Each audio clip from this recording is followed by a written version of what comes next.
Chapter 79. He Tianshu brought Zhang Xiaohua to a spacious area and asked, "Xiaohua, I heard that you've never learned martial arts before?" Zhang Xiaohua nodded and said, "Yes, I've never learned before." He Tianshu asked again, "You're quite strong, right?"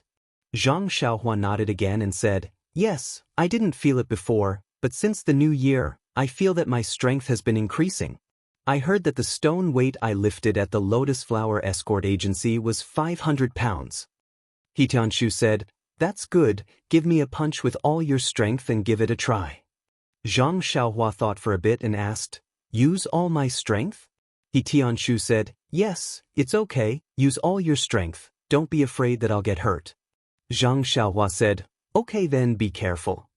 After saying this, Zhang Xiaohua took a deep breath and used all her strength to raise her right fist and punch towards He Tianshu's body.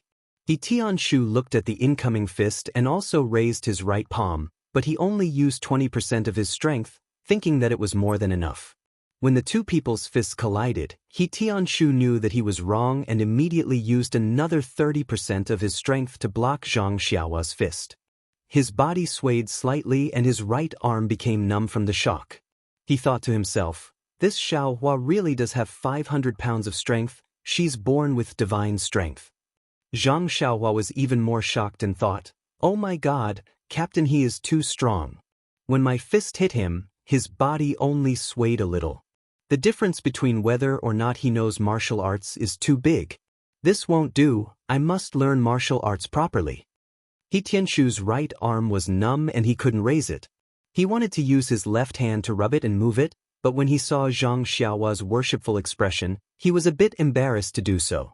He could only secretly frown and praise Zhang Xiaohua. "Not bad, Xiaohua, your strength is not small."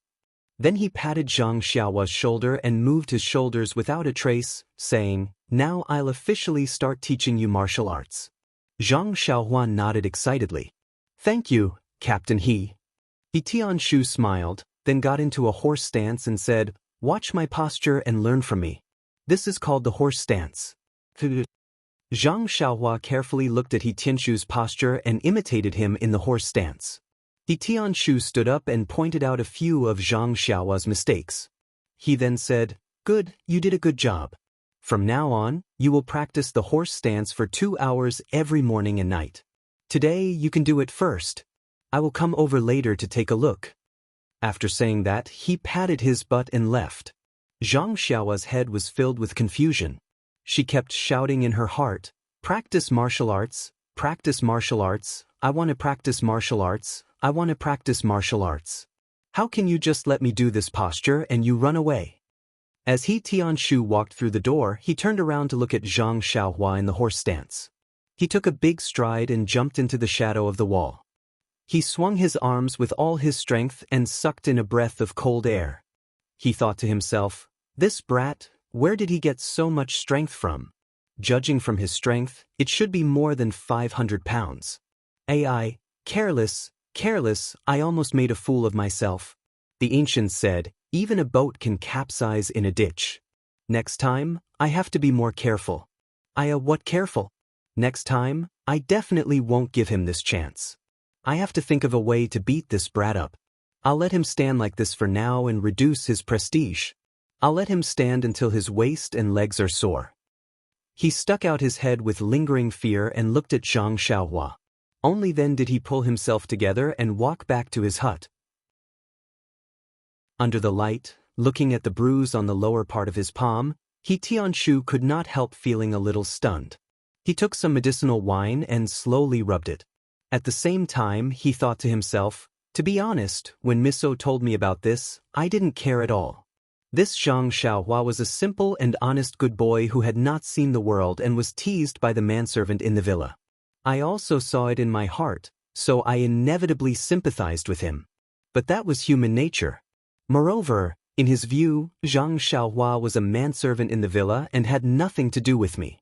I just sympathized with him because I didn't have the good style of meddling in other people's business." Although there was no precedent in Huanxi Villa to teach a manservant martial arts, the master of the villa said that he could just do it casually. Who didn't know the superficial skills? Everyone would have the vanity of being a teacher, so there was nothing wrong with giving some pointers. However, Oyin seemed to have seen through his thoughts, but she didn't say it clearly.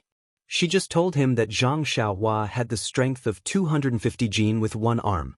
Thinking of his disapproving expression at that time, He Tianshu couldn't help but feel ashamed of his arrogance. Although hearsay was wrong, it was not desirable for a frog at the bottom of a well to take things for granted.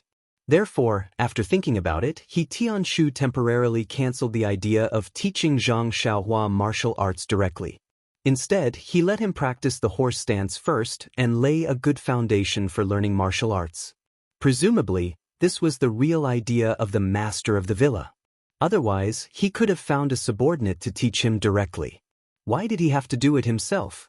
Looking at the time, He Tianshu was about to get up and take a look at Zhang Xiaohua's pitiful appearance. Thinking back to the first time he performed the horse stance, he still felt a lingering fear. Just as he got up, he changed his mind and sat down again.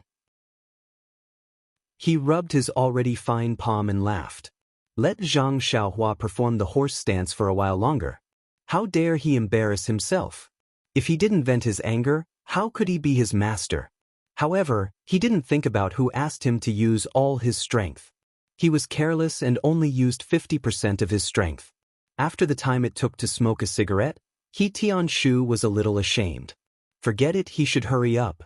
It was the child's first time learning martial arts. He shouldn't dispel his enthusiasm after just one time. If Zhang Xiaohua didn't learn, he wouldn't be able to explain it to the master of the villa.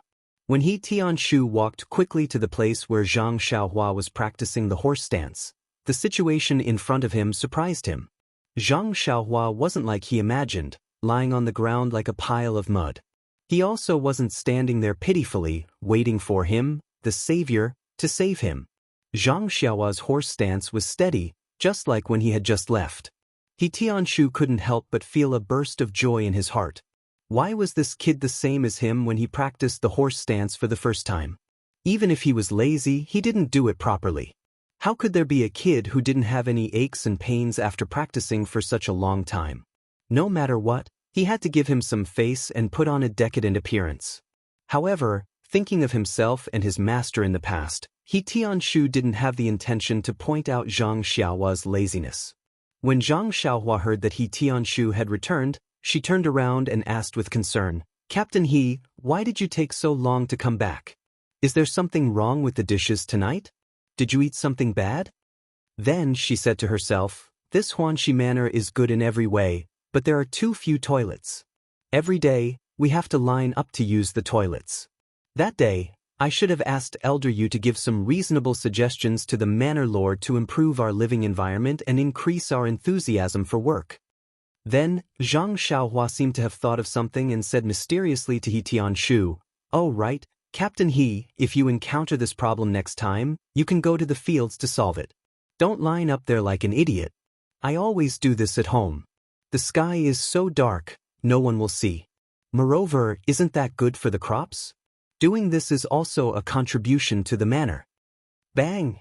He Tianshu fell to the ground.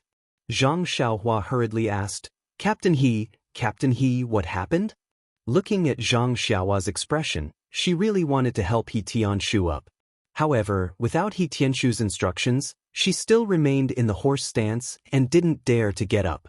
He Tianshu jumped up from the ground like a carp and said in a bad mood, "It's nothing, I just stepped on dog poop."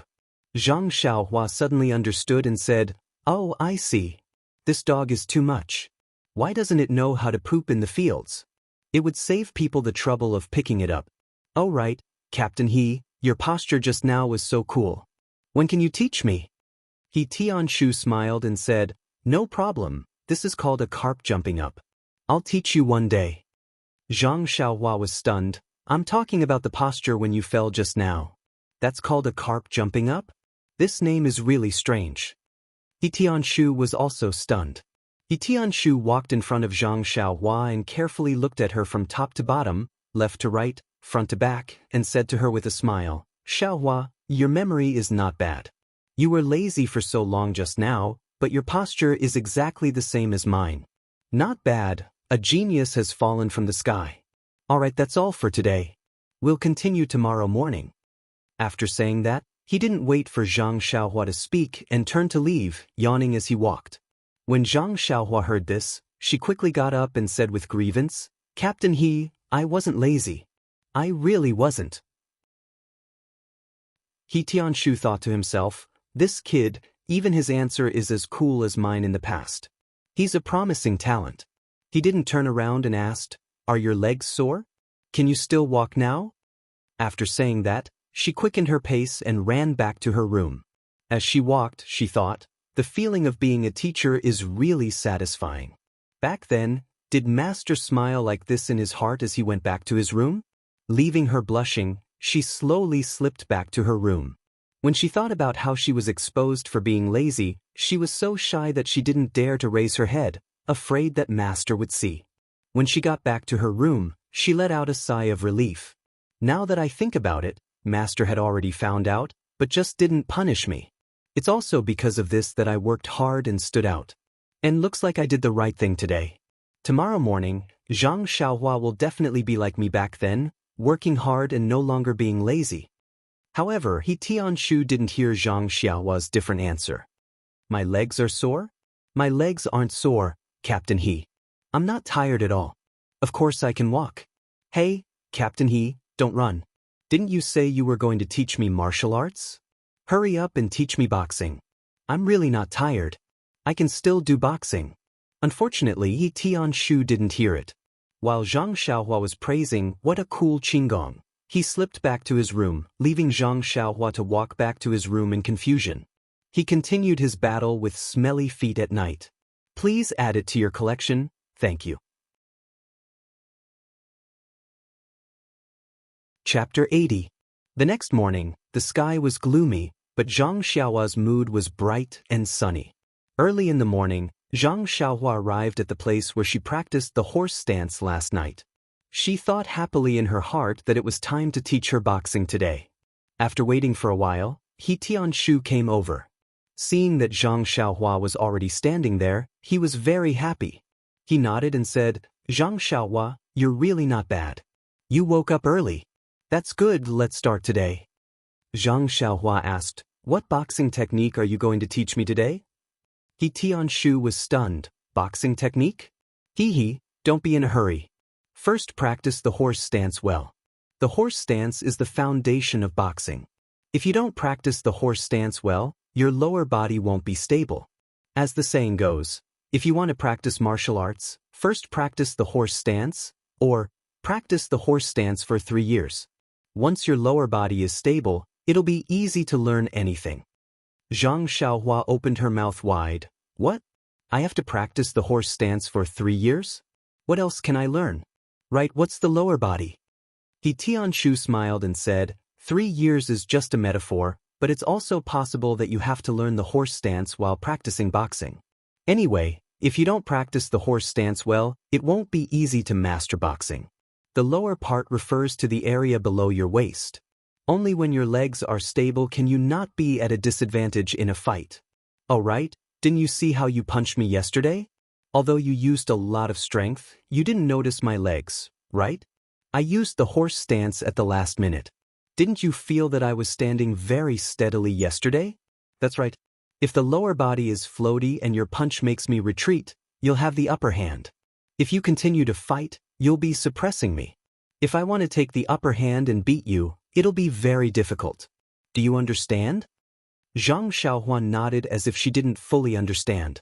Then she asked weakly, "Captain He, what's the upper hand?" He Tianshu immediately assumed the horse stance and stood there firmly, saying, "That's a good question, but I won't answer it today. You'll slowly understand it in the future. All right, let's begin today's lesson. Zhang Xiaohua, continue assuming the horse stance, the same stance I taught you yesterday. Continue. Of course, it's difficult at the beginning, but you must persevere. Don't think about slacking off. At the beginning, you only need to persevere for the time it takes to brew a cup of tea. Take a rest, then continue. If you can persevere for 1 or 2 months and persevere for a meal, or even better, then I can teach you fist techniques." Zhang Xiaohua said in surprise, "Captain He, you said that I can hold it for a meal's time?" He Tianshu nodded and asked curiously, "Yes, what's wrong?" "Practice? He Tianshu was to practice. Captain He Tianshu's is, Master He Tianshu understood, and said with a smile, it doesn't matter if it's breakfast or dinner. You have to do it to my satisfaction. Zhang Xiaohua said resentfully, okay, I got it. I'll do the horse stance for you now. With that, she faced the east, raised her head, and put her hands on her waist. She took the horse stance steadily. He Tianshu smiled as he looked at Zhang Xiaohua's movements. He pointed out a few small mistakes, nodded and praised, Zhang Xiaohua, not bad. You still remember what I taught you yesterday. Let's see how long you can hold it. If you're tired, let me know and you can rest. Zhang Xiaohua didn't say anything after answering. Her eyes looked at the gloomy sky in the distance, as if she wanted to find the sun there. He Tianshu also walked to the side and began his daily practice. At this time, the other three also came out and found a place to practice. He Tianshu was practicing the 1,000 leaves palm today. When he first started, he paid attention to Zhang Xiaohua and waited for him to say that he was tired so that he could let him rest first. But as he practiced, he started to focus on his own palm technique and put everything else to the back of his mind. The 1,000 leaves palm was very complicated, and it took a lot of effort to practice it from beginning to end. He Tianshu didn't practice it often, so sometimes there would be some inconsistencies. But today, for some reason, from the first move to the last move, it was very smooth. When He Tianshu exhaled and finished, he heard a burst of cheers from the side. He couldn't help but feel a little smug and thought, this group of little brats, they can tell that my 1,000 leaves palm has improved. How rare. As he thought, he turned around and said, you guys. Halfway through, he swallowed the rest of his words. But there was no one around He Tianshu to watch. The three people were cheering at the place where Zhang Xiaohua was in the horse stance. After He Tianshu finished practicing the 1,000 leaves palm, he was already far away from where he was standing. Before he reached the place where Zhang Xiaohua was in the horse stance, he heard someone say from afar, do you dare to bet with me? This Zhang Xiaohua can still stand for 2 meals. If you win, you have to wash my socks for 3 days. Another person said, you're really shameless. How about this, I won't take advantage of you. I bet that Zhang Xiaohua can still stand for 3 meals. If you win, you have to wash my socks for 2 days. The last person said to the other 2 with contempt, you guys can forget about it. Look at the situation, Zhang Xiaohua can stand for an entire morning and still be fine. What's the point of betting? Then, the 3 people said in unison, Zhang Xiaohua, you can do it. Zhang Xiaohua, you can do it. He Tianshu walked closer and sternly scolded, what are you guys doing? Why aren't you practicing? When the 3 people saw that He Tianshu had come, they all rushed forward and talked at once about what had happened. It turned out that when the 3 of them came to practice, they had already seen Zhang Xiaohua in the horse stance, but they didn't pay much attention to it. After all, they had all practiced the horse stance before, so they didn't get too engrossed in the practice. The 3 of them secretly glanced at Zhang Xiaohua as they practiced, wanting to see how he would be unable to hold on and sit on the ground. But as they watched, they realized that something was wrong. Zhang Xiaohua wasn't like them when they first started practicing the horse stance, where the horse stance got lower and lower until he finally sat on the ground. Instead, he was in the same position and didn't move at all. It was as if he had been in the same position for 3 years. The 3 of them watched and stopped practicing. They looked at each other and gathered around Zhang Xiaohua to ask about Zhang Xiaohua's situation. Zhang Xiaohua continued to practice the horse stance while talking to them. His face wasn't red, his heart wasn't beating fast, and he wasn't even panting. He was actually as relaxed as sitting on a chair. When the 3 of them heard that Zhang Xiaohua was really practicing the horse stance for the second time, they really didn't know what to say. Since they couldn't say it out loud, they could only shout. The 3 of them cheered together. He Tianshu looked at Zhang Xiaohua suspiciously, then looked at the 3 of them and asked, are you sure that Zhang Xiaohua didn't slack off? The 3 of them nodded in unison. He Tianshu said to Zhang Xiaohua, Xiaohua, you were also in the horse stance last night. You didn't slack off, right? Zhang Xiaohua nodded and said, yes, Captain He. I really didn't lie to you. I didn't slack off. He Tianshu said solemnly, yes, I believe you, Xiaohua. By the way, Are your legs sore now? Are there any other parts of your body that don't suit you? Zhang Xiaohua thought for a moment and said, It's fine, Captain He. My legs are a little sore, but there's nothing else on my body that's uncomfortable. He Tianshu thought for a moment and said, Zhang Xiaohua, if you were to stay in the horse stance the entire time, how long do you think you could stay in it? Zhang Xiaohua thought for a moment and said, Probably until noon. I feel quite relaxed. He Tianshu's expression changed and was about to say something when Zhang Xiaohua saw that He Tianshu's expression had changed. She quickly said, Captain He, if I persevere a little longer, I can still stay in it for a little longer. It's not impossible for me to persevere until nighttime. This way, you should be able to teach me martial arts. He Tianshu's expression became even more gloomy as he asked sternly, Zhang Xiaohua, tell me the truth. Have you really never practiced martial arts before? Have you never practiced the horse stance before? Zhang Xiaohua was still in the horse stance and didn't dare to move.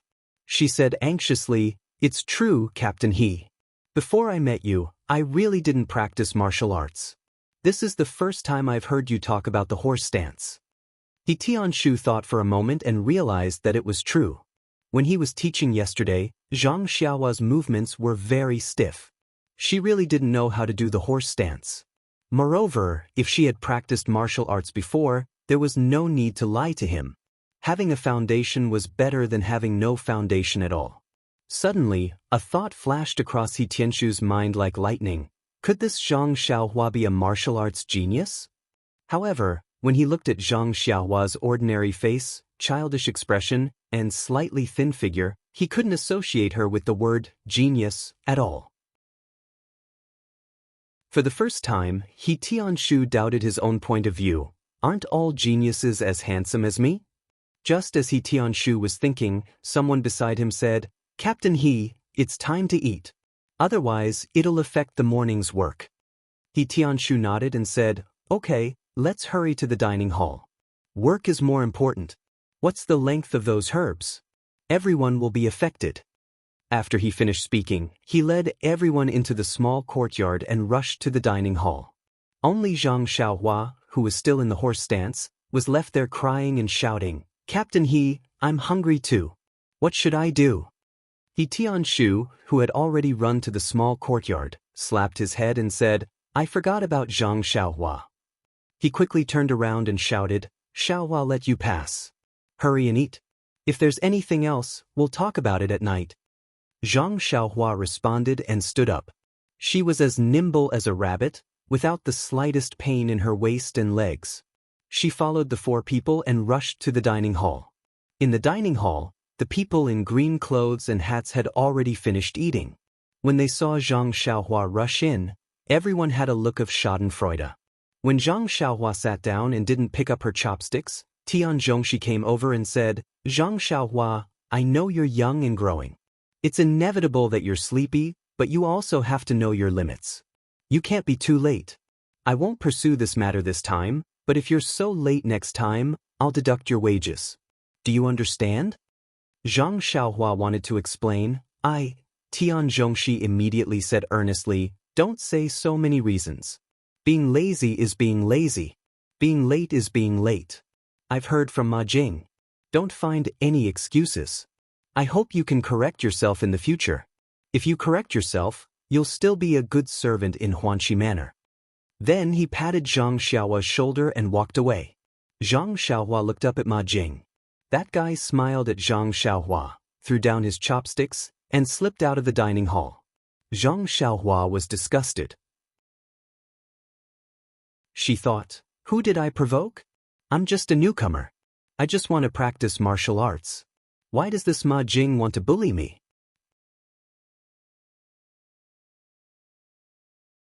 Chapter 81. Zhang Xiaohua naturally understood the thoughts of these people after hanging out with them for a long time. Some of them were born servants at Huanxi Mountain Villa, while some were children from families near Pingyang City. They were sent to the mountain villa to earn money for their families. Life in the mountain villa was leisurely but boring at the same time. After a long time, their hearts would inevitably feel empty. However, the rules in the mountain villa were also strict. These people definitely did not dare to commit big mistakes, but they had secretly done many things like scheming and flirting. Ma Jing probably belonged to the kind of people who felt empty in their hearts. He was usually bullied in front of others. Now that he saw Zhang Xiaohua, who was even more interesting than him, how could he let her go? Naturally, he would think of ways to bully her for fun. However, Zhang Xiaohua's mind was on practicing martial arts. She would not take their petty tricks to heart. She laughed in her heart and muttered to herself, "How can a sparrow or swallow know the ambition of a swan?" Unconsciously, Zhang Xiaohua had already seen through the psychology of this group of people. She had a faint feeling of looking down on them. Zhang Xiaohua naturally did not know that she had changed. In fact, most of the changes in one's body were usually seen clearly by others, but not by oneself. Thinking 3 times a day was the work of a saint. Zhang Xiaohua only knew that she disdained to play these tricks with Ma Jing. This gloomy day, Zhang Xiaohua had a very fulfilling time.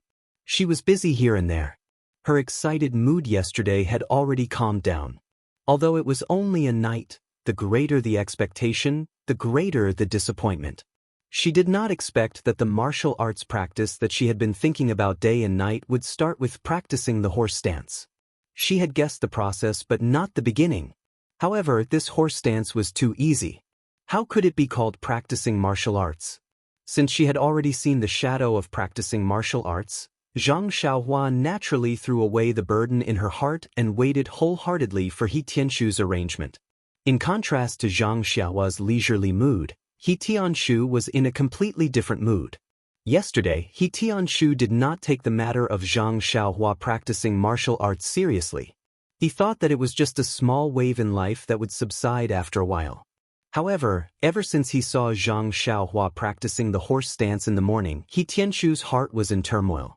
Although Tian Zhongxi and the other manservants were especially envious of He Tianshu's treatment and looked up to their lives, He Tianshu himself was also full of bitterness and did not know how to vent it. Where there were people, there would be conflicts. Where there were conflicts, there would be scheming. The scheming of the disciples of the Misty School was actually not much different from the scheming of the manservants.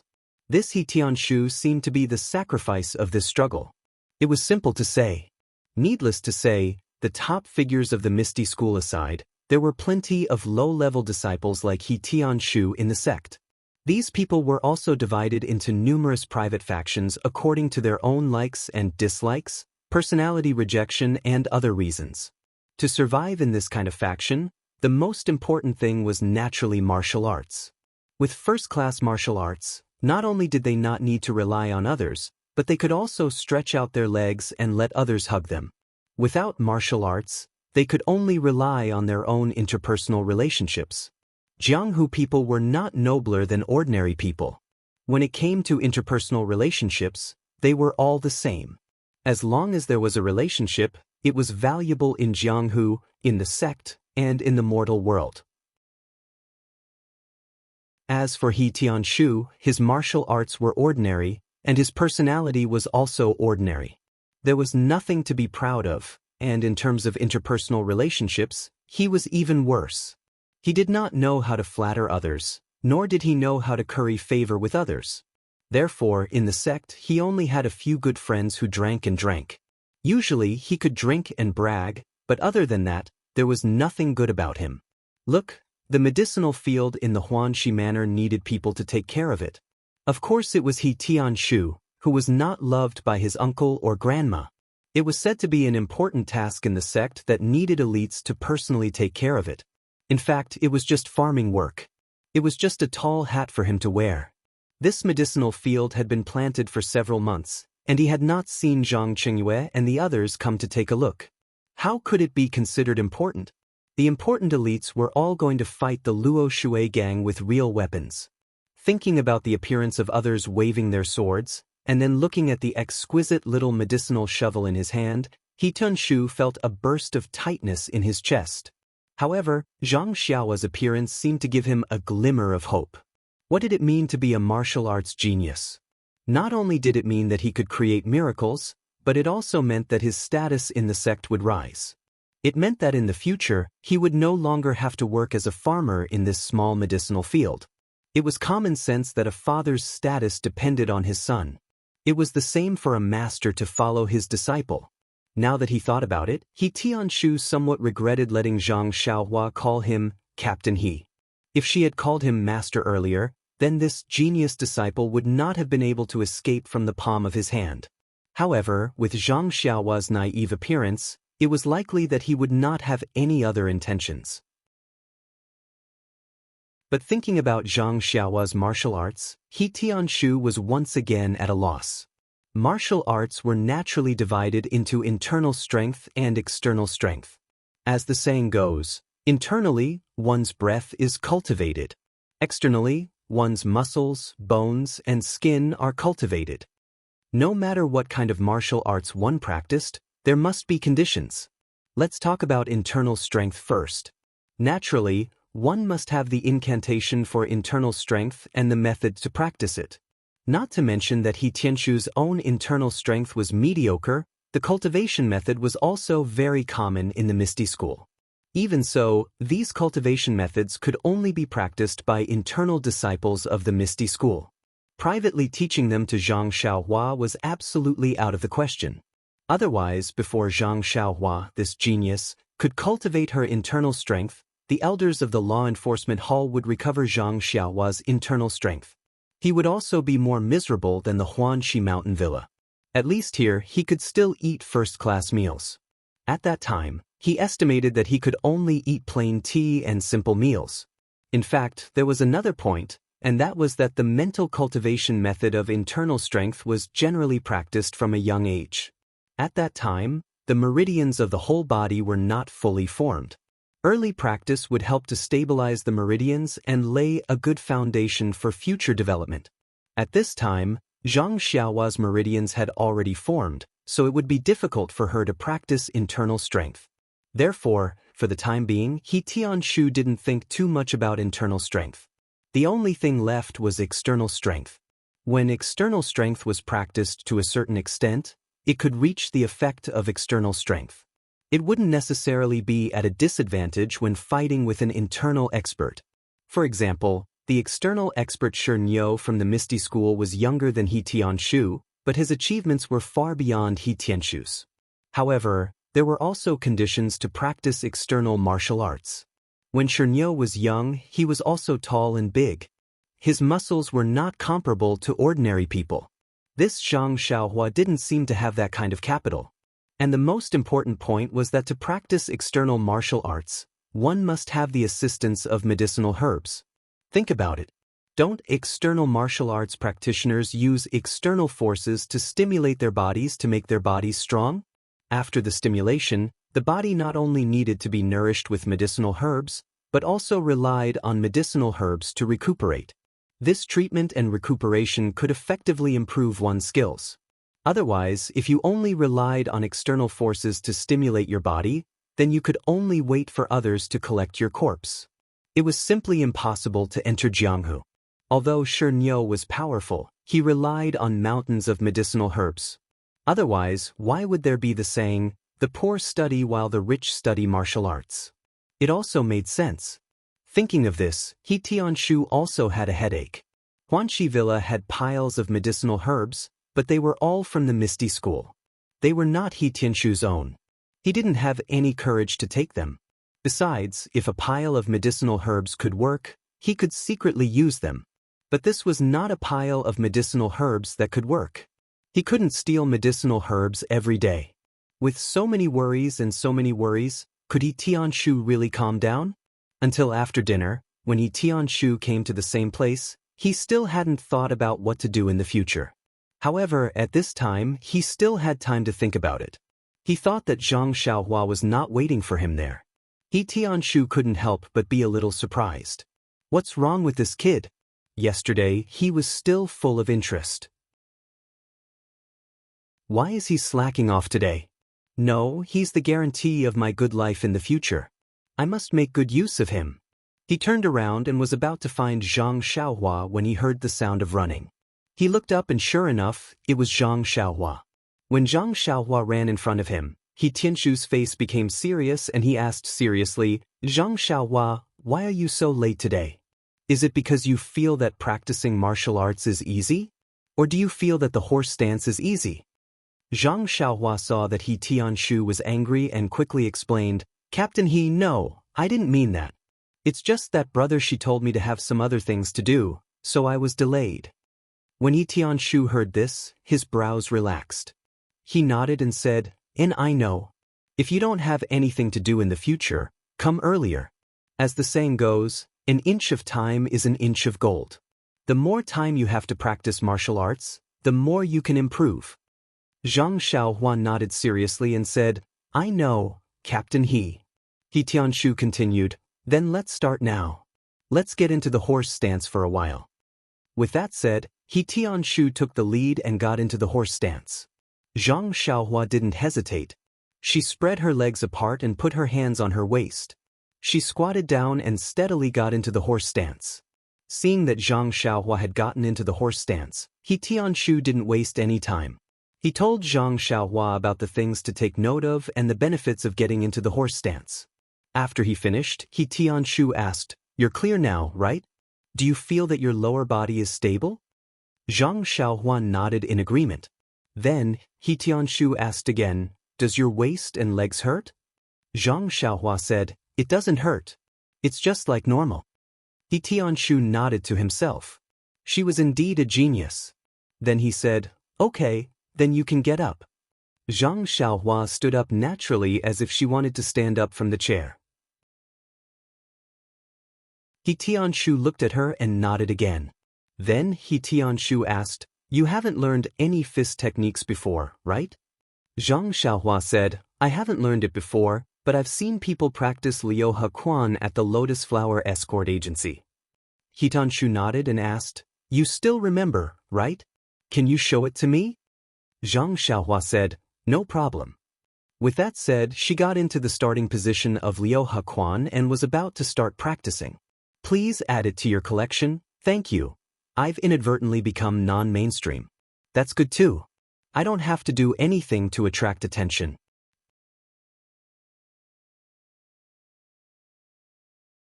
Chapter 82.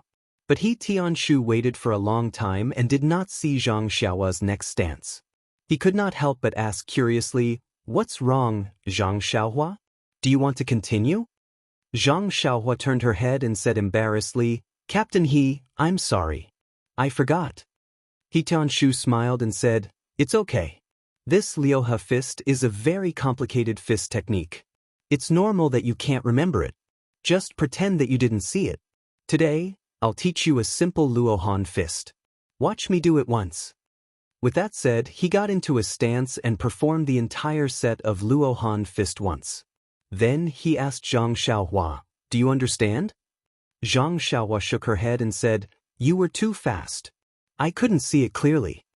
He Tianshu smiled and slowly performed a simple set of Luohan fist once again.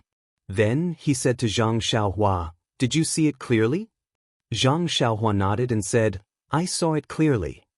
He Tianshu asked, Can you show it to me? Zhang Xiaohua shook her head again and said, I didn't remember it. He Tianshu nodded and said, Then I'll do it again. Follow me and learn. With that said, without waiting for Zhang Xiaohua to agree, he got into a stance again and started to practice slowly. Zhang Xiaohua, who was beside him, also slowly learned from He Tianshu. She started to practice one move after another. When He Tianshu was done, Zhang Xiaohua had also finished learning. He Tianshu asked again, How is it? Can you remember it? Zhang Xiaohua closed her eyes and thought for a while, then said, Captain He, can you let me practice it with you again? He Tianshu said, Okay. Then he slowly practiced it again. It was even slower than before. Zhang Xiaohua followed him and practiced it again. He Tianshu saw that Zhang Xiaohua had finished learning and said, Zhang Xiaohua, practice it again. Let me see. Zhang Xiaohua closed her eyes and recalled for a while. Then she got into a stance and practiced the Luohan fist that she had just learned. But halfway through, she could not continue. Zhang Xiaohua said embarrassedly, Captain He, I can't remember it. Please practice it again. He Tianshu frowned a little, but he still controlled himself and practiced it even more slowly. Zhang Xiaohua carefully learned it again, but when she practiced it herself, she only practiced a few more moves than before and forgot it again. She could not help but say to He Dunshu, "Captain He, I can't remember it. Can you practice it again?" This time, He Tianshu's frown deepened. He did not practice it from the beginning, but continued to teach Zhang Xiaohua the parts that she had forgotten. He guided Zhang Xiaohua to practice from the beginning to the end, making He Tianshu sweat profusely. It was more tiring than sparring with others. Thinking that Zhang Xiaohua had already learned it, He Tianshu let Zhang Xiaohua practice it again from the beginning to the end. But Zhang Xiaohua stopped halfway and scratched her head in embarrassment. Just as she was about to say something, He Dunshu spoke first. "Did you forget it again? Let me practice it again?" Zhang Xiaohua blushed and said, "Yes." He Dunshu sighed and said, "This is the last time." Then, starting from the moves that Zhang Xiaohua had forgotten, he taught her the moves one by one. Only then did he let out a sigh of relief and said, "You've learned it, right?" Zhang Xiaohua nodded vigorously. He Dunshu said, "Then let's begin." Thus, Zhang Xiaohua picked up the starting stance of the Arhat fist again and practiced it seriously. Luckily, when she reached the parts that she had forgotten last time, she did not stop, but went through them smoothly. But good things did not last long. After another 2 or 3 moves, Zhang Xiaohua stopped again. She peeked at He Tianshu and wanted to say something, but the poor He Tianshu was driven crazy and spoke first. "Did you forget it again? Let me practice it again?" Zhang Xiaohua cheerfully nodded. He Dunshu was so angry that he did not know what to say. He pointed at Zhang Xiaohua and said, Zhang Xiaohua, are you a genius? Or are you an idiot? The Arhat fist has a total of 18 forms, and it is the simplest fist technique for beginners. Geniuses can learn it once, and those who are slightly smarter can learn it again. The average person can learn it on the 3rd try. Even for me, my master said that I was as stupid as an ox. I was able to complete the entire set of the Arhat fist on the 4th try. If this is the 5th time, how can you still only know 11 forms? Zhang Xiaohua carefully said, "Captain He, you've made a mistake. You practiced it 6 times. He Tianshu ignored him and continued to say, "When other people learn martial arts, the most difficult part is the horse stance. You don't need to practice it at all, and you're doing it better than me. In the past, I endured this horse stance, so I know how difficult it is. Without great perseverance, it is impossible to be as stable as a rock. But you easily passed this obstacle. It is not an exaggeration to say that you are a genius. But why is it so difficult to practice? Alright, I won't say any more. I'll practice it for the 6th time, the last time." Zhang Xiaohua corrected him again. "Captain He, if you practice it again, it will be the 7th time." He Tianshu waved his hand and said, "I don't care if you practice it 7 or 8 times. This will be the last time." After saying that, he practiced it at the slowest speed he could. Like a snail, he practiced it once. Then he let out a long breath and looked at Zhang Xiaohua with hidden bitterness. Zhang Xiaohua closed his eyes and thought for a long time before getting into his stance. But he still did not bring any good news to He Tianshu. When Zhang Xiaohua practiced to the 13th move, he still stopped and could not continue. Looking at He Tianshu, Zhang Xiaohua opened his mouth, but in the end he did not say that sentence. He Tianshu looked at Zhang Xiaohua's aggrieved look and had 1,000 complaints in his heart. He did not know what to say, so he stomped his feet and left in a flash.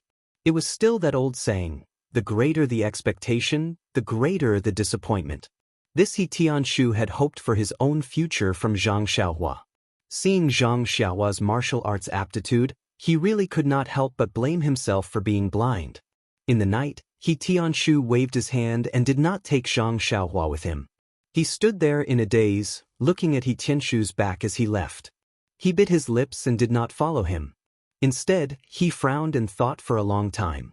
Then he got into the horse stance, picked up the Arhat fist starting stance, and started practicing it. But not long after, he stopped again. He had forgotten the later moves, so he tried to recall again and again. But in the end, he stopped again and repeated this several times. If He Tianshu was watching from the side, his nose would definitely be crooked from anger.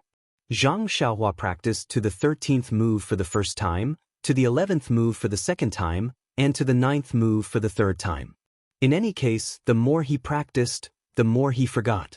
In the end, he practiced the first 6 moves repeatedly, not forgetting them again. Such aptitude. Not only was he Tianshu sighing, even Elder Yu, who was standing in the corner, shook his head slightly. Even if he had the strength of 1,000 jin, what was the use? Elder Yu, who came over to peek, sighed in his heart and returned to his room. Only Zhang Xiaohua was left, practicing the 6 moves of the Arhat fist over and over again, afraid that he would forget even one move. Knowing that it was getting late, Zhang Xiaohua could not take it anymore. He tidied up and went back to his room to sleep. The room was still filled with a strange smell. Shaking his head, Zhang Xiaohua opened the window as usual. It was strange. It was already May. It was already very hot and stuffy at night without opening the window, but Ma Jing actually closed the window every day. This made Zhang Xiaohua puzzled. Lying on the Kong bed, Zhang Xiaohua's mind was still filled with moves. He tossed and turned, only the 6 moves of the Arhat fist, and slowly fell asleep. In the middle of the night, the dreamscape flickered. However, Zhang Xiaohua did not seem to feel anything in his dream. His 4 limbs trembled along with the flickering.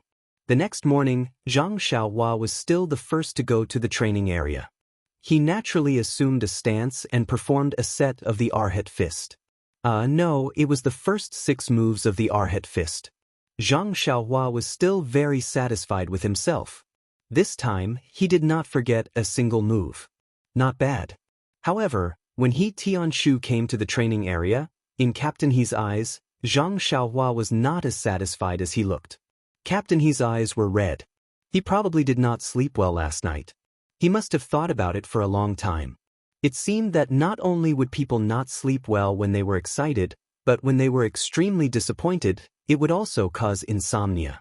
Looking at Zhang Xiaohua repeating the 6 moves, no, there was a mistake. It was 5.5 moves. Tianshu's heart itched. He wanted to go up and kick Zhang Xiaohua's butt. When he left last night, Zhang Xiaohua had learned 13 moves. How come he was only left with 5.5 moves? The 5th move should be to turn left, raise your left arm, and clench your right hand into a fist and punch forward from under your armpit. However, when it came to Zhang Xiaohua, he actually pressed his left arm down and clenched his right hand into a fist and punched forward like a cannon. Sigh, it could only be considered half a move. Tianshu was speechless. Yesterday, he had taught him hand in hand 6 times, not 7 times. He was only left with 5.5 moves after one night. Moreover, the other 5 moves were also different. They were all different. This talent was too rare. Tianshu shook his head and was about to walk to the side to cultivate. However, when he saw Zhang Xiaohua's sneaky glances and his meticulous boxing, Tianshu's heart softened. Forget it. Anyway, Manor Lord O asked me to teach him boxing. He didn't say that I had to teach him personally. Then he pointed to a disciple who had just come out of the courtyard and said, "You, go over and teach Zhang Xiaohua the Arhat fist." That disciple was startled. He turned his head to look at Zhang Xiaohua's 5.5 moves. He couldn't help but laugh. When he saw Tianshu's glare, he quickly restrained his smile and ran over. He stopped Zhang Xiaohua and let him follow him and teach him the Arhat fist from beginning to end. Tianshu was also practicing and watching at the side. However, he no longer paid attention to that side and focused on his own moves. This was because Zhang Xiaohua's side was purely a copy of what he had taught last night. By the time it was time for breakfast, Zhang Xiaohua had only learned 10 moves. This was under the guidance of that disciple who had patiently taught him repeatedly. Looking at that disciple's sweaty appearance, Zhang Xiaohua felt embarrassed and said, "Thank you, sorry for the trouble." That disciple smiled bitterly and said, "You're welcome.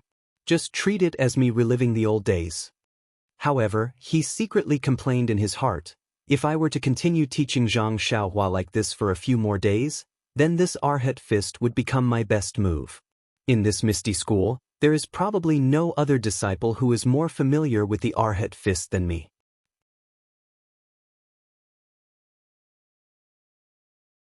Chapter 83. After a day of hard work, Zhang Xiaohua was already used to it, so he didn't feel tired at all. However, from morning till night, he kept recalling the moves of the Arhat fist in his mind. It was a very taxing task. Unfortunately, when he practiced again at night, the disciple who taught him in the morning was also speechless. Zhang Xiaohua actually forgot that there were only 6 moves left. He only remembered the first 6 moves. That disciple bitterly reported to He Tianshu. There was no way to teach this disciple. No matter how stupid the others were, they should have already remembered everything that He Tianshu taught them. Why couldn't this Zhang Xiaohua remember it no matter what? He couldn't possibly not practice and teach Zhang Xiaohua the Arhat fist, right? He Tianshu thought for a moment, then gritted his teeth and said, "Teach him again tonight. Tomorrow, we'll change to someone else. I don't believe that with the 4 of us, we won't be able to teach him the Arhat fist." That night, the results were plentiful.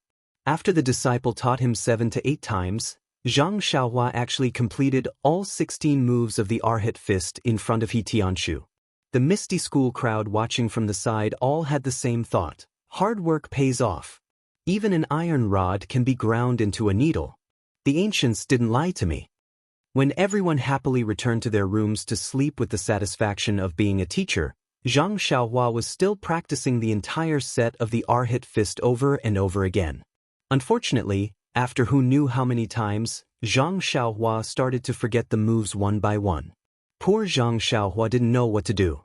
He didn't know whether to continue practicing or not.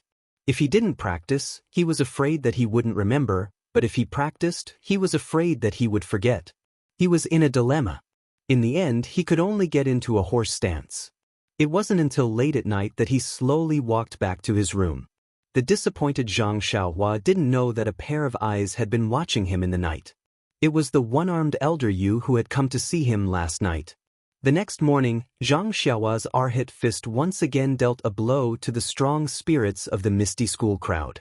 The confidence that they had built up last night as a teacher instantly collapsed. He Tianshu looked at Zhang Xiaohua's 5.5 moves that were still full of mistakes and decisively changed to another disciple. That disciple also very generously stepped forward as if he was going to sacrifice himself. The only thing missing was the line of, "The wind blows coldly, the water turns cold." Today's practice was the same as yesterday's. He Tianshu was speechless again. A genius that was hard to come by. He should be the Misty School's number 1. For the next few days, the Misty School crowd took turns to practice. The result was that everyone's understanding of the Arhat fist had reached a brand new realm that no one had ever reached before. Everyone also took turns to relive the warmth of their first practice. Finally, after seeing Zhang Xiaohua's 5.5 moves that were still the same, He Tianshu waved his hand and swept away the last trace of hope in his heart. His once fiery heart once again returned to normal. I always hoped that a big meat pie would fall from the sky and smash into my mouth. Unfortunately, I guessed the process correctly, but not the ending. The thing that fell was a big iron hammer, and the thing that fell was my head. In the days to come in the Huanxi mountain villa, He Tianshu would repeat this sentence the most. Disappointment was disappointment, and resentment was resentment, but the task given by Manor Head O still had to be completed. Thus, He Tianshu changed his strategy and began to teach Zhang Xiaohua the second set of fist techniques, the Heavens Gathering Fist. The Heavens Gathering Fist was also an extremely simple fist technique, with a set of 20 moves. He would first practice it once, then teach Zhang Xiaohua step by step. Perhaps it was because he already had the foundation of the Arhat fist, but in the end, Zhang Xiaohua learned all 12 moves on his first try, causing He Tianshu's withered heart to feel a little bit of rain. However, on the second day, Zhang Xiaohua's performance was like a tornado that completely blew He Tianshu's heart into a barren land. The Heavens Gathering Fist that Zhang Xiaohua had memorized, apart from the starting moves, was only left with 3 moves that were full of mistakes. Furthermore, these 3 moves were not the 3 moves that were linked together in the set, but were actually 3 moves that were separated by the first 12 moves. He did not know how Zhang Xiaohua managed to link them together, but he actually managed to perform them well. Then, naturally, the other 3 disciples took turns to teach him. A few days later, the result was still the same 3 moves, and the mistakes were not corrected. It was still the same as when he was taught. He Tianshu, no, even the other 3 disciples, completely did not hold onto any trace of hope for Zhang Xiaohua. He Tianshu's strategy changed again. He no longer had the 4 of them teach Zhang Xiaohua the same set of fist techniques, but let the 3 disciples each teach Zhang Xiaohua a different set of fist techniques. He did not teach him anymore. Anyway, it was the same no matter who taught. When it came to Zhang Xiaohua, they would all be wrong and would all be forgotten. He did not need to waste his energy on teaching Zhang Xiaohua a set of fist techniques. When the other 3 disciples first started teaching, they also taught the same set of fist techniques a few times. However, they realized that no matter how many times they taught, whether it was once or 20 times, Zhang Xiaohua would always remember the same few moves the next day. No matter how much they taught, it was useless. Therefore, they changed their teaching strategy. They only taught each fist technique once and no more. Every day, they would only teach 1 fist technique and no more. Thus, everyone's life in the Misty School returned to its original point. However, every night, one of the 3 disciples would teach Zhang Xiaohua a new set of fist techniques. No matter if it was simple or complicated, there was only 1 set. Then, the next morning, Zhang Xiaohua would perform the fist techniques that he still remembered. In this strange practice, Zhang Xiaohua learned the incomplete Erlang fist, Wei Tuo fist, Great Sage fist, 8 Immortals fist, Tian Luo fist, Earth Fiend fist, 6 Stars fist, Neza fist, Vajra fist, Guanyin fist, Buddhist fist, Arhat fist, and Vajra hammer. 28 Mansions fist, 4 Immortals fist, 7 Stars visiting a friend fist, Arhat Mantis fist, Yaksha Sea patrolling fist, Vajra Samadhi palm, Yaksha iron sand palm, and so on. 1 fist a day was quite fast. Those who were good at learning these fist techniques could remember close to 10 moves, while the worst could only remember 2 or 3 moves. And among these few moves, very few of them could be linked together. Most of them were linked together by Zhang Xiaohua himself. However, it was strange that Zhang Xiaohua linked them together very well. Some of them were as seamless as the antelope's horn. Even He Tianshu was secretly amazed when he saw it. The strangest thing was that Zhang Xiaohua did not remember many of the moves that were completely correct. Most of them were changed by Zhang Xiaohua, and the parts that were changed were firmly remembered by Zhang Xiaohua. No matter how hard he tried to correct them, he would not change them back. Of course, he would not forget them either. After teaching the fist techniques at night, He Tianshu watched as Zhang Xiaohua practiced the incomplete fist techniques that he had learned. He Tianshu shook his head and thought, to be able to learn the fist techniques to this extent, he can be considered a genius. For a long time after that, Zhang Xiaohua would wake up early and work late at night. Every day, he would be the first to arrive at the open space. He would never return to his room until the last moment of the night. His diligence in cultivating made Elder Yu, who had been secretly observing him, nod his head incessantly. He thought to himself, this Zhang Xiaohua's aptitude is really bad. That head of his is like a piece of wood that cannot be carved. However, his perseverance and his ability to endure hardships are not for show. He really is a master that needs to sharpen an iron rod. He really has the potential to be molded.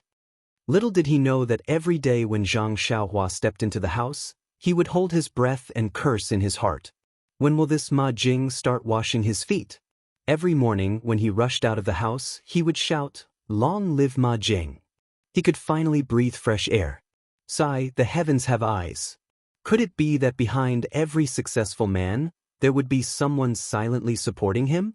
However, could the person behind Zhang Xiaohua be this stinky Ma Jing?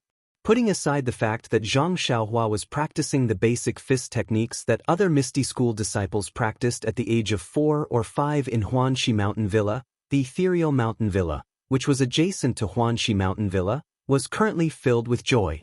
In the ethereal sex meeting hall, it was bustling with noise and excitement. There was no sign of the usual solemnity. O Peng was still sitting at the front, smiling as he looked at the bustling crowd below. Although O Peng looked calm, The smile on his face let everyone know that sect leader O was very excited. Thinking about it, since the establishment of the Misty School, there were records of it being passed down for hundreds of years. There was no need to mention anything that wasn't recorded. In the records, the influence of the Misty School seemed to have never crossed the Luo River. At its peak, it only covered the southern Wanjian Peak.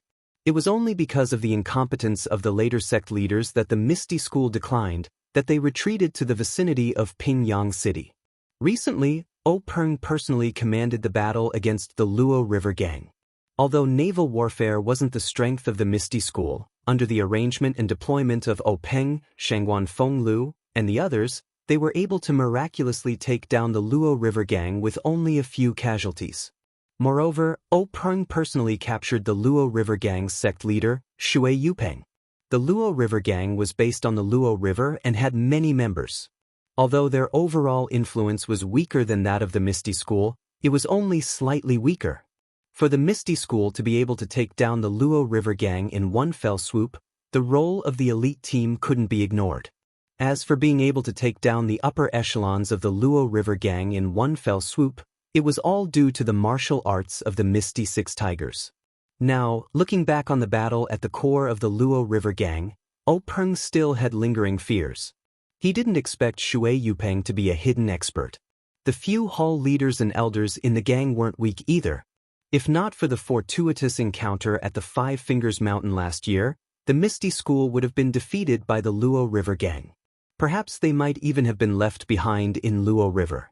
O Peng couldn't help but be vigilant against himself again. In this world, one must act according to one's ability. Any action that exceeded one's ability could only have one result: playing with fire. But at this moment, the most important thing was to celebrate the hard-won victory. Other things could be considered after the celebration. Now, the entire Misty School was in high spirits. If he were to put on the airs of a parent, it would inevitably dampen everyone's spirits. Although O Peng had such a dignified aura, he wouldn't do such a pedantic thing. Everyone in the assembly hall had smiles on their faces, regardless of age. At first, they were still concerned about the dignity of the assembly hall. Later, when they saw that the usually serious sect leader was smiling, everyone relaxed. It was rare for them to be able to have fun here. Tomorrow they would probably have to be solemn, so they might as well smile. Please add it to your collection, thank you.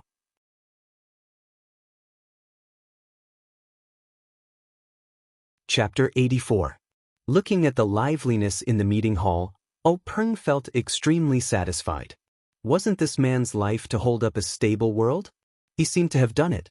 Just when O Peng was intoxicated with himself, he saw a beautiful figure enter the meeting hall.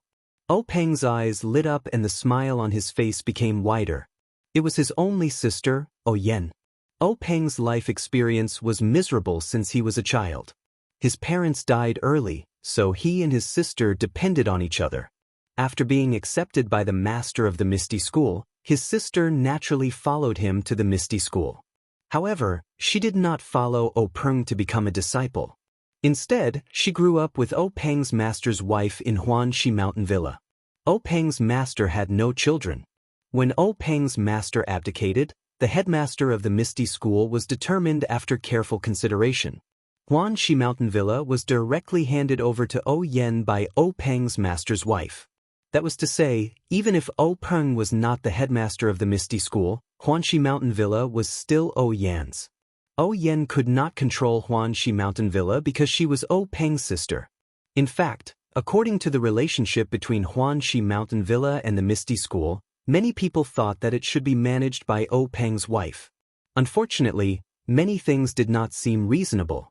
However, in the eyes of the 6 Misty Tigers, this was not the case. Most of them still remembered the little girl who came with O Peng a long time ago. They all regarded O Yen as their child or sister. They did not care about other people's views and opinions. Huanxi Mountain Villa was their back garden. Of course, they would only be at ease if they handed it over to their own people. Although the headmaster's wife was O Peng's wife, she was different from the previous headmaster's wife. She was the founder of Huanxi Mountain Villa. No matter how virtuous and sensible she was still an outsider. How could she be at ease as compared to Yen? Therefore, Yan's status in the Misty School was somewhat aloof. Peng watched his sister walk into the meeting hall with a warm look in his eyes. He was very gratified to see her slowly walking in front of him as if he was looking at his own child. At this moment, Peng was no longer a person. He was the incarnation of a father. It was like seeing his proud and beautiful child appear in front of him. Yen also had the same feeling. The brother in front of her was really not much different from her father. Since she could remember, she had grown up with her brother. He doted on her, loved her, and let her feel the warmth of a father. There were so many words about her father in the book, so she thought of the image of her brother in her heart. It was just that this Jianghu was too cruel. In the past, when Peng was not the gang leader, every time he went out to fight, Yen would be terrified. She prayed silently for fear of losing her only family in this world. After Peng became the gang leader, he was busy with the affairs of the gang and had fewer opportunities to go out in person. Yen knew her brother's hardships and wanted to use her own strength to help him. Therefore, she had been doing her best to take care of the Huanxi Mountain Villa. From logistics, medicinal materials, and other aspects to ease the difficulties of the Misty School, she helped the development of the Misty School. Even last time, because of the treasure, Peng's relatives were asked to be hostages. Yen did not hesitate to go. She was willing to do anything for her brother. It was just that this time, what Peng wanted to do was a bit too shocking. He wanted to annex a gang whose strength was not inferior to their own, and it was in waters that they were not familiar with. Although she knew that her brother had a fortuitous encounter and had taken medicinal pills that increased his skills, Jianghu was not only about martial arts. Opportunity and luck were also very important. Besides, this Jianghu was full of crouching tigers and hidden dragons. There was always someone better than you. It was possible that the Luo Shui gang was hiding their strength. During the time that Peng was out, Yen really could not sleep at night for fear of hearing bad news. Yesterday, when she received the news that her brother had returned victorious, Yen wanted to greet Peng as soon as possible. However, Yen also knew that her brother was the gang leader and no longer belonged to her alone. He was the idol of thousands of gang members and there were too many things that needed to be done. Therefore, she waited until the celebration party before she arrived late. Yen walked in front of Peng and said with a salute, "Brother, congratulations on making a great contribution to the foundation of the Misty School." Peng looked at his sister's slightly thin face and said with some heartache, "Yen, how many times have I said it? Don't worry about me. With my current skills, if I encounter any danger, escaping is not a problem and I will not lose my life. Look at you, I haven't seen you for only a few days and you've become so thin. Isn't this making me feel bad?" Yen said with a smile, "It's a pity that younger sister is not a man. Otherwise, you could also go out and fight in your brother's place. What are these worries for now?" Peng looked kindly at his sister. Looking at her face that was so similar to his mother's, he could not help but want to be like before and tug on her little ears. However, this meeting hall was not the main room of the family. He could only wave his hand and say, "The affairs of the gang will naturally be handled by older brother. Yen, you don't need to be alarmed. Even if you are a younger brother, I will not let you easily take risks. I will clear the path for you." Yen nodded with a smile and said, "I already knew this." "Haven't you always been at the forefront since you were young?" Then Yen asked again, "Brother, how was your battle with the Luo Shui gang this time?" Peng looked at his sister and pointed to the chair next to him and said, "Yen, sit down first. I will tell you slowly." After Yen sat down, Peng began to tell the story of his departure from the Misty School, all the way until he killed his way into the core of the Luo Shui gang and captured the leader of the Luo Shui gang, Shui Yupeng. During this process, Peng tried to make it as simple as possible and skimmed over the dangerous places. However, when it came to the thrilling parts, Yen still broke out in a cold sweat. Although her brother was sitting in front of her unscathed, her heart was still hanging high. When Peng finished his understatement, Yen let out a long breath and said seriously to Peng, Brother, it seems that it really was very dangerous. If it wasn't for the great improvement in power of older brother and the other brothers, this Luo Shui gang might have been a dragon's pool and a tiger's den. Peng nodded thoughtfully and said, actually, if it wasn't for the great improvement in power of us and the other brothers, we wouldn't have had the idea of annexing the Luo Shui gang. This rashly obtained power can cause people to do things that exceed their usual expectations. Yen agreed and said, that's right, older brother. The consequences or expectations of this action can often not be controlled by people because they haven't gotten used to this great power and haven't let themselves get used to it. Therefore, they can't have a good understanding of the consequences and can easily bring disaster to themselves. Peng smiled and said, Yenr is right. It's like a farmer who suddenly became rich overnight and has other things on his mind. He wants to do things that he didn't have the courage to do before, such as gambling. Perhaps he hasn't been to a gambling house before, or perhaps he has, but he knows that his wallet is dry and he doesn't dare to place big bets. Now that he feels that he has money and can afford to squander it, he comes to the gambling house and boldly places big bets. Of course, if he can win, the farmer is lucky. But if the gamble is out of the farmer's control, then he may lose his family fortune or even his life. Thinking about it this way, it's because he didn't become rich overnight that he can live a stable life and live an ordinary life until he's old. Yen looked at her brother with a smile and didn't say anything else. Peng said lovingly, Yen, older brother knows what you're thinking. This time, attacking the Luo Shui gang was indeed a bit risky. This is also because of the sudden increase in power. After the lesson of blood, I have also understood a lot. In the future, me and the other brothers will be more careful. Don't worry, your older brother is not just a farmer who became rich overnight. Yen smiled like a flower and said softly, I know, older brother. Peng asked again, Yen, how is the situation in the mountain villa's medicine field? Yen frowned and said, the situation is still the same. There hasn't been any progress. After the seeds were planted, there still hasn't been any signs of germination. But I don't know why. Peng was a bit anxious and said, could it be that the disciples sent don't know how to plant it? Or is it that the method used is wrong? Why don't we have Hall Master Bai or Elder, he send a disciple that they're proud of to take a look? Yen nodded and said, perhaps. The method of planting the seeds is based on the usual method of planting medicinal herbs. The disciples in charge of the medicine field were all sent by the medicine hall and have a wealth of experience in planting medicinal herbs. It's just that I don't know why they haven't germinated. Previously, I saw that you were busy with the Luo Shui gang and presumably the medicine hall didn't have any spare time. Now, I reckon that Hall Master Bai and the others will have some time. Peng nodded and said, Yen, you also have to be careful of your body. Don't study too much. If this medicinal herb can be grown, that's the best. If it can't be grown, it's also fine. Older brother doesn't want to see you tire yourself out over such an insignificant medicinal herb. Yen smiled and said, I know, older brother. Although I can't practice high-level internal strength, I still know some basic skills. It's more than enough to strengthen my body. You don't have to worry.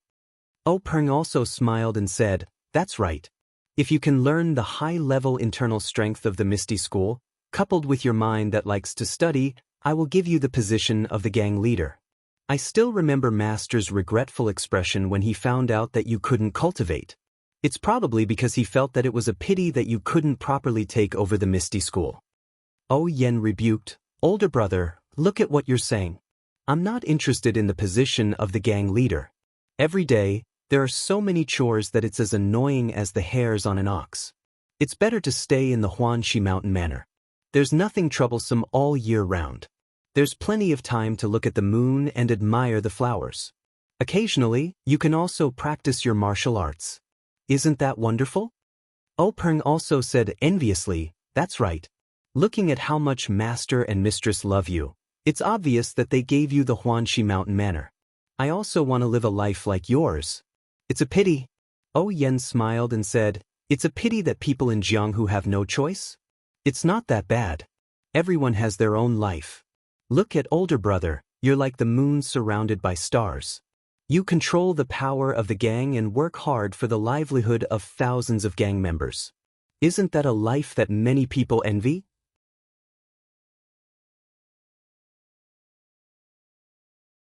Chapter 85. Peng smiled proudly and said, Yenra's right. A real man has an indomitable spirit. Naturally, we have to do something vigorous. Farmers are proud of their crops. Businessmen are proud of their wealth. People of Jianghu are proud of their fame in Jianghu. Since Big Brother has become the leader of the Misty Sect, I naturally have to be proud of the Misty Sect. I have to be proud of the brothers in the sect. I have to be proud of the Misty Sect in my own hands. Maybe when Big Brother is old and can't walk anymore, I will go to your Huanxi Manor to enjoy my retirement.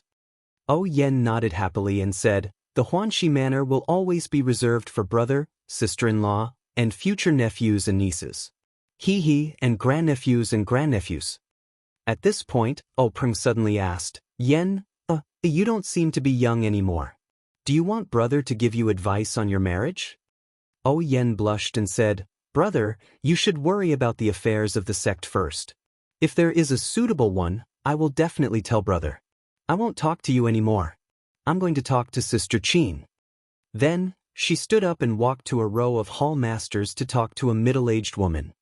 Peng watched his sister run away and couldn't help but laugh in his heart, thinking, it seems that Yen has reached the age. I have to take care of things for her. However, there are many young men in Jianghu who meet the requirements. I have to slowly choose one. Sister Qin, who was talking to Yen, was the hall master of the Misty School's Ming Chui Hall. As the saying goes, men and women of Jianghu are affectionate. If there are men in Jianghu, there must be women. The Misty School was no exception. In addition to most of the male disciples, they also recruited some talented girls to be trained as female disciples. These female disciples, except for a few who followed their masters to cultivate, such as Xueqing, were all in Ming Chui Hall. Generally, the female heroes who had some fame in Jianghu were mostly talented. This talent was reflected in their appearance. Generally, female heroes had beautiful faces that people would never get tired of looking at. Big Sister Qin, on the other hand, was an anomaly. Her appearance was extremely ordinary and could even be said to be passable. Moreover, her skin was coarse and dark. At a glance, she was no different from a peasant woman in the countryside. In fact, she could not even compare to a peasant woman. But you said that the people of Jianghu all practiced martial arts. Of course, they practiced martial arts to protect their lives. Of course, it was also to strengthen their bodies. Needless to say, if you didn't even have a slim body, you would be embarrassed to say that you were in Jianghu. However, Big Sister Qin was not like that. She had a waist like a water bucket. Coupled with that face, she was naturally inferior to a peasant woman. The most infuriating thing was that Big Sister Qin's specialty was the snake fist. However, no one knew whether she practiced it for the sake of practicing martial arts or for other purposes. However, most people did not have the fortune to see it.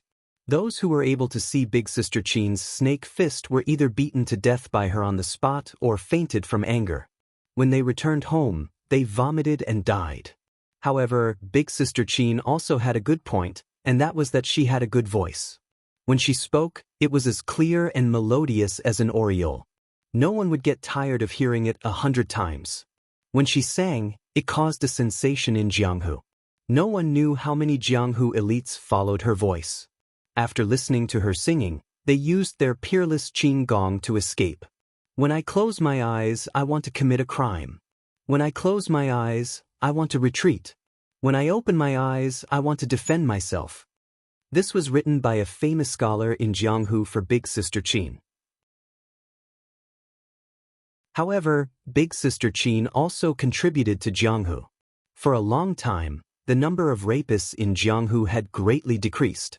Many rapists had washed their hands and no longer dared to believe their own ears. Moreover, the first choice of martial arts for the generation of Jianghu elites was Qin Gong.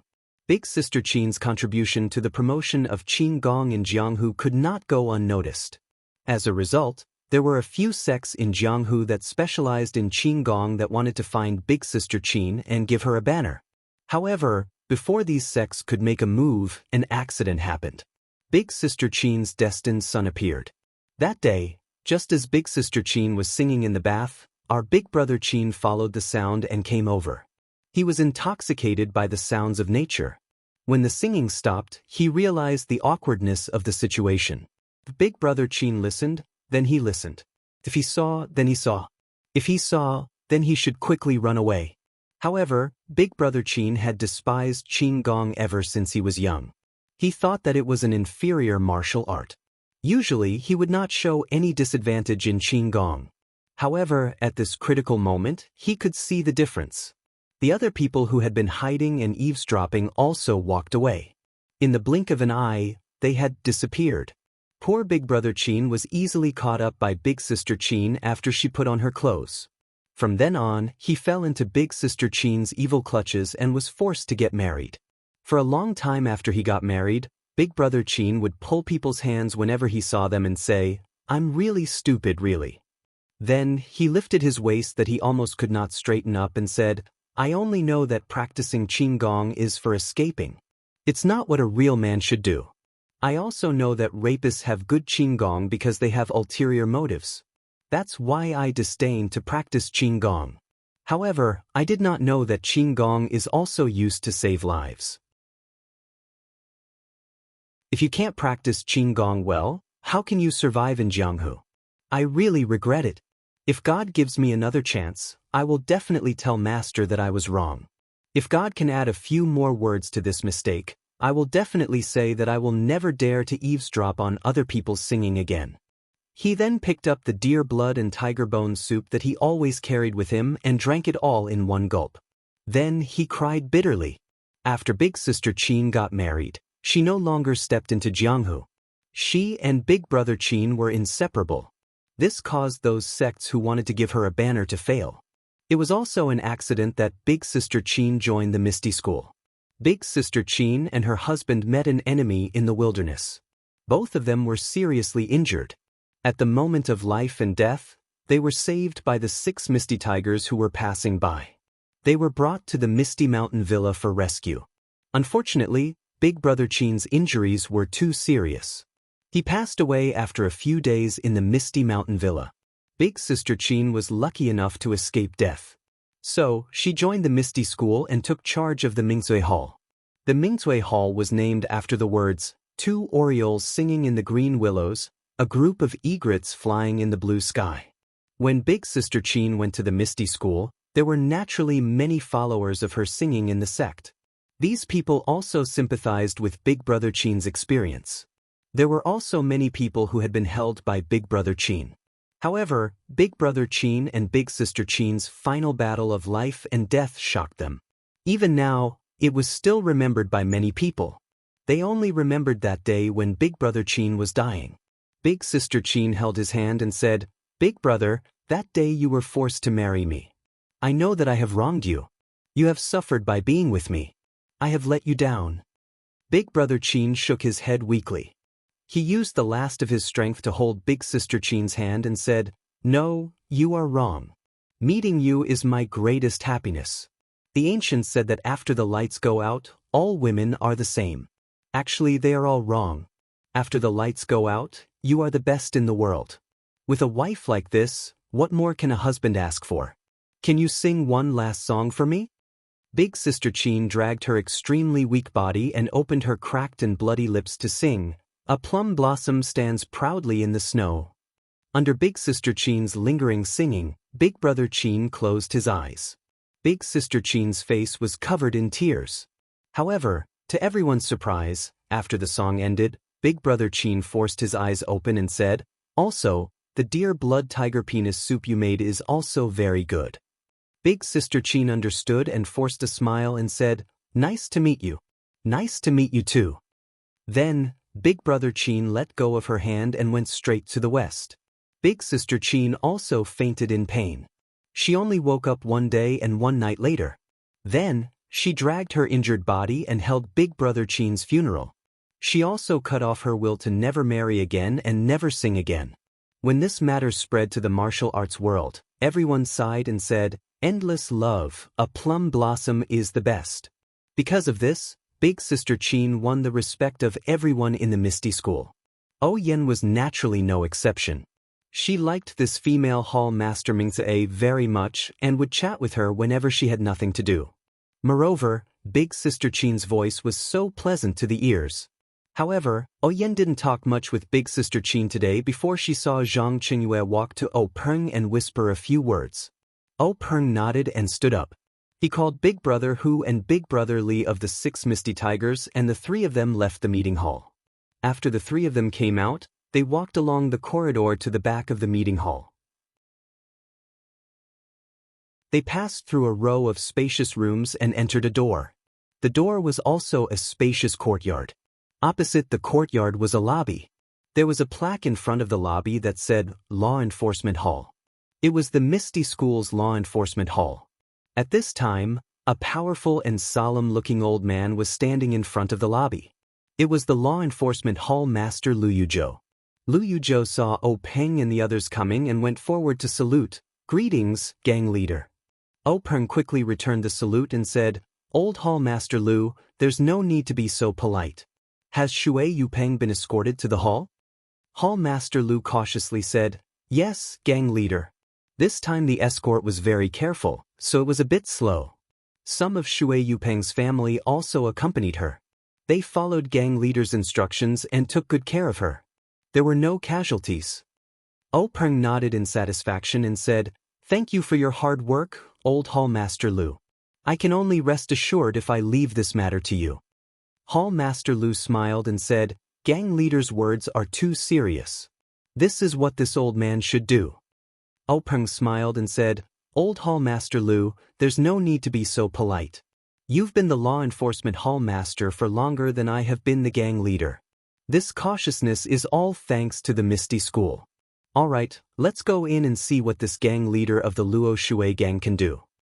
After saying this, he entered the law enforcement hall's door. The others followed behind Peng. The law enforcement hall's hall was very large. There weren't many chairs and there weren't many windows in the hall. They were all closed and no sunlight came in. It was very cold and gloomy. At this time, most of the disciples in the hall had gone to the assembly hall and the square. The ones left were the elite disciples. These people were all holding swords and sabers in their hands. They were ready for battle and didn't dare to slack off. This was because at this time, the gang leader of the Luo Shui gang, Shui Yupeng, was sitting in the hall.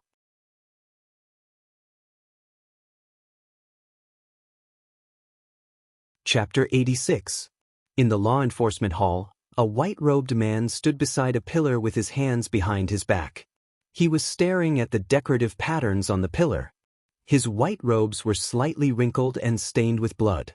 However, these, along with his sharp eyebrows and straight nose, only made him look imposing and not dispirited at all. Peng walked into the disciplinary hall and looked up to see this man dressed in white. That person also heard the sound and turned around. Their gazes met in an instant. Peng stopped in his tracks and the man in white froze. The two looked at each other for a moment, their eyes narrowing at the same time. Only then did they withdraw their gazes. The man in white went back to looking at the boring decorative patterns. Peng once again stepped into the disciplinary hall and walked towards the chair placed in the center of the hall. Peng sat on the chair and silently looked at the tall man in white in front of him. He didn't speak and seemed to be thinking about something. The man in white also didn't look at Peng. At this time, the air also froze. The 6 Misty Tigers also walked into the disciplinary hall. Only Hu Yuni sat below Peng. Everyone else stood, including Lu Yuzhou. After waiting for a while, some people became impatient. Lu Qingyang, old 5th Lu, frowned and said, You bastard, you've already been captured by my Misty School. Why are you still putting on airs? Do you want me, old 5th Lu, to give you a beating? Peng was a little angry. He glared at old 5th Lu and lightly scolded, 5th brother, don't talk too much. Old 5th Lu was unconvinced and said, 3rd brother, this bastard. Before he could finish, the man in white said, Since I've been captured, my life and death are in your hands. Why talk too much? Peng smiled and said, Brother Shui, you don't need to lower yourself to his level. My fifth brother is a boor. You don't need to take those words to heart. The man in white, Shui Yupeng, snorted and didn't say anything else. At this time, old fourth Shangguan said, Gang leader Shui, do you still think this is your Luo Shui gang? Since you know you've been captured by us and are now a prisoner of my Misty School, you should have the awareness of being a prisoner. You shouldn't act so righteous, as if it's a blessing that we captured you and insulted your martial arts for no reason. Shui Yupeng glanced at Shangguan Laosi without saying anything. Shangguan Laosi continued, I know what clan leader Shui is thinking. Is it because my Misty School's sudden attack caught the Luo Shui clan off guard and caused them to suffer a great loss? If the Luo Shui gang had been even the slightest bit vigilant, we would have been the ones completely wiped out. Shui Yupeng snorted again and said loudly, It's just a small trick. It's not worth mentioning. Shangguan Laosi snorted and said sternly, What dirty tricks? What dirty tricks? What schemes? What schemes? What schemes? As long as you can win, it's a good scheme. Jianghu? Jianghu? Jianghu? We don't need a reason, we don't need to be honorable. Clan leader Shui seems to have been a clan leader for so long that you've forgotten the law of the jungle. Shui Yupeng said, There's no need for Master Shangguan to worry about this. I naturally know. Shangguan Laosi said, Since you know this principle, then you should know that there will be a time when a gang tries to annex another gang. Naturally, there will be a day when you will be annexed by another gang. Clan leader Shui can't have forgotten how the Luo Shui gang grew, right? At this time, Shui Yupeng's expression was somewhat uncertain. The faith in her heart was slightly shaken. Seeing this, Hu Laoda opened his mouth and said, Is clan leader Shui still regretting your plan to attack the Xen Rong gang? Because of our interference, you failed on the verge of success? Shui Yupeng's expression became even more gloomy. That's right. My Luo Shui gang has always relied on Luo Shui for a living. We have no foundation on land. For the sake of Luo Shui's development, I did my best to plan for several years to bring the Xen Rong gang under my command. But I didn't expect you to take advantage of my weakness. If not for the fact that my gang's attention was focused on Xen Rong gang, how could you have succeeded so easily? Shangguan Laosi laughed. The ancients say that those who scheme against others will always be the ones to scheme against. Clan leader Shui must have learned this before. Besides, the mantis stalks the cicada, unaware of the oriole behind. This is not uncommon in Jianghu. To be ambushed by my Misty Mist gang, it can only be said that clan leader Shui was too careless. If you can plan to go ashore, how can the gangs on land not plan to enter the water? Shui Yupeng looked up to the sky and sighed, Man proposes, God disposes. What can I say if God disposes of me? At this time, Openg also smiled and said, Clan leader Shui, you're wrong. It's not that God is heartless. This time, God has opened his eyes. Shui Yupeng was stunned and asked curiously, Why does clan leader O say that? Could it be that your Misty School's annexation of my Luo Shui gang is actually doing me a great favor? After he finished speaking, he laughed coldly. Openg saw this and didn't argue with him. Instead, he asked, Then does clan leader Shui know the background of the Xen Rong gang's leader, Zhao Xian? Zhao Xian? Shui Yupeng heard this name and said contemptuously, Isn't he just a mountain bandit who has the support of a wealthy merchant in Yu City and is only able to survive in the cracks between the various sects? What kind of background could he have? Then what about Zheng Rong? Openg continued to ask. Zheng Rong? Shui Yupeng was puzzled. Isn't he the second in command of the Xen Rong gang? Isn't he a scholar that Zhao Xian robbed when he was in the mountains? It said that the two of them got to know each other through fighting. In the end, they became sworn brothers and Zheng Rong followed suit. Openg smiled and said, Clan leader Shui is right. Later on, Zheng Rong felt that robbing in the mountains was not the way to survive. So, he acted as a middleman and led Zhao Xian to become acquainted with a wealthy merchant in Yu City. Then, he came down from the mountains and established the Xen Rong gang between Yu City and Pingyang City. Shui Yupeng listened and nodded involuntarily. Then Openg asked, Then why does clan leader Shui think that the wealthy merchant wants to cooperate with a mountain bandit with no background? Shui Yupeng thought for a moment and said, according to our understanding, the wealthy merchant wants to expand his influence and find a chance to make a name for himself. He doesn't want to limit himself to business. Openg asked again, then, why doesn't the wealthy merchant seek help from the large sects in Yu City or the Misty School in Pingyang City? Shui Yupeng said, maybe he thinks that Zhao Xin is easier to control? If he cooperates with the large sects, he will be eaten up by you. Openg smiled and said, that makes sense. Clan leader Shui, why do you think we haven't taken over the Xen Rong gang since it's so close to the Misty School? Why do you think we're taking over the Luo Shui clan instead? Shui Yupeng smiled and said, how would I know? Maybe he thinks that the Xen Rong gang is just a fly with too little meat. However, Openg said, clan leader Shui is wrong. The Xen Rong gang is located between Pingyang City and Yu City. If the Misty School can take over the Xen Rong gang, its influence will immediately expand to the vicinity of Yu City. The benefits to the Misty School will not be small. Shui Yupeng was also curious and asked, then why hasn't clan leader O acted yet? Openg smiled mysteriously and said, that's because of Zheng Rong. Zheng Rong? Shui Yupeng was stunned. Openg continued, Zheng Rong is an abandoned disciple of the Daoist Temple's law enforcement elder, Chang Gung. Hearing this, Shui Yupeng sucked in a breath of cold air. He was also a guild leader, so he didn't lack strategic insight. What he lacked was information, and this lack of information directly led to his and Openg's different judgments of the Xen Rong faction. No one was a fool. Shui Yupeng immediately understood what Openg meant. He was about to touch the tigers, but the word abandoned made many connections. First of all, as the saying goes, you have to look at the owner before beating the dog. Although Zheng Rong was an abandoned disciple, he was still a member of the Daoist Temple. Although he was abandoned, it did not mean that the Daoist Temple would not care. If you taught him a lesson, wouldn't you be disrespecting the Daoist Temple? Moreover, even if the Daoist Temple did not care, they could not stop the law enforcement elder from expressing his warmth from a personal perspective. How could the Luo Shui gang provoke the Daoist Temple's law enforcement elder? Not to mention the connections in Jianghu, just Chang Gung's disciple alone was enough to destroy the Luo Shui gang. Secondly, if there was an abandoned, there would definitely be a return. Who knew when the Daoist Temple's abbot would impulsively accept this abandoned disciple back into the sect? No one could ignore this possibility.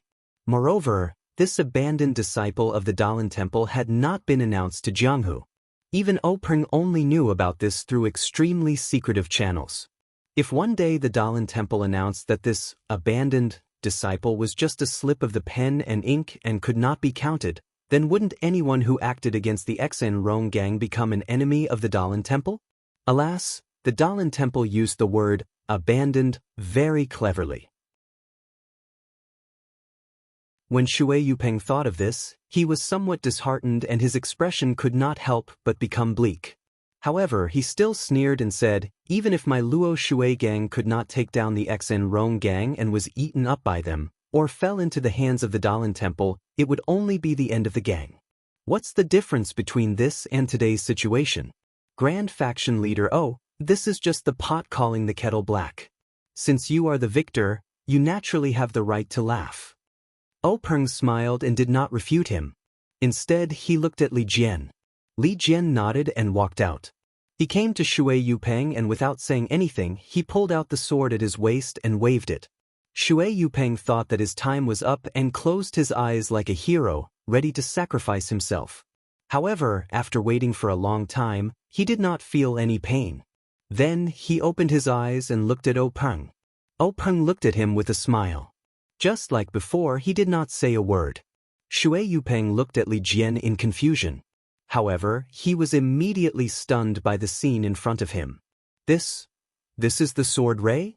Shui Yupeng's face was ashen as he looked at the sword ray in Li Jian's hand. He cried out in surprise, is there really such swordsmanship in this world? After a while, Shui Yupeng let out a long breath and said, Master Li's martial arts have advanced to such a level. I have nothing to say about my defeat. Then he said to Openg, I originally thought that I was unlucky to be ambushed by Grand Faction Leader O and fell into your trap. I felt indignant. When Grand Faction Leader O exchanged blows with me, I was absent-minded and thought that Grand Faction Leader O was only a... Now that I think about it, Grand Faction Leader O seems to have hidden his true strength. Please add it to your collection, thank you.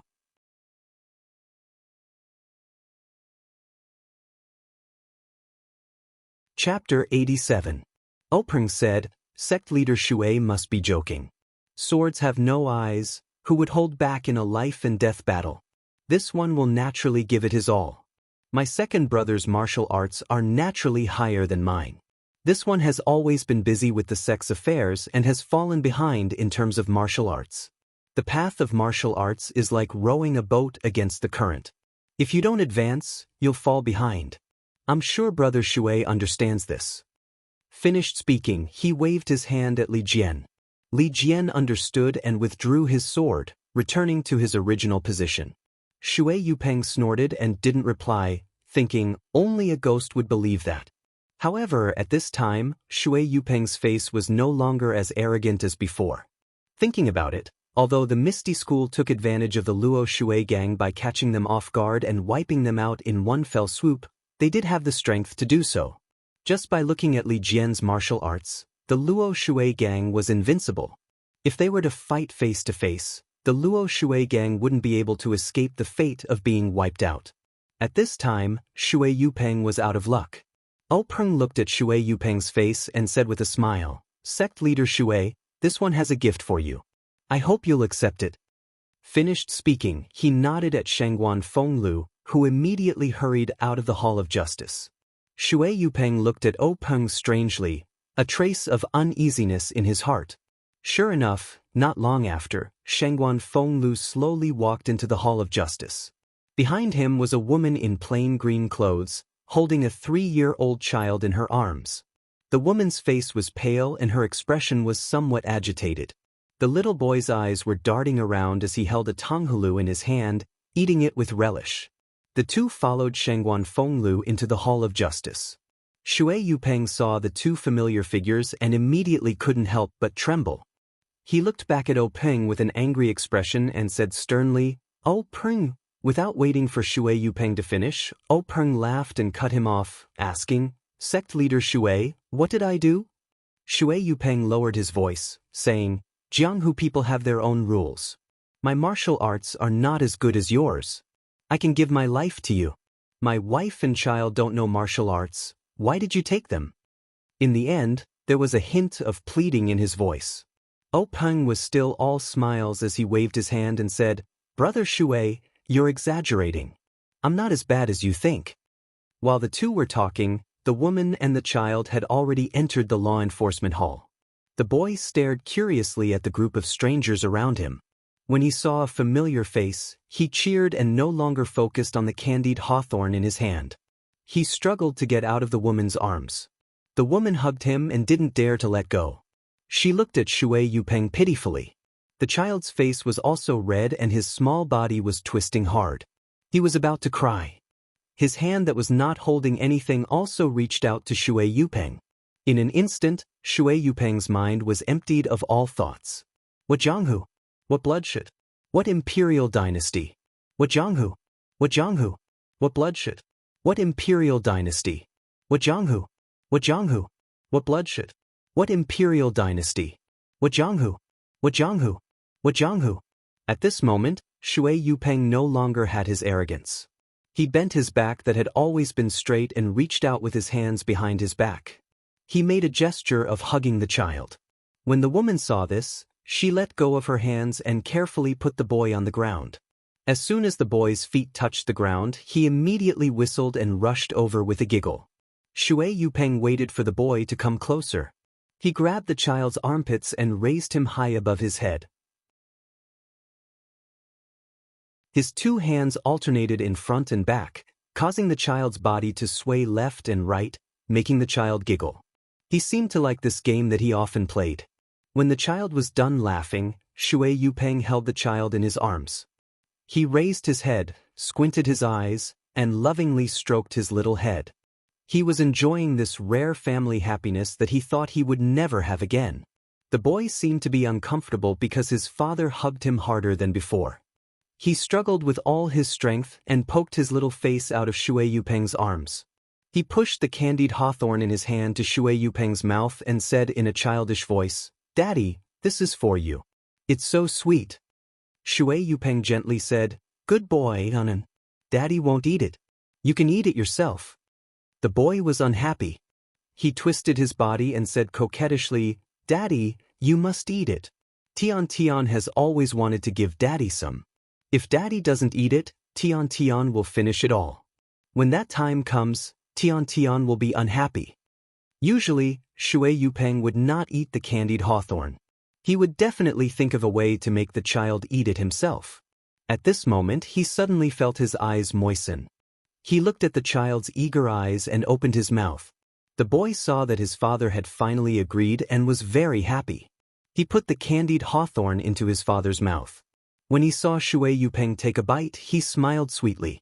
He also carefully bit the candied hawthorn that was about the same size as his mouth and ate happily. As he ate, he muttered, "Big Sister Shui was right. She didn't lie to Tian Tian. I can really see Daddy here." Shui Yupeng was startled and asked, "Who is Big Sister Shui?" As Tian Tian ate, he looked up and said, "It's that pretty big sister with that thing on her face." Big Sister Shui picked up Tian Tian and Mother and said that she was looking for Daddy. She even gave Tian Tian this delicious thing. "I haven't seen Daddy for a few days." Tian Tian thought that Big Sister was lying. Shui Yupeng immediately understood the reason. Then, he carried Tian Tian over to the woman and said, "Good boy. Come and play with Mother. Daddy still has things to do. I'll play with you later." Hearing this, Tian Tian stretched out his arms and hugged Shui Yupeng's neck. He frowned and said unhappily, "Then Daddy should come quickly. Don't be like before and always go back on your words." Shui Yupeng smiled and kissed Tiantian's little face, saying, "This time Daddy will definitely keep his word." Tian Tian cheered and kissed Shui Yupeng's face, saying, "Then Dandan will wait for Daddy outside." Then, he obediently let go of his arms and twisted his body to hug his mother. The woman hurriedly and carefully took Tian Tian into her arms. At this time, the woman's expression had returned to normal. Shui Yupeng looked at her and nodded deeply. Her eyes revealed a look of pleasant surprise. She did not say anything to Shui Yupeng and turned to leave the law enforcement hall. Tian Tian, who was in her arms, looked at Shui Yupeng with reluctance. When the two figures disappeared, Shui Yupeng turned around and said to O Peng, "Clan leader O." O Peng understood and said, "Clan leader Shui, don't worry. Your family of 14 is unharmed." Then O Peng said to the people below, "Bring a chair for clan leader Shui." The people below placed the chair beside Shui Yupeng. O Peng said, "Clan leader Shui, please sit down and talk." Shui Yupeng looked at the chair and thought for a moment. Then, she took a deep breath and slowly exhaled. She then calmly sat down. Seeing this, O Peng smiled in satisfaction. He then said, "Since Brother Shui has sat down, then please listen to what this one has to say. From Brother Shui's point of view, the Luo Shui gang being taken down by my Misty School is the same as being taken down by the Daoist Temple. They are both the result of the gang being destroyed. Actually, Brother Shui, if you think about it carefully, you will find that there is a fundamental difference between the two. If the Luo Shui gang is taken down by the Daoist Temple or the Xen Rong sect, then it must be because Brother Shui's attack on the Xen Rong sect has failed, or the Daoist Temple has come to take revenge on Brother Shui for destroying the Xen Rong sect. However, looking at the strength of the Xen Rong sect and the Luo Shui gang, it should be the latter. At that time, the Daoist Temple will take revenge and will not hold back. Not to mention Brother Shui's family, the brothers in the gang will also suffer heavy casualties. Moreover, the Daoist Temple has the power to control the waterways and will not leave the Luo Shui gang behind. Brother Shui's Luo Shui gang will definitely be destroyed. There is no other choice. Shui Yupeng smiled bitterly and said, "I have overestimated myself. If it was really an egg striking a rock, this would probably be the result." O Peng continued, "But now the situation has changed. Brother Shui has not even begun to attack the Xen Rong sect before it was taken down by my Misty School. Brother Shui's Luo Shui gang has yet to form a grudge with the Daoist Temple. Shui Yupeng sneered, then wasn't the Luo Shui gang taken down by you guys? Didn't it also end up being destroyed? It's just that the casualties in the gang were not heavy. Don't tell me you want me to continue running the Luo Shui gang? Speaking up to this point, she could not help but be startled. She raised her head and looked at O Peng. Don't tell me gang leader O really has such intentions? She seemed to be surprised. Actually, since the Misty School attacked the Luo Shui gang, she arranged for her family to escape. Then, she led the elders and hall masters to fight against the Misty School. As a result, the entire gang was wiped out and captured. Shui Yupeng was already disheartened. She thought that there was no way she could escape the destruction of the Luo Shui gang. From then on, the Luo Shui gang's name would no longer exist in the Jianghu. She would also be killed. The reason they took her to the Misty School was nothing more than to encourage the morale of the gang. Killing the gang leader in front of everyone would have a much better effect than if no one saw it. Therefore, Shui Yupeng had always maintained her integrity. She wanted to leave a good reputation before she left this world.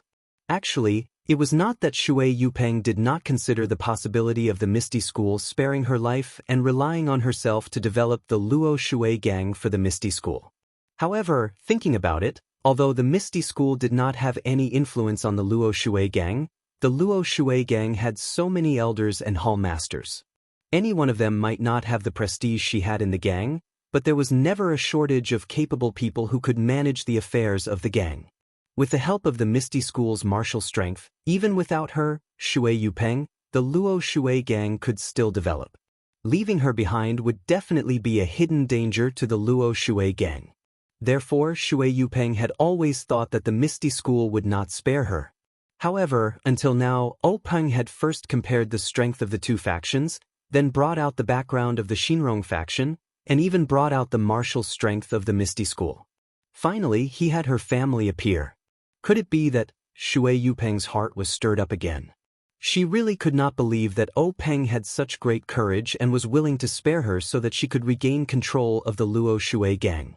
Please add it to your collection, thank you.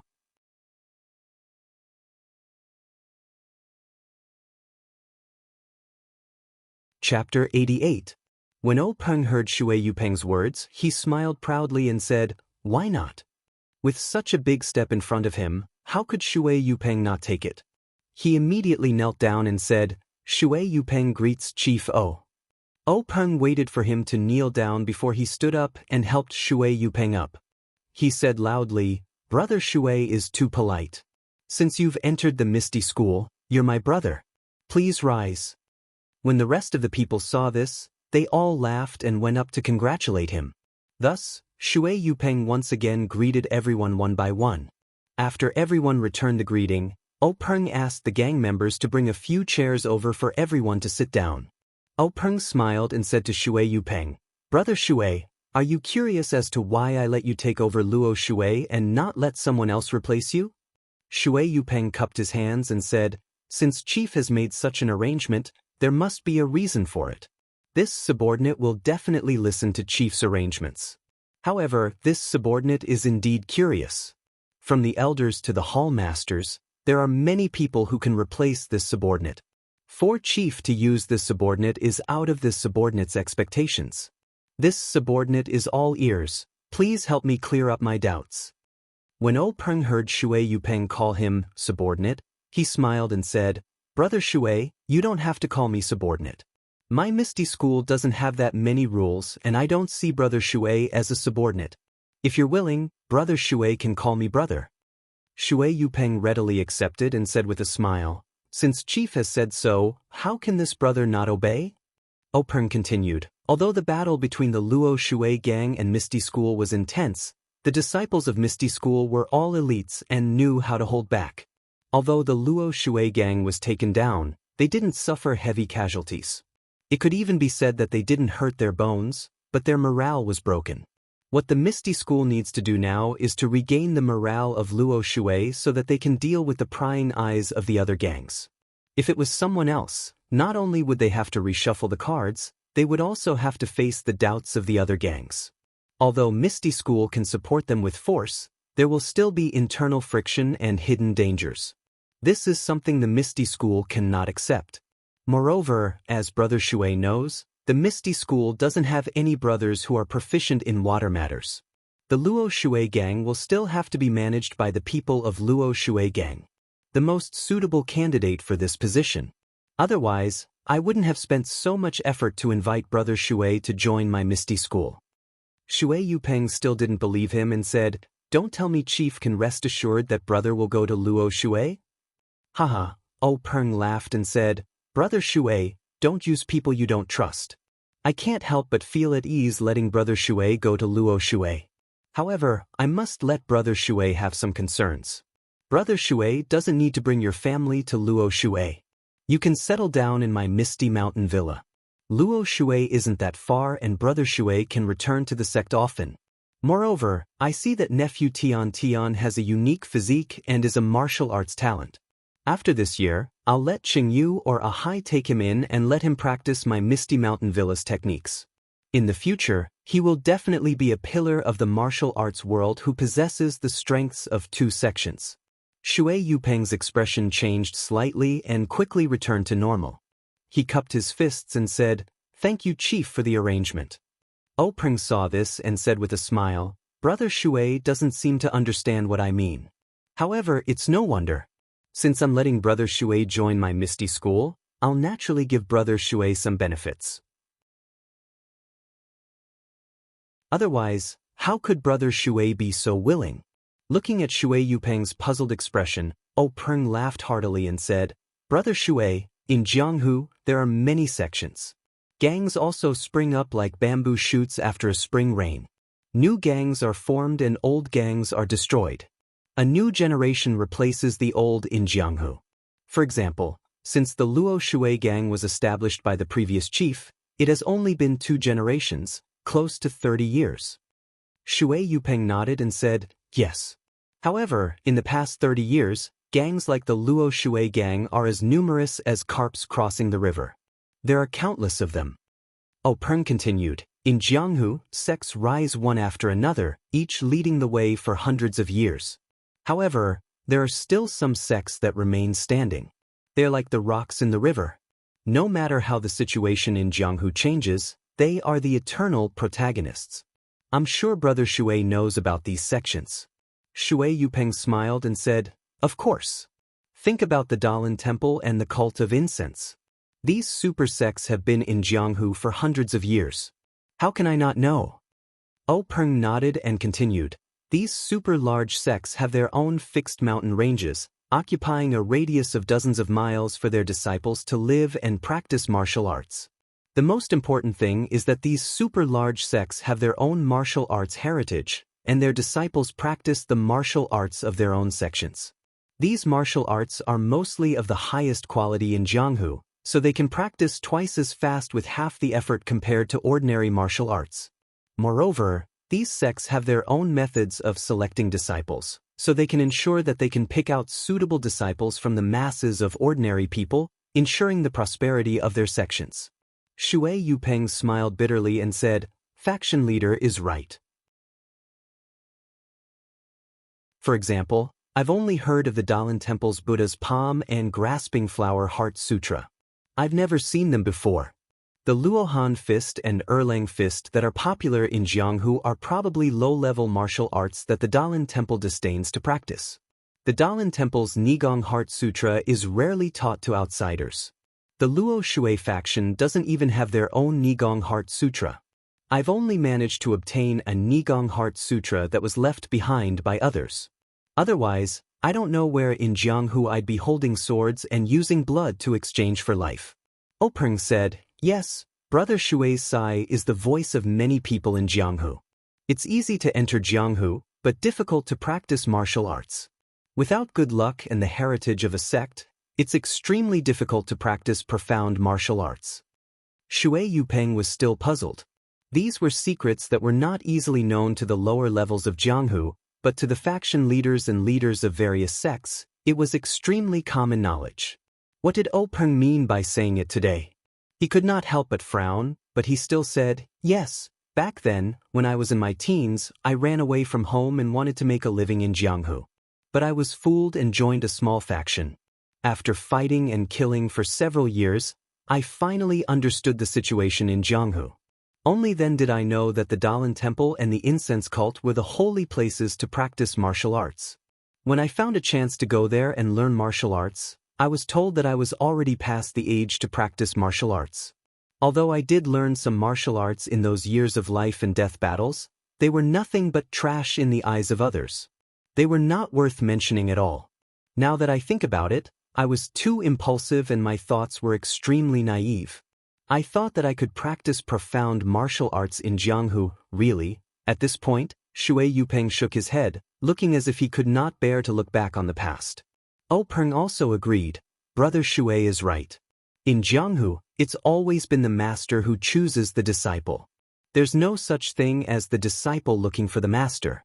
Most of the disciples are selected at a young age to strengthen their muscles and bones and to forge their meridians. Occasionally, there are those who are not selected. Even if they have excellent aptitude, after their meridians are fixed, their achievements will be limited. Not to mention the Daoist temple and the incense cult, even my Misty school will not accept most of them. Moreover, even if they have entered the sect, their aptitude still depends on their aptitude. Some practice external martial arts, some practice internal martial arts. Different martial arts have different effects on different people. If the sect you enter doesn't have a suitable martial arts for you, your 10 years of practice will only be regarded as 1 year of practice for others. How can you stand out? Therefore, the martial arts inheritance of a sect and the foundation of the sect's cultivation methods are extremely important. Shui Yupeng's heart was filled with sorrow. Faction leader, you're right. Now I'm envious of those disciples who enter the Daoist temple and the incense cult. They're really lucky to be able to practice profound and authentic martial arts. At this moment, Boss who was listening to their conversation, opened his mouth and said with a smile, Faction leader Shui, you don't have to be envious. Now there's a good opportunity in front of you. Shui Yupeng was stunned and asked Boss Hu, Brother Hu, what do you mean? Peng said with a smile, Brother Shui, don't be anxious.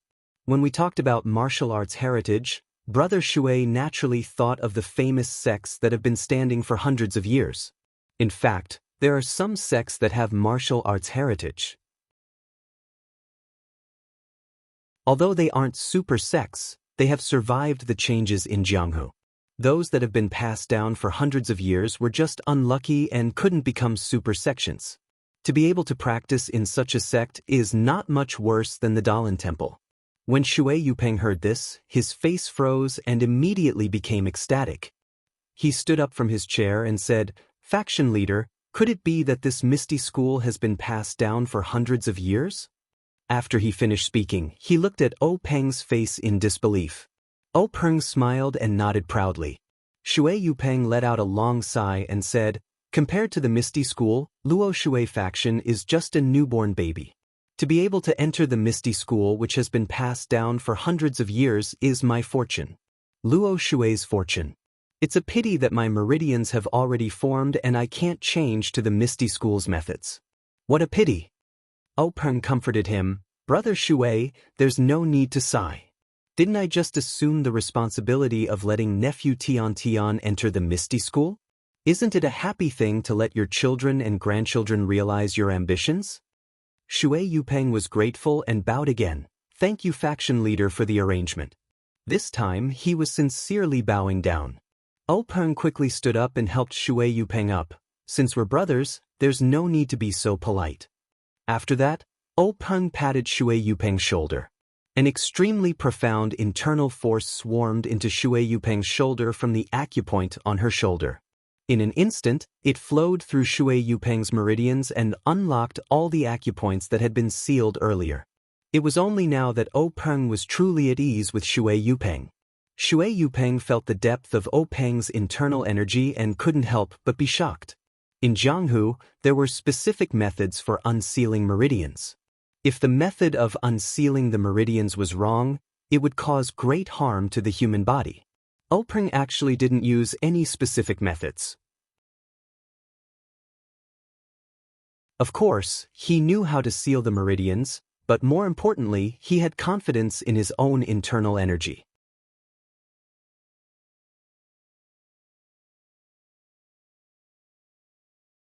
Chapter 89. When Openg used his profound internal energy to unseal all of Shui Yupeng's acupoints, Shui Yupeng realized that he was just a frog at the bottom of a well. The Luo Shui gang that he managed was not worth mentioning in front of these large sects with hundreds of years of history. At this time, Openg said, "Brother Shui, you don't have to regret it. My Misty School has countless ancient books for you to read. When you have time, you can go to the library and take a look. Although you can't practice internal energy cultivation methods, there are many martial arts you can refer to. Some of them don't require specific cultivation methods. When Brother Shui sees them, you can choose one or two to practice. Even if you can't practice them, you can refer to them to verify your own shortcomings." Shui Yupeng bowed and thanked him. "Thank you for your help." Openg patted Shui Yupeng's shoulder and said with a smile, "We're already brothers. Brother Shui is too polite. Hurry up and take a bath. There are other brothers waiting for us in the assembly hall. They're all waiting for Brother Shui to join us." At this time, Lu Qingyang, Lu Laowu, who was sitting below, had been impatient for a long time. If it weren't for Openg's repeated warnings, he wouldn't have been able to sit still. When he heard this, he immediately jumped up and shouted, "Motherfucker, gang leader Shui, hurry up and take a bath. Now, my mouth is so thin that a bird is coming out." Shui Yupeng smiled apologetically and said, "I'll go right away. Brothers, you can go first." Then, Shui Yupeng followed old Fourth Shangguan to take a bath and change clothes. The others chatted and laughed as they returned to the assembly hall. The assembly hall was still filled with laughter, but everyone felt strange. Gang leader O had been out for a long time, so why hadn't he come back yet? When would the celebration begin? O Yen and Big Sister Qin were also whispering to each other. From time to time, they would look at the entrance of the assembly hall. When Openg and the others came back, O Yen was relieved. Looking at her brother's obviously more high-spirited expression, O Yen knew that her brother must have done something big. But what was it? Openg walked into the assembly hall and came to his seat. He didn't sit down, but turned around and said to everyone, "Brothers and sisters, I'm sure you've been waiting for a long time. I announce that the celebration feast will begin now. Let's all get drunk later." When everyone saw that the celebration banquet was held in the meeting room, they couldn't help but be pleasantly surprised. It seemed like the gang leader was really happy. They couldn't help but shout, "All right, thank you, gang leader. We'll definitely get drunk in a while." Soon after, the gang members and servants brought up a sumptuous amount of wine and water. The celebration banquet began in a lively manner. Not long after, the dishes were placed on the table. At this time, everyone was quiet, waiting for their leader to propose the first toast. However, when they saw that Openg was sitting there steadily and didn't immediately get up, everyone was very surprised. Some people even began to whisper. Suddenly, two people came in from outside the door of the meeting room. The one in front was very familiar to everyone. It was Shangguan Fenglu of the 6 Ethereal Tigers. Following closely behind was a man in white. His face was tense and he looked a bit tired, but his eyes were filled with joy. He raised his head slightly, showing a completely different temperament. Although he didn't look the same as Openg, the two looked surprisingly similar. Everyone couldn't help but compare this person with Openg in their hearts. They felt that Openg and this person were very similar, and it was difficult to tell who was better. But who was this person? When the man in white followed Shangguan Fenglu to stand in front of Openg, Openg personally stood up and offered the seat next to him. Everyone's doubts grew. Who was this person? He actually had such an identity. Just as everyone was whispering, Openg stood up and raised his wine cup, saying, "Brothers and sisters of the gang, the first toast of today's celebration banquet is a toast to everyone present. With everyone's hard work, the Misty School has become more prosperous with each passing day. With today's atmosphere, I hope that everyone will continue to work together in the future and make our family even better. Every day, there will be flourishing progress. Misty School is my home. Our development depends on everyone. Come, let me toast everyone. After he finished speaking, he was the first to drink the wine in his hand. When everyone heard this, they were all happy and said in unison, "Thank you, Misty School is my home. Our development depends on everyone. Cheers." After everyone finished drinking the wine in their cups, they sat down. Peng raised his second cup, saying, "Before I propose the second toast, let me introduce everyone to a person. Perhaps no one has seen this person before, but I guarantee that once I say this, everyone will know." As he said this, he affectionately pulled up the man in white sitting next to him, saying, "This is the Luo Shui Gang's Shui Yu Peng, the gang leader." The originally noisy meeting room instantly became silent. That's right, no one had seen this person before, but the Luo Shui Gang's name was very big. The Misty School had been busy for so long, and today's celebration banquet was to celebrate settling the Luo Shui Gang. Now that the big boss of the enemy was sitting here, how could no one not know? Seeing everyone looking at each other in dismay, Peng was very satisfied with this effect and continued, "This second toast is to gang leader Shui and the brothers of the Luo Shui Gang, to celebrate them joining our Misty School." These words were like a candle flame thrown into a fire, immediately igniting the enthusiasm of the Misty School's people. Everyone raised their cups and looked eagerly at Peng and Shui Yu Peng. That's right, although they had taken down the core of the Luo Shui Gang, the Luo Shui Gang's power was still not firmly in the hands of the Misty School.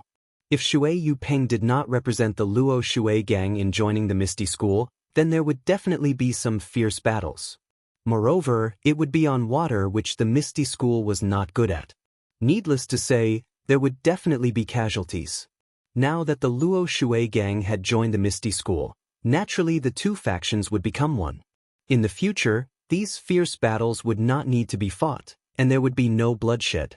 This was naturally everyone's wish, so everyone was very happy and excitedly drank the second toast. Waiting for everyone to quiet down a bit, Peng raised the third toast and said to everyone with a smile, "This third toast needs everyone to toast our Misty School's vice gang leader." Hearing this, the hall was silent again. Vice gang leader? Strange, we've never heard of this before? Everyone's gaze turned towards the 6 Misty Tigers, but the 4 of them sat with their eyes down and nose down, not saying anything. Only Lu Qingyang and Old Fifth Lu sat together with Stone Cow, the 2 of them drinking without paying attention to anyone else. Peng felt that the atmosphere in the hall was in his control, and he liked this feeling very much. Looking at everyone's expectant gazes, he smiled and explained, "Although the Luo Shui Gang has joined our Misty School does not have anyone who is proficient in water matters. Therefore, if our Misty School wants to develop and expand in the future, we will have to change our bad habit of only developing on land and walking on one leg. Instead, we will have to develop on both land and water. Both hands must be strong, and only when both sides are strong can we truly be strong, and only then can we walk on the road of harmonious development. In view of this, we plan to use the Luo Shui Gang as a test subject and give them special policies. We will make the Luo Shui Gang a special gang, under the direct leadership of the Misty School's elders. The Luo Shui Gang's development will be decided by the people of the Luo Shui Gang, and we will give them a high degree of self-control. We will encourage the people of Luo Shui to control Luo Shui, and this policy will not change for the next 20 years. In the future, the gang leader of the Luo Shui Gang will be called Chief Executive, which means special leader. Moreover, this Chief Executive will directly be our Misty School's vice gang leader. Therefore, the first Chief Executive of the Luo Shui Gang will be Vice Gang Leader Shui Yu Peng. Come, everyone, let's toast Vice Gang Leader Shui. Shui Yu Peng, who was standing to the side, was stunned on the spot. This day's experience could be said to be extremely thrilling, as exciting as jumping off a cliff. Just a moment ago, he was still in the upper echelons of the Luo Shui Gang, but in an instant, he fell to the bottom of the valley and became a captive of the Misty School. A long sword flashed in front of his eyes, and he thought that his life was coming to an end. Even Shui Yu Peng's nerves of steel couldn't help but crack. However, after Peng's wave of combo punches, he was dazzled. For himself, for his family, for the pursuit of the peak of martial arts, and for his child, he was willing to enter the Misty School. He originally thought that he would just be a puppet gang leader, and at this moment, he had a calm heart and very low-key participated in this so-called celebratory feast. But this Peng's words, once again, elevated him to the top of the slope. Now, standing on the high cliff, looking at the abyss that he had just jumped, he really didn't dare to believe that this was real. He couldn't help but hurriedly refuse. Gang leader, this is too frightening. This brother has a heart condition, you can't play with him like this. Peng laughed heartily, saying, Vice Gang Leader Shui, do you think I'm joking with you? Our Misty School is most particular about using virtue to win people over. Brother Shui has been in the Luo Shui gang for many years, and everyone knows that you have a chivalrous heart. Even in the Misty School, everyone admires you. It is extremely suitable for you to lead the Luo Shui gang. If you don't have the title of Vice Gang Leader, won't the brothers of the Luo Shui gang be bitterly disappointed? You haven't even truly enjoyed the benefits of the Misty School, and you're already half a level lower than others. You'll have no reason to let the Jianghu people say that our Misty School's upper echelons do not conduct themselves well. The position of Vice Gang Leader will definitely be given to the Luo Shui gang. I've already said it out loud in front of everyone, do you still want me to take it back? Shui Yupeng was extremely excited, and held Peng's hand as he said, Organization, I've finally found an organization. I've been the gang leader of the Luo Shui gang for so many years, but I've never felt the warmth of the Misty School. In the Misty School, I've found the feeling of home. In the past, when I was in the Luo Shui gang, I had to cross the river by feeling my way around. Now that I've followed the Misty School, it's truly a broad path. Brother my parents gave birth to me, and they use me to support the Misty School. Peng was also very happy, and held Shui Yupeng's hand, saying, Good, brother.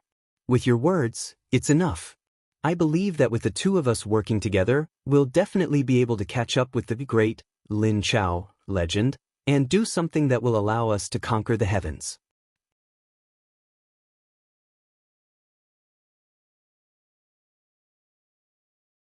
Chapter 90. The celebration banquet reached its first climax with sect leader O's vision of the future. Everyone in the meeting hall was excited as if they had been injected with chicken blood. They raised their cups to each other, as if the entire Jianghu had become ethereal. Naturally, there were still sober people in the hall. For example, Peng, who was surrounded by everyone, the 6 ethereal tigers who were competing with the other elders in drinking, and Yen, who was laughing with the female disciples. There was no lack of intelligent people in Jianghu, but there was a lack of great people who could direct the thoughts and actions of fools. Perhaps they knew that some words could not be trusted, but looking at the bloody Jianghu, why couldn't they sing today and drink today? Outside the meeting hall, the twilight was like a song.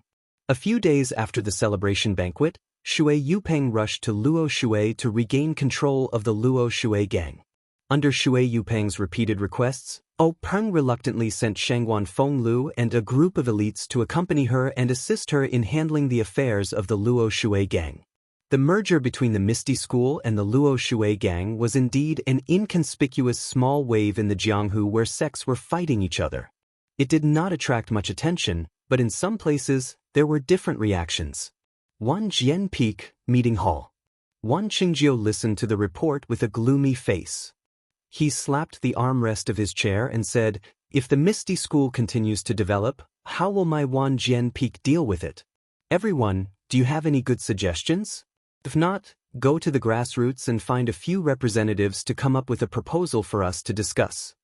In a flower pavilion of the aroma cult, the fragrance seeped into one's heart. A pair of jade-like hands were holding a piece of fragmented paper. A pleasant voice rang out, Leader you are truly extraordinary. This servant's vision is not bad, but I don't know how far you can develop. I'm looking forward to it. In a secluded hut in the Dalin Temple, under the candlelight, a withered hand was holding a small piece of paper. After reading it, 2 fingers pinched it, and the paper was set ablaze. The ashes of the burnt paper floated to the ground. A hoarse voice sounded, What a fool! Such a delicious bait was placed in front of me, and I didn't even get to eat it. Instead, it was taken away by someone else. You made me waste my energy. It seems that I still have to think of a way out. In this misty school, a starving camel is still bigger than a horse. A mysterious place, a mysterious person, and a mysterious voice. This Jianghu sure is lively. Why hasn't the misty school died out yet? However, Openg didn't know about this. He and his misty school were developing steadily. Zhang Xiaohua didn't know anything about the Jianghu. Even what happened in the misty school wasn't something Zhang Xiaohua could know. He and his learning of fist techniques had reached a bottleneck. Saying it was a bottleneck was exaggerating Zhang Xiaohua's cultivation. However, after the 4 people from the Misty School roughly taught Zhang Xiaohua some basic fist techniques, a strange phenomenon occurred when they taught Zhang Xiaohua the Lu family fist, the Kai family fist, the Li family fist, the Mo family fist, the Wu family fist, and the Shui family fist based on their own knowledge. Zhang Xiaohua gradually forgot the fist techniques they taught her in the past, but after a night, she would always remember some of them, whether it was the 3rd or 4th style. It would always show that she had learned them. However, for the fist techniques that came after, no matter how much Zhang Xiaohua learned the day before, after a night, she would completely forget them the next day. Even if she continued to learn, after a day, it was still the same. He Tianshu was completely scratching his head. In He Tianshu's mind, Zhang Xiaohua could be considered a genius for being able to lift a 250-kilogram object with one arm without any training. Although this weight wasn't too shocking to the people of the Jianghu, just thinking about the effects of Zhang Xiaohua's training in martial arts was enough to move him. Although she was past her age and couldn't achieve great success in martial arts, she wouldn't be able to be as famous as the stone cow in the future. However, it was more than enough to change He Tianshu's current situation. But this Zhang Xiaohua's brain? There was really nothing much to say. This child didn't look stupid, so why couldn't she learn it? She couldn't even learn the most basic fist techniques, let alone the internal strength cultivation method that Zhang Xiaohua didn't even know existed. A few days ago, although Zhang Xiaohua couldn't remember all the fist techniques that he taught her, she could at least learn a little. He Tianshu thought that if he let Zhang Xiaohua learn, she might be enlightened. But now, He Tianshu was completely disheartened. Zhang Xiaohua, this rotten wood, was completely rotten and couldn't be carved. Therefore, He Tianshu said, Zhang Xiaohua, your cultivation has now reached a bottleneck. Breaking through this bottleneck depends on luck. For the time being, I won't teach you other fist techniques. You should practice the previous fist techniques first. When you break through the bottleneck, I'll teach you. He sent Zhang Xiaohua away and left Zhang Xiaohua to practice the horse stance while thinking about those incomplete fist techniques. However, this Zhang Xiaohua was also very diligent and hardworking. Every day, he would wake up when the sun rose and never return to the house until late at night. He would always practice martial arts at that place. No matter if it was wind or rain, he wouldn't move even if lightning struck him. This kind of tenacity made He Tianshu very moved, but when he thought about his brain, He Tianshu gave up on other ideas. He Tianshu wasn't the only one who was moved. One-armed elder Yu also came to watch Zhang Xiaohua practice almost every day. He knew his situation like the back of his hand and nodded his head every time. However, this nod was to affirm Zhang Xiaohua's hard work. It had nothing to do with talent at all. On this day, at night, the wind was clear and the stars were sparse. He Tianshu was in a very good mood. When he saw Zhang Xiaohua practicing the same few moves over and over again, his heart skipped a beat. He called for a pause and said, Zhang Xiaohua, you've been practicing for so long and at least know some fist techniques. Today, I'll let you spar with a real martial arts practitioner. How about it? Zhang Xiaohua looked at He Tianshu and said, Captain He, do you think I can do it? He Tianshu smiled and said, Why not? Martial arts experts also start from the basics. You don't have to be afraid. I'll ask little heir to go easy on you and let him spar with you. After he finished speaking, he said to a Misty School disciple who was practicing next to him, Little heir Nye, come over here and spar with Zhang Xiaohua. You can just practice with him. Don't take it seriously. Little Ernia retracted his moves and said, "Okay, Captain I understand." Then he closed his legs and put his palms forward. Zhang Xiaohua took a look. "Oh, this is familiar. Isn't this the Arhat fist starting stance?" Although this was his first time sparring with someone and his palms were already sweating, he still followed Little Ernia's example and went into a starting stance. Then Little Ernia shouted, "Zhang Xiaohua, you go first." Zhang Xiaohua replied, "Okay. Brother Nia, be careful." After he finished speaking, he raised his leg and moved forward. He pushed his right fist forward and punched Zhang Xiaohua. That Little Ernia saw that Zhang Xiaohua's fist was getting bigger and bigger. When it was right in front of him, he twisted his body and used his left hand to hold Zhang Xiaohua's wrist while his right hand punched Zhang Xiaohua's nose. But Immortal's nose was a weak spot. Although Little Ernia was going easy on him, Zhang Xiaohua's tears still flowed. He couldn't see anything and didn't care about practicing anymore. He turned around and used his shirt to wipe his tears. After Zhang Xiaohua finished wiping his tears, he looked at Little Ernia and said with a determined expression, "Come, Brother Nia, let's continue." After he finished speaking, the two went into a fighting stance again. This round of sparring was a copy of the first round, except that Zhang Xiaohua charged forward too quickly. Little Ernia couldn't hold back his fist in time. That first punch landed solidly on Zhang Xiaohua's nose. Immediately, Zhang Xiaohua's nose bled. Zhang Xiaohua immediately jumped out of the circle. As he wiped the blood from his nose, he shouted, "I'm not fighting anymore, I'm not fighting anymore. You're cheating. Why didn't you follow the routine?" Everyone was stunned. If it wasn't for the time they spent with Zhang Xiaohua and trained their nerves, this sentence was enough to make them short-circuit. Poor Zhang Xiaohua. He thought they were going to follow the routine. Everyone sighed. Self-taught talent really can't do. It's better to be a full-time student with a master and a formal education. After Zhang Xiaohua finished cleaning up, Tianshu told him the meaning of the sparring. Zhang Xiaohua finally understood. What he said was true. If it was just a competition of routines, everyone could just use their own fist techniques. Where would the blood come from and the life be used as a bet? For the third time, Zhang Xiaohua was very careful. He slowly followed Xiao's steps and moves. He began to show a little of his moves. Although he was very unfamiliar with it, it was the first step. However, his hands, arms, and legs were all very stiff. He was like a virgin who had just entered a field of flowers, paying attention to his left and right, up and down. He was really like a clumsy bear. On the other hand, Xiao actually had a fiddling attitude. His fists and legs were extremely beautiful, flying here and there like a butterfly. Zhang Xiaohua's fists and legs could not land on him at all, and his own body, face, and legs were all hit by Xiao. In the end, Zhang Xiaohua was also extremely angry. When he saw Xiao use a move, he felt that the move of Erlang punch was suitable, so he used all the strength in his body and punched Xiao. His fist arrived in front of Xiao's eyes with a whoosh sound. The strength of his fist did not seem to be inferior to the punch he had thrown at Tianshu that day.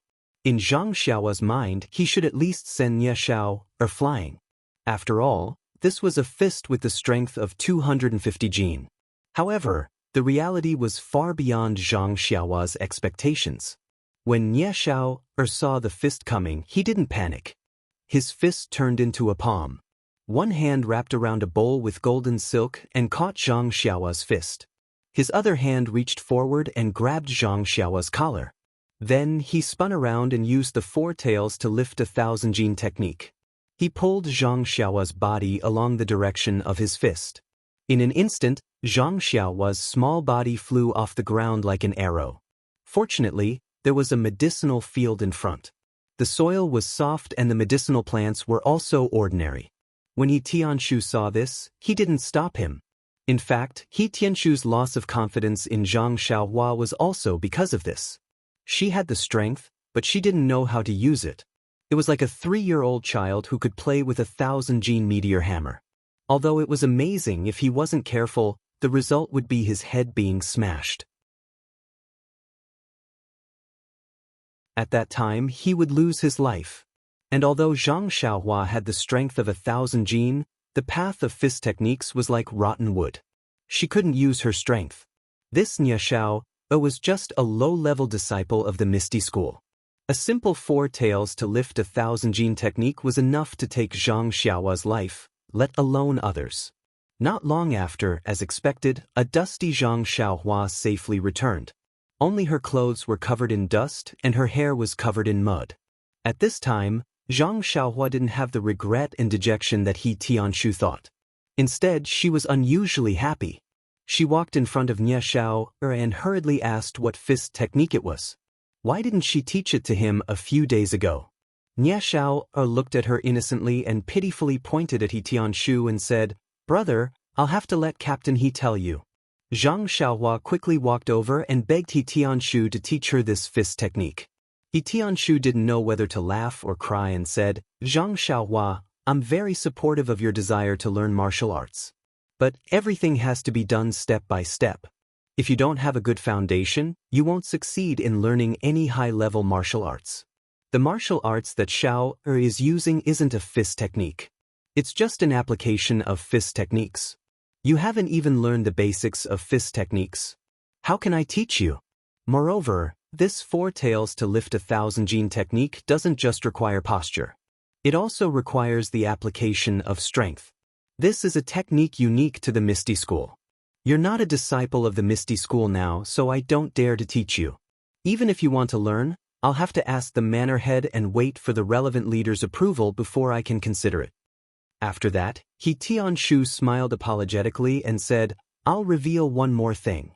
This approval needs to be sought from the various leaders and then passed down layer by layer. By the time it reaches me, I don't know how long it'll take. The style of the higher-ups is debatable.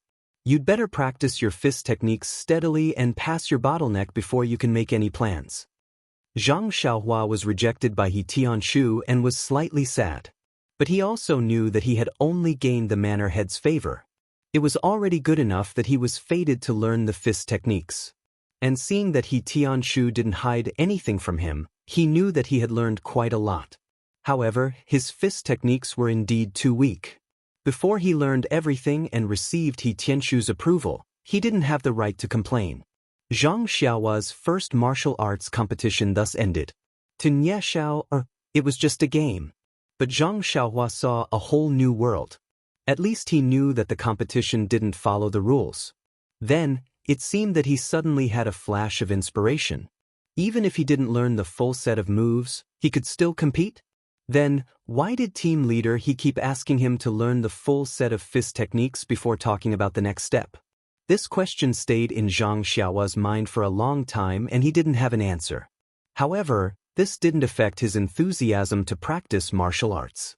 After team leader He and the others from the Misty School washed up and went to bed, Zhang Xiaohua still continued to practice his shabby fist techniques. Zhang Xiaohua had been in the Huanxi Mountain Villa for more than a month. On weekdays he leveled the herbal field, uprooted the weeds, and watered the fields. What he did was the usual business in the Guizhuang house. He also practiced his fist techniques in the morning and at night. His life was very comfortable. Moreover, the meals were delicious and there was a constant supply of meat. In Zhang Xiaohua's eyes, this was the life of an immortal. He had long put aside his homesickness and even almost forgot that he had a biological second brother in the nearby Pingyang city. The manservants in the Huanxi Mountain Villa had a few days off every month. They could go out or rest in their own rooms. Naturally, it was very relaxing to rest in the villa. The steward didn't care much about it. If they went out, it would be very troublesome. Not only did they have to report to the steward for approval, they also had to go to the designated place in the villa to file a record and issue a waste token. They would only be allowed to go out after they agreed on a time to return to the villa. On this day, after Zhang Xiaohua finished practicing her fist techniques, she walked into the small house with a frown. However, she found that Ma Jing was actually using a copper basin to wash his feet. Zhang Xiaohua was shocked. She quickly turned her head and thought strangely, "The sun still rises from the east as usual. I don't know that this sloppy Ma Jing is actually washing his feet today." As she thought, She quickly walked forward and touched Ma Jing's forehead with concern.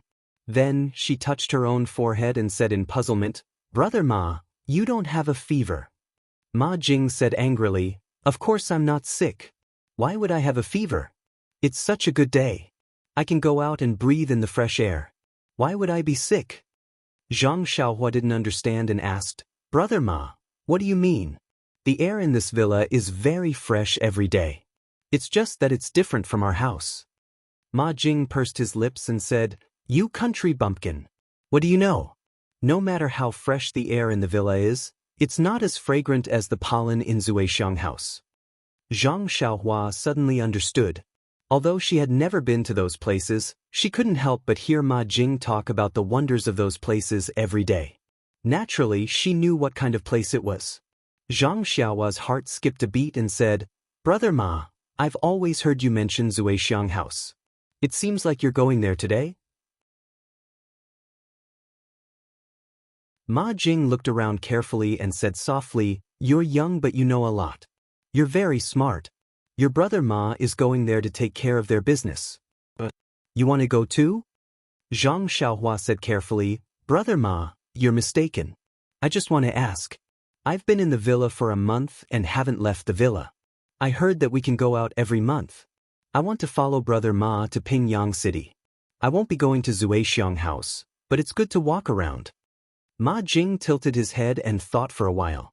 He guessed that Zhang Xiaohua wouldn't delay his important matters and nodded his head in agreement.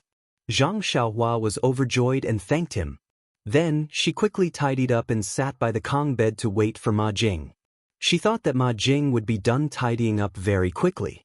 But seeing Ma Jing tidying up this and fiddling with that, tidying himself from head to toe and changing his appearance completely, Zhang Xiaohua felt a sense of freshness. How was this the sloppy Ma Jing? He was simply a handsome and dashing fair-skinned young gentleman. Zhang Xiaohua was dumbfounded.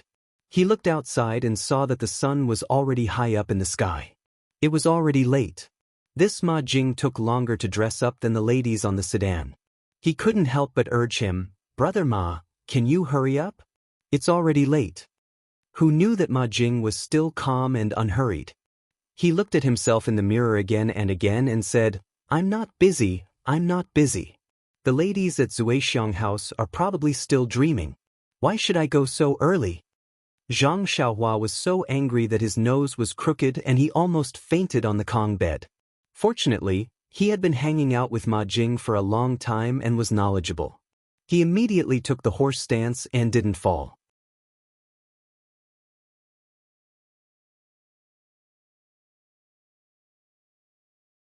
Chapter 91. Just as Zhang Xiaohua's patience was about to run out, Ma Jing finally finished his daily routine for going out. Only then did he slowly pack up his things for going out. He took out some silver from the small cabinet at the head of the Kong bed and weighed it in his hand. A wicked smile appeared on his face. Zhang Xiaohua watched from the side and shook his head, thinking, "This smile really looks like a weasel going to pay his respects to the chickens." However, he immediately froze. Looking at the silver in Ma Jing's hand, he seemed to know that he had forgotten something. When he left the Guozhuang house, the silver he brought was kept by Zhang Xiaohu. Last time, when he parted ways with his second brother at the Lotus Escort Agency, he only brought a small bag with no silver in it. After staying in the villa for more than a month and not using any silver, he naturally couldn't remember. Now that he was going out, it would be difficult to go out without some silver. Of course, Zhang Xiaohua immediately remembered that when he came to the villa, elder sister Qiu Tong seemed to have said that if he worked in the villa, he would receive 3 coins of silver every month. However, he didn't know how to use the silver. He couldn't go find Qiu Tong now. After being in the villa for so long, Zhang Xiaohua also knew that Qiu Tong stayed in the inner courtyard of the villa. Most of the people who lived there were women. It wasn't good for the servants and other people to go there directly.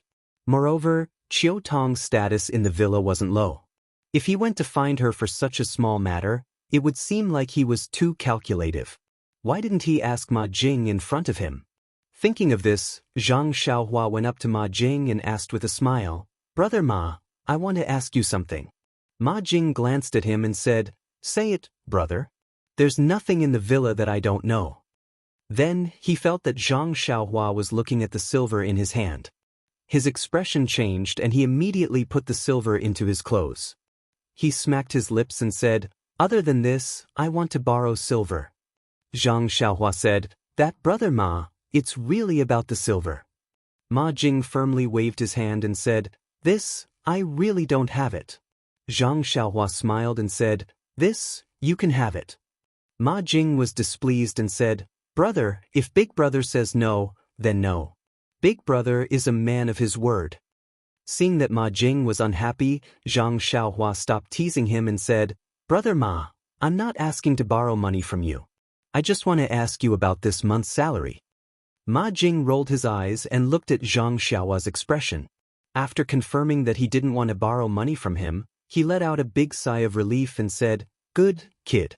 You've only been in the villa for a few days and you already know how to joke with your brother. You've really grown up." Zhang Xiaohua quickly smiled and said, "Look at what you're saying, Brother Ma. It's all because of your influence that I've improved. As long as you talk about my improvement, the first thing I say is to thank Brother Ma. Only then can I thank others." Ma Jing walked forward and patted Zhang Xiaohua's shoulder. He didn't use a lot of strength, but Zhang Xiaohua's shoulder trembled. Zhang Xiaohua's heart also trembled. He thought to himself, "This, in a while, should I go wash the clothes first?" Patting Zhang Xiaohua's shoulder, Ma Jing said with satisfaction, "Xiaohua, you're very good. Big Brother will teach you another good thing. As for this gratitude, you don't have to put me first. You can put me second." Zhang Xiaohua was stunned. She asked modestly, "Brother Ma, then should I be the first to thank my parents?" Ma Jing said earnestly, "Wrong, Xiaohua. It's not a problem to thank your parents. First of all, you still have to thank the villa. It's right to say filial piety to your parents. You also have to thank the villa in your heart. You have to put the villa first. Don't just talk about your parents. You have to mention it. Of course, if you thank me, I'll be very happy. It means that you don't need to strengthen your moral education and there's still room for improvement. By the way, you also have to thank the leaders of the villa. They gave you the right to thank not only the villa, but also me and your parents." Zhang Xiaohua looked as if she had been taught a lesson. She nodded like a chick pecking rice. After Ma Jing finished speaking, he turned his head and asked, "By the way, Xiaohua, what did you say just now? I didn't hear it clearly. Can you say it again?" Zhang Xiaohua looked as if she couldn't stand it anymore. She said, "Brother Ma, I just wanted to ask you. I've been in the villa for more than a month, and I haven't received my monthly salary. I want to ask you how to receive my monthly salary." Ma Jing stared at Zhang Xiaohua, looked up and down, and said thoughtfully, "Xiaohua, look at your body. You've grown up and you're almost developed. It's time to consider some things. However, I still want to advise you. The price of the young ladies of Zuexiang House is not low, but with your monthly salary, it may not be enough. If you insist on having your own way, you'll probably have to borrow money from the accountant for a few more months. However, speaking of borrowing money, I've done it before. You're a newcomer, so they may not be able to do it." Zhang Xiaohua didn't know whether to laugh or cry. She explained, "Brother Ma, look at what you're saying. I don't have such elegant hobbies like you. I'm just..." Before Zhang Xiaohua could finish, Ma Jing interrupted and said anxiously, "Xiaohua, let me give you another piece of advice. Even if you don't go to the drunken fragrance brothel, you still can't go to those hidden brothels in the alleys. Back in the day, I made a mistake and regretted it for eternity. It was also because I didn't have enough money on hand that I occasionally went there and got infected with a disease. It was so painful that I didn't want to die. Let's not talk about it anymore. Now that I think about it, I feel terrible. Alright, brother, I really can't do it. Brother Ma, don't hurt yourself. Brother Ma, don't hurt yourself." After saying that, he went to open the small cabinet on the Kong bed. Zhang Xiaohua hurriedly stopped him and said emotionally, "Brother Ma, can you listen to me? I just want to take out this month's salary to walk around Pingyang City and buy some things." "You're thinking too much." Ma Jing asked tentatively, "Xiaohua, are you sure? You don't need me to lend you money?" Zhang Xiaohua smiled and said, "Brother Ma, I'm sure." sure and sure. Although Ma Jing misunderstood, his intention to lend money to Zhang Xiaohua made Zhang Xiaohua extremely touched. This greatly reduced the influence of his smelly feet in Zhang Xiaohua's heart.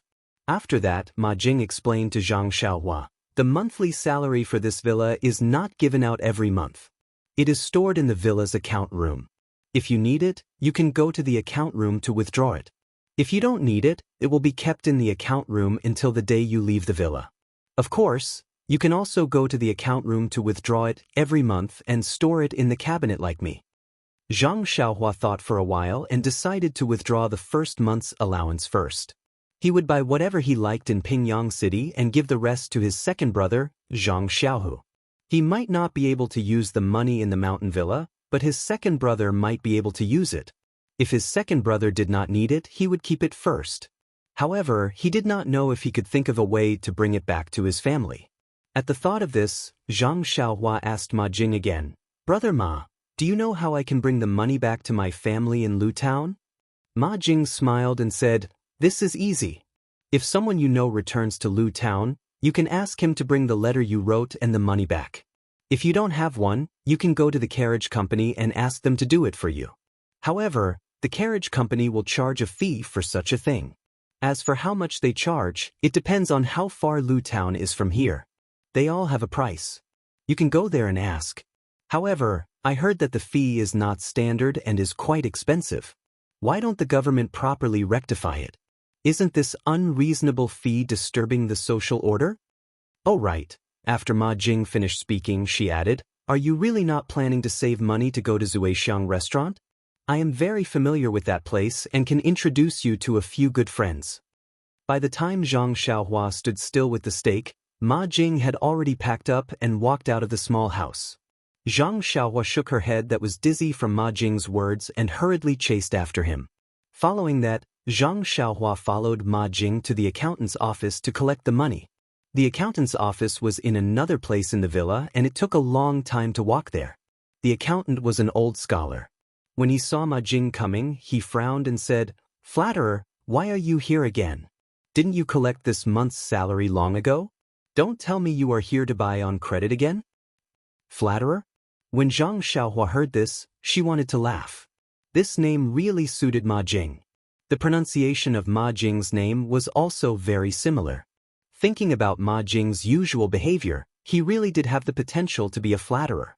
However, she had been here for so long, why hadn't she heard anyone call him that? Flatterer, this name was often called by people in the past. Later on, the manservant in the villa changed and fewer people knew about it. Naturally, not many people called him that. Usually, when Ma Jing came to the accountant's office, this accountant called him that and felt that it was very affectionate. Now that there was a new little brother following behind him, this Ma Jing's face turned a bit red. He hurriedly went forward and said, "Listen to what Mr. Tong is saying. Although I, Ma Jing, am not talented, I won't always come to the accountant's office to buy on credit. Those who can come to buy on credit are those who have difficulties in life." Old Mr. Tong muttered, "That's right." Not repeatedly, but at least 7 or 8 times a year. Then he turned to look at Zhang Xiaohua and said, "Young man, what is your name? This time you came to the accountant's office to withdraw all of your money, or a part of it?" Zhang Xiaohua hurriedly went forward and said respectfully, "Old Mr. Tong, my name is Zhang Xiaohua. I've only been here for a month, so I don't have much money. Please withdraw all of it." Old Mr. Tong looked at Zhang Xiaohua and said worriedly, "It's okay to give all of it to you. It's your money anyway. However, you have to be careful. Don't spend money recklessly." After saying this, his eyes glanced at Ma Jing. Ma Jing seemed to have noticed old Mr. Tong's gaze. He immediately looked up at the roof of the accountant's office and studied the large peony flower painted on the roof. Zhang Xiaohua said submissively, "Don't worry, old Mr. Tong. I want to give the money to my second brother first and see if he has any use for it. Then, second brother will think of a way to bring it back to my parents." When old Mr. Tong heard this, he was very happy and said, "You're very good. You're a good child. You're not like some people who always take their hard-earned money and learn how to be romantic. In the end, they don't get any points for pretending to be cultured and elegant. Instead, they get a lot of problems. Ma Jing's face became redder and he studied it more attentively. The withdrawal procedure was actually very simple. They just had to compare it with the register and sign or leave a fingerprint. Because it was Zhang Xiaohua's first time here, they had to leave a fingerprint. Not long after, Zhang Xiaohua finished the procedure. She carefully put away the first money she had earned in her life. Then, Zhang Xiaohua said goodbye to old Mr. Tong. Old Mr. Tong liked Zhang Xiaohua very much. He talked to him a lot and treated him as if he was his own grandson. Seeing Zhang Xiaohua come out, Ma Jing's research project also came to an end. He pulled Zhang Xiaohua and left quickly. Old Mr. Tong opened his mouth and swallowed the words that he didn't say. However, when old Mr. Tong turned around, he suddenly stopped and said, "That's not right. How can Zhang Xiaohua's monthly salary be more than that of a flatterer? Why didn't I notice it just now? Could it be that the manager wrote it wrong?" Then, old Mr. Tong returned to normal and slowly walked into the house. He thought to himself, "It's not my fault that the manager wrote it wrong. Anyway, I withdrew the money from Zhang Xiaohua according to what was written. This child seems to be good. It's fine that she took more. Who told you to write it wrong?" Of course, Zhang Xiaohua and Ma Jing didn't know this. They were walking out of the manor. The last time Zhang Xiaohua entered the manor, he took a carriage and came in from a large side door. However, this accounting house was not on that road. He didn't know the road that Ma Jing took him. In fact, they went out from the original road. He guessed that Zhang Xiaohua didn't know either. The accounting house was not far from the side door. The two of them arrived at the door in a short time. This side door was still guarded by guards. Ma Jing guessed that the guards didn't make things difficult for him because Ma Jing had come here often. Although Ma Jing wanted to get close to him, he understood that it was better for him to stay away from him because he was unapproachable. Although it was the first time that Zhang Xiaohua left the manor, he was already recorded in the register of the manor.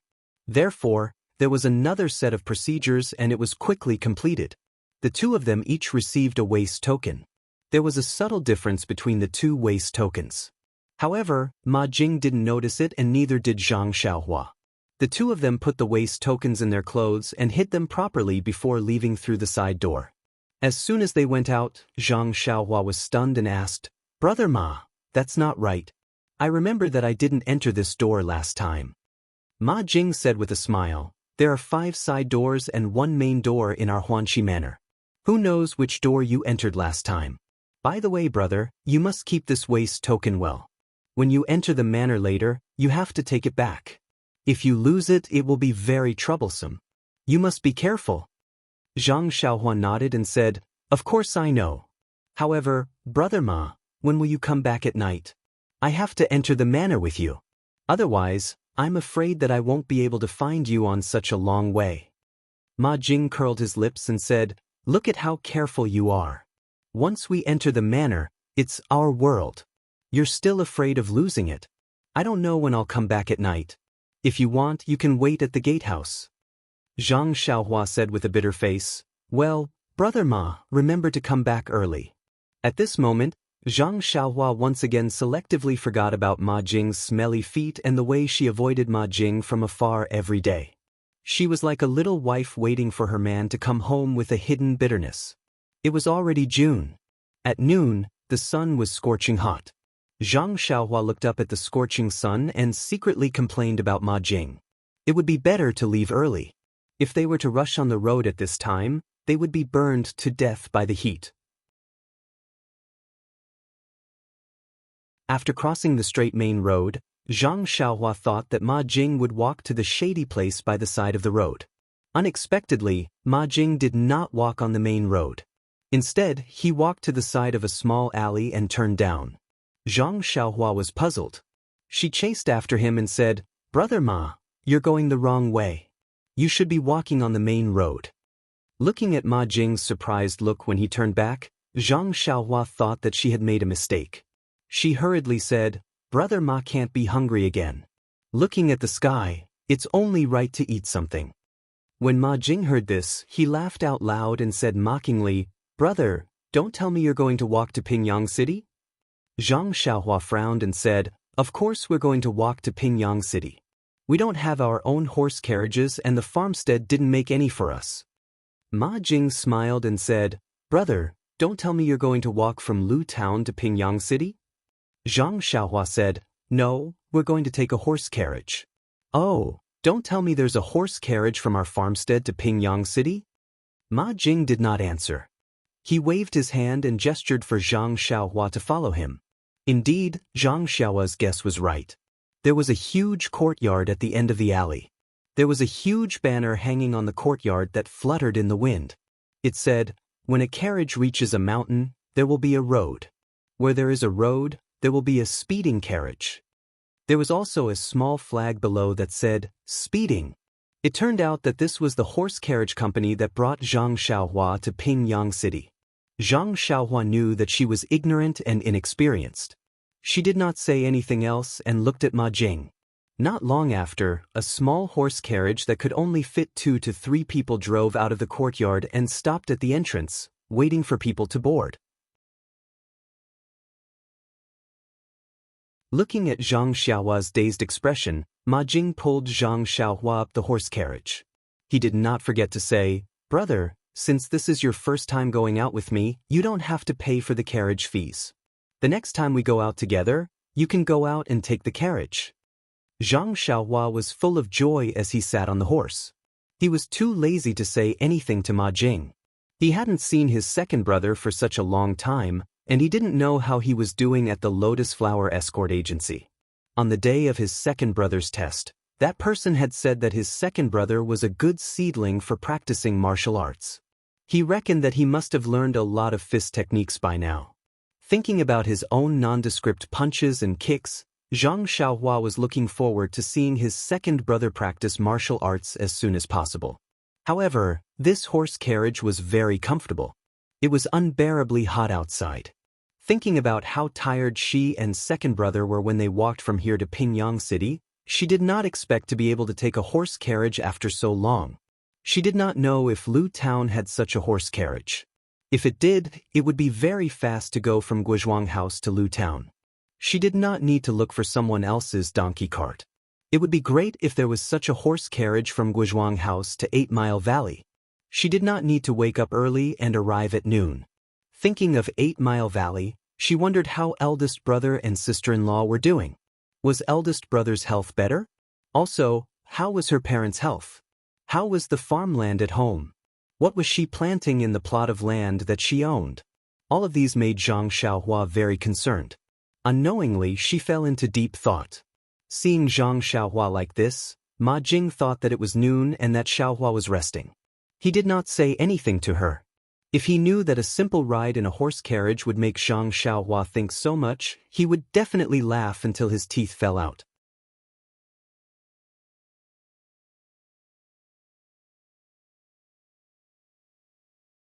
Chapter 92. With a means of transportation, the afternoon sun naturally did not affect Zhang Xiaohua. Sitting in the horse carriage, he thought about the previous time when he and second brother traveled all the way to Pingyang City.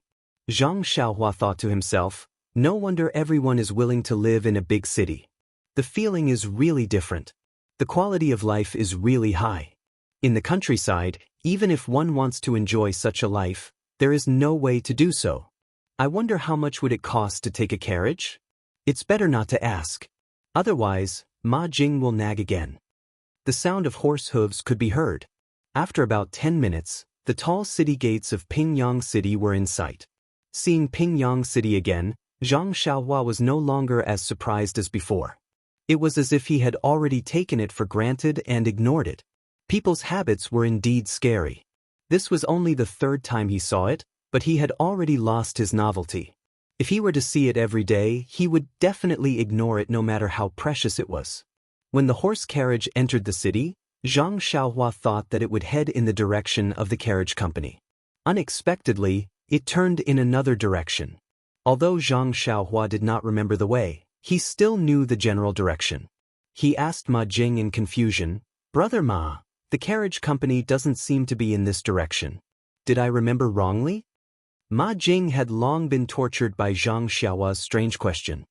He looked at him and said unhappily, "The carriage company is not in this direction, but Zuixiang brothel is in this direction." When Zhang Xiaohua heard this, he quickly stood up. Fortunately, he was still short and almost touched the roof of the horse carriage. Ma Jing was shocked when he stood up and asked, "What's wrong, brother?"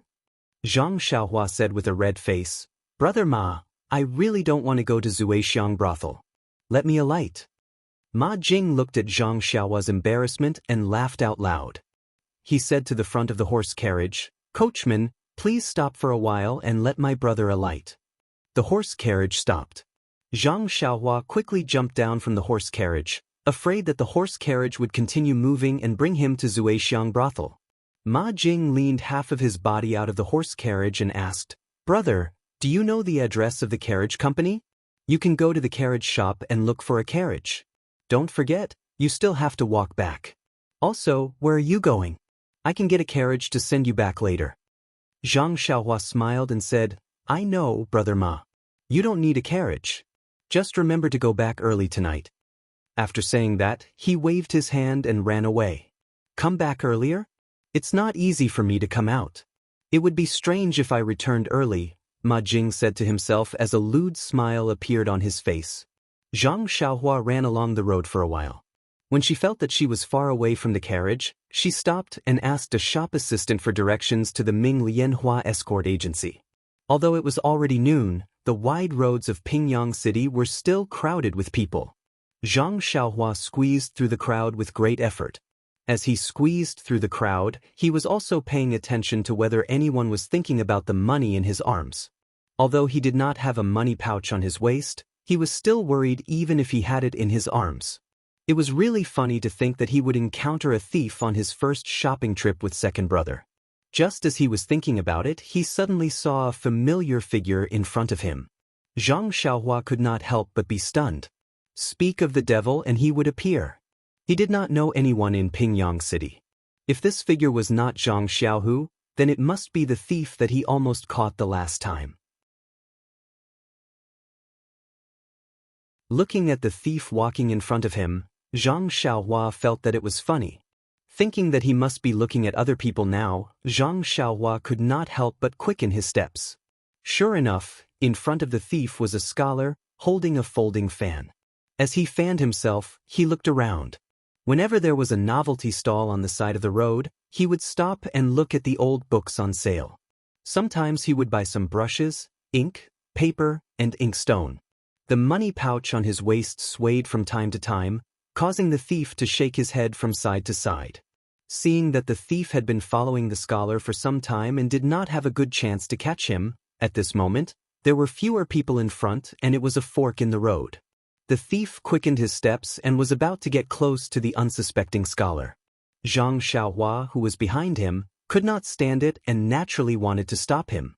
However, at this moment, Zhang Xiaohua was more cautious. She remembered that when she caught the thief last time, a group of people surrounded her and she was still shielded and escaped. Zhang Xiaohua looked around and thought that these people were also around. If she rushed forward rashly, she might be able to catch the thief, but they were a group of people and she was no match for them. Last time, second brother was around and they did not make a move. This time, she was alone and she might be plotted against by them. She remembered that when she came out, Lu Kai and Mr. Lu repeatedly reminded her that it was good to be brave for a just cause, but she must consider her own safety first. What should she do? Seeing that the thief's hand had already reached out, the scholar was still looking up at the roadside signboard. Suddenly, Zhang Xiaohua's eyes lit up and she shouted, "Brother Zhang, why are you here?" Zhang Xiaohua's voice was very loud and clear. Several people around them turned to look at her, especially those surnamed Zhang. The scholar also turned his head in response. Seeing that the scholar turned his head, the thief quickly withdrew his hand and pretended to buy something, lowering his head to look at the small stall by the side. Seeing that the scholar turned his head, Zhang Xiaohua was also stunned. Zhang Xiaohua really knew this person. It turned out to be the scholar Li Jinfeng who had entered the city with her in the carriage a month ago. It was really a coincidence. She only knew a few people, including this thief. Today, she had only seen 2 of them. Zhang Xiaohua walked forward with a smile. Li Jinfeng was also very surprised. Although he did not have a deep impression of Zhang Xiaohua, after all, they had been in the same carriage for a long time and they had only parted for a month. Moreover, seeing that Zhang Xiaohua walked towards him and looked at the people around him, it seemed that no one was responding. He guessed that he was the one he was looking for. Zhang Xiaohua went forward and said, "Brother Li, hello." Li Jinfeng asked in surprise, "You are Zhang Xiaohua, right? I haven't seen you for almost a month and I almost forgot your name. However, I am better than you. Why did you call me Brother Zhang just now?" At this time, the thief at the side saw that the 2 of them knew each other. Moreover, Zhang Xiaohua was the one who had chased after him some time ago. He had already slipped away when they greeted each other. Zhang Xiaohua then told Li Jinfeng about seeing the thief just now. Li Jinfeng touched the money pouch at his waist. He guessed that Zhang Xiaohua was telling the truth.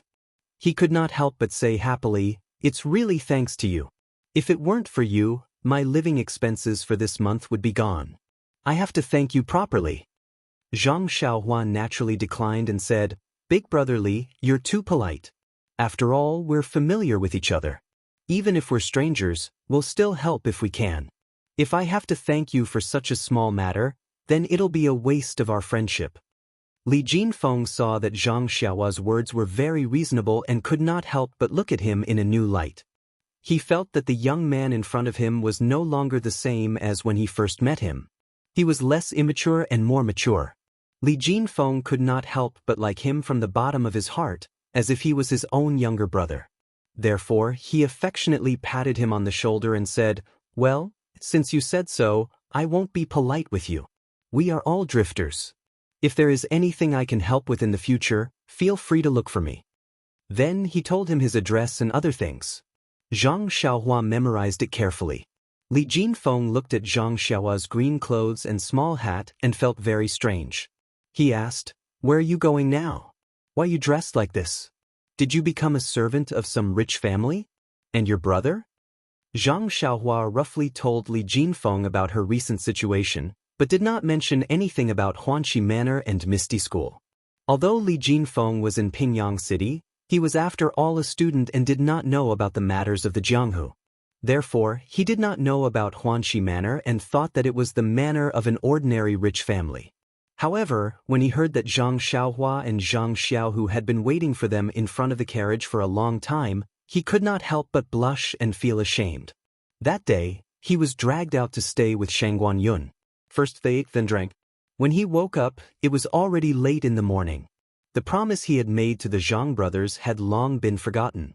Now, if Zhang Xiaohua had not mentioned it, he would have almost forgotten that he had patted his chest in front of them. Li Jinfeng was after all a knowledgeable scholar. He immediately said, "Brother Xiaohua, I have indeed forgotten that day.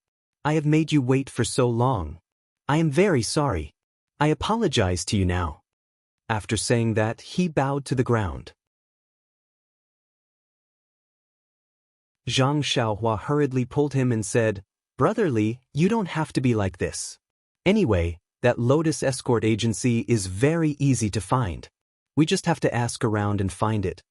Li Jinfeng continued to ask, "Brother Xiaohua, where are you going now? Is it the Lotus escort agency?" Zhang Xiaohua smiled and said, "Brother Li is really clever. How did you guess? I am going to the escort agency." Li Jinfeng smiled and said, "I heard you say that this manor is outside the city. You haven't entered the city for a while. Now that you are here, you are naturally going to the escort agency to see your brother. This isn't hard to guess." Zhang Xiaohua scratched his head and said, "After listening to Brother Li's analysis, it really does make sense. Little brother sometimes doesn't like to use his brain, so I can't see very simple things clearly." Li Jinfeng patted his head and said, "You are still young. This is the time for you to use your brain. When you encounter something, don't ask others first. Think about it first. Perhaps you will have a plan. Other people's answers are other people's. They may be right, but they may not be suitable for you. Only the answer that you think of yourself belongs to you." When Zhang Xiaohua heard this, It was as if a bolt of lightning flashed through his mind. He seemed to have thought of something, but when he thought about it carefully, he couldn't figure it out. Seeing Zhang Xiaohua's stunned expression, Li Jinfeng said, I haven't been to the escort agency to see Shengguan Yun and Yu Luan for a long time. Now is a good time to go see them with you. Zhang Xiaohua said happily, Is that so? Those two people are also in the escort agency? Are they also armed escorts? Li Jinfeng looked at Zhang Xiaohua's happy expression and shook his head, saying, I don't know what they are doing in the escort agency. They should be learning martial arts. However, they shouldn't be armed escorts. Their family background is not bad, especially Shengguan Yun. He seems to be very rich. They definitely wouldn't join the escort agency. Zhang Xiaohua's face turned red.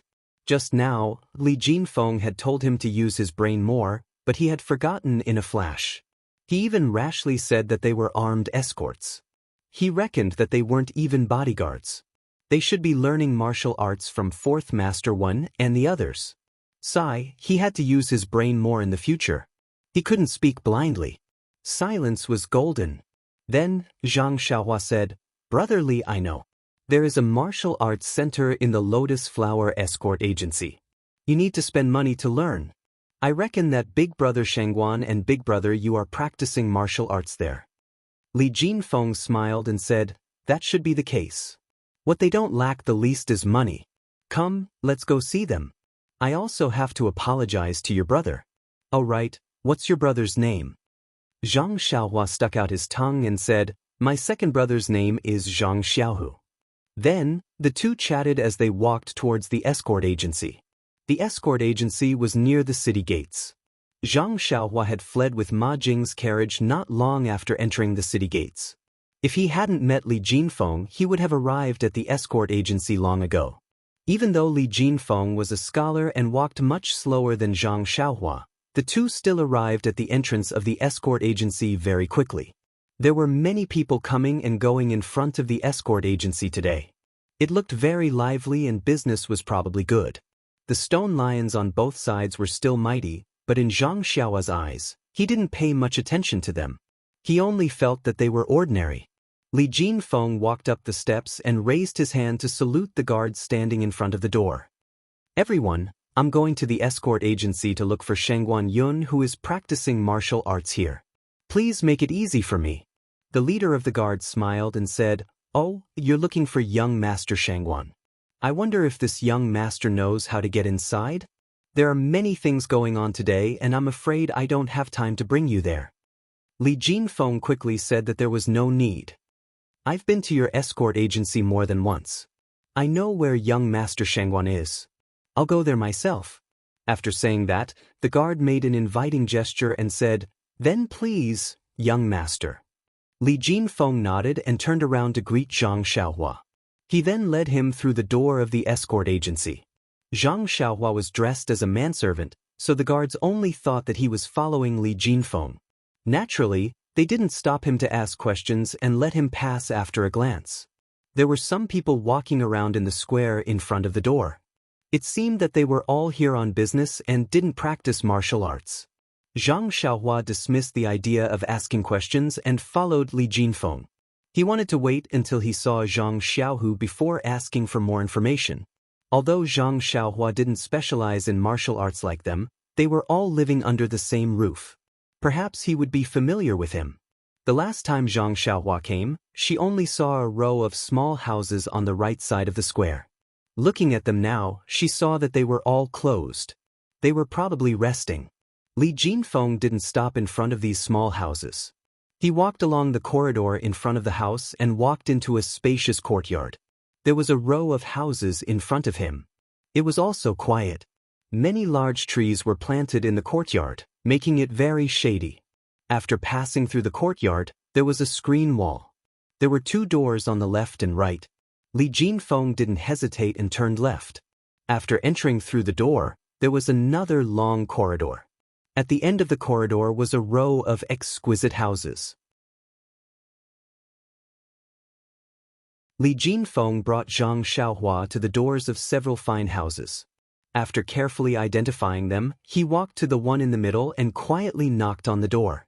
After a while, a lazy and slightly hoarse voice said, "Who is it? What's the matter?"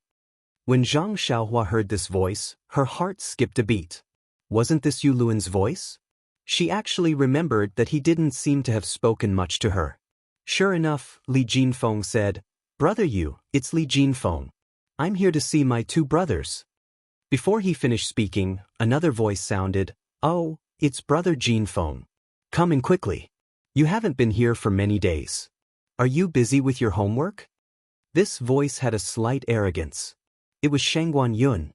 Li Jinfeng pushed open the door and entered. He smiled and said, "I'm not busy with my homework. I'm just preparing for some exams. I don't have much free time. When I have time, I come to see the two heroes." Inside the room, Shangguan Yun and Yu Lun were sitting on two chairs. They were still a little sleepy. It was obvious that they had just woken up from their afternoon nap. When they saw Li Jinfeng come in, they both stood up and nodded in greeting. Then they sat down. They were probably familiar with each other and didn't have to be so polite. "Ha, Brother Li, you're too polite. When it comes to heroes, Brother Shangguan is naturally worthy of the title. I'm just a mediocre martial artist. I really don't deserve that title." Yu Luan said very modestly. Shangguan Yun said, "Yu Luan has also improved recently. If you practice harder, you will have a bright future. There's no need to belittle yourself." When the two finished speaking, Li Jinfeng said again, "I brought an acquaintance today. Guess who it is?" "An acquaintance? An acquaintance?" The two looked at each other blankly. Li Jinfeng smiled and said to the outside, "Zhang Xiaohua, come in." Zhang Xiaohua then walked in with a smile. She bowed to the two of them and said, "Greetings to the two brothers. We haven't seen each other for more than a month." The two of them looked at the greeting and were puzzled. Why would this follower of Li Jinfeng say such things to them? After taking a closer look, they realized that this was the young man from the countryside who sat in the same carriage as them when they came to Pingyang City. He had just changed into a servant's clothes. Shangguan Yun saw Zhang Xiaohua bowing and did not get up. He nodded as a return of the greeting. Yu Luan did not return the greeting. He just walked forward and said, "Zhang Xiaohua, you were in the same carriage as us. How did you become a servant under Brother Li?" Li Jinfeng heard and quickly explained, No, I can't even take care of myself. How can I find a servant? This Xiaohua brother is working at Huanxi Manor." "Huanxi Manor?" Shangguan Yun heard and raised her eyebrows, saying, "That's a good place. The treatment should be good. Zhang Xiaohua, you're lucky to find a good place as soon as you arrived in Pingyang City." Yu Luan asked, "Is Huanxi Manor very famous?" Shangguan Yun looked at him and said, "Huanxi Manor is the property of the Misty School. Like the Lotus Escort Agency, it is under the management of the Misty School." Yu Luan then understood and continued to ask Zhang Xiaohua, "Oh yes, Zhang Xiaohua, didn't you want to come to the Lotus Escort Agency with us the last time you came to Pingyang City? Why did you go to Huanxi Manor?" Zhang Xiaohua blushed and said, We originally wanted to come to the escort agency to practice martial arts. However, the people there said that we have to pay to practice martial arts. We didn't have any money, so we could only..." Without waiting for Zhang Xiaohua to finish, Yu Luan laughed and said, "I knew it. When you asked about the Lotus Escort Agency that day, I was puzzled as to why you came to the agency. I didn't expect you to have the intention to practice martial arts. If I had asked you more at that time, I would have dispelled your delusion. The poor study but the rich practice martial arts. How can you learn martial arts without money? The cultivation of martial arts is not something a person like you can imagine. It's better for you to work hard as a servant. Once you've earned some money, you can go home and buy a piece of land. When it's bigger, you can marry a wife and take care of your wife and children. Please add it to your collection, thank you."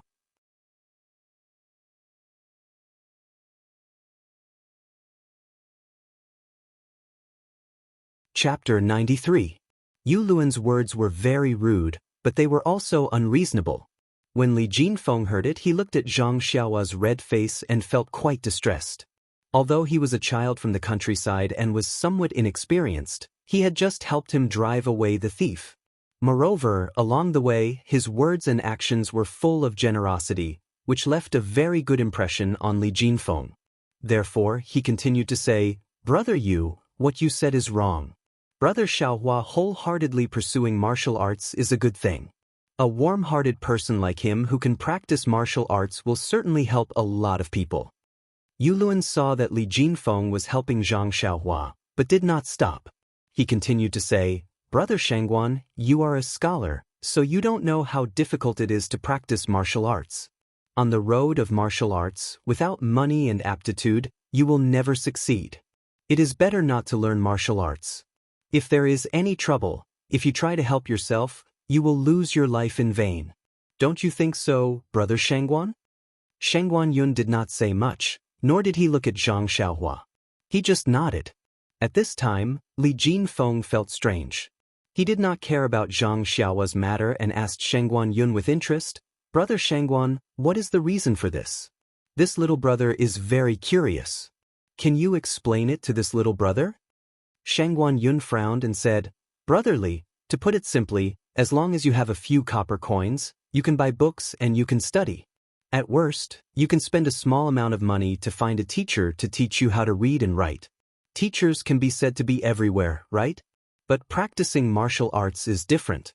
Let's not talk about other things, just take me as an example. I've liked practicing martial arts since I was a child, and my family's financial situation is not bad.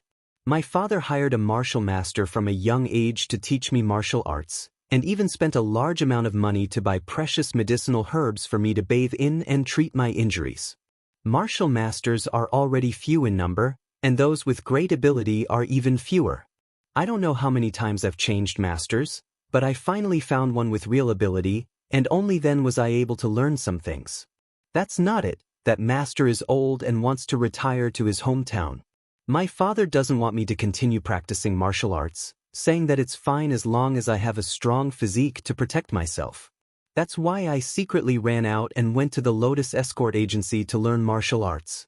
With my foundation of practicing martial arts since I was a child, and even spent a considerable amount of money to let me in to learn, how could someone like Zhang Xiaohua possibly learn martial arts?"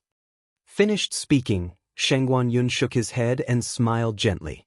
It was not a contemptuous smile, but a gentle smile, as if he was talking about the ambition of a manservant in his manner. It was a kind of comment from top to bottom, a kind of disdain that came from the heart. Yes, it was the kind of disdain that came with a wave of the hand. Yulun was not the only one who felt it. He smiled knowingly and looked down at Zhang Xiaohua.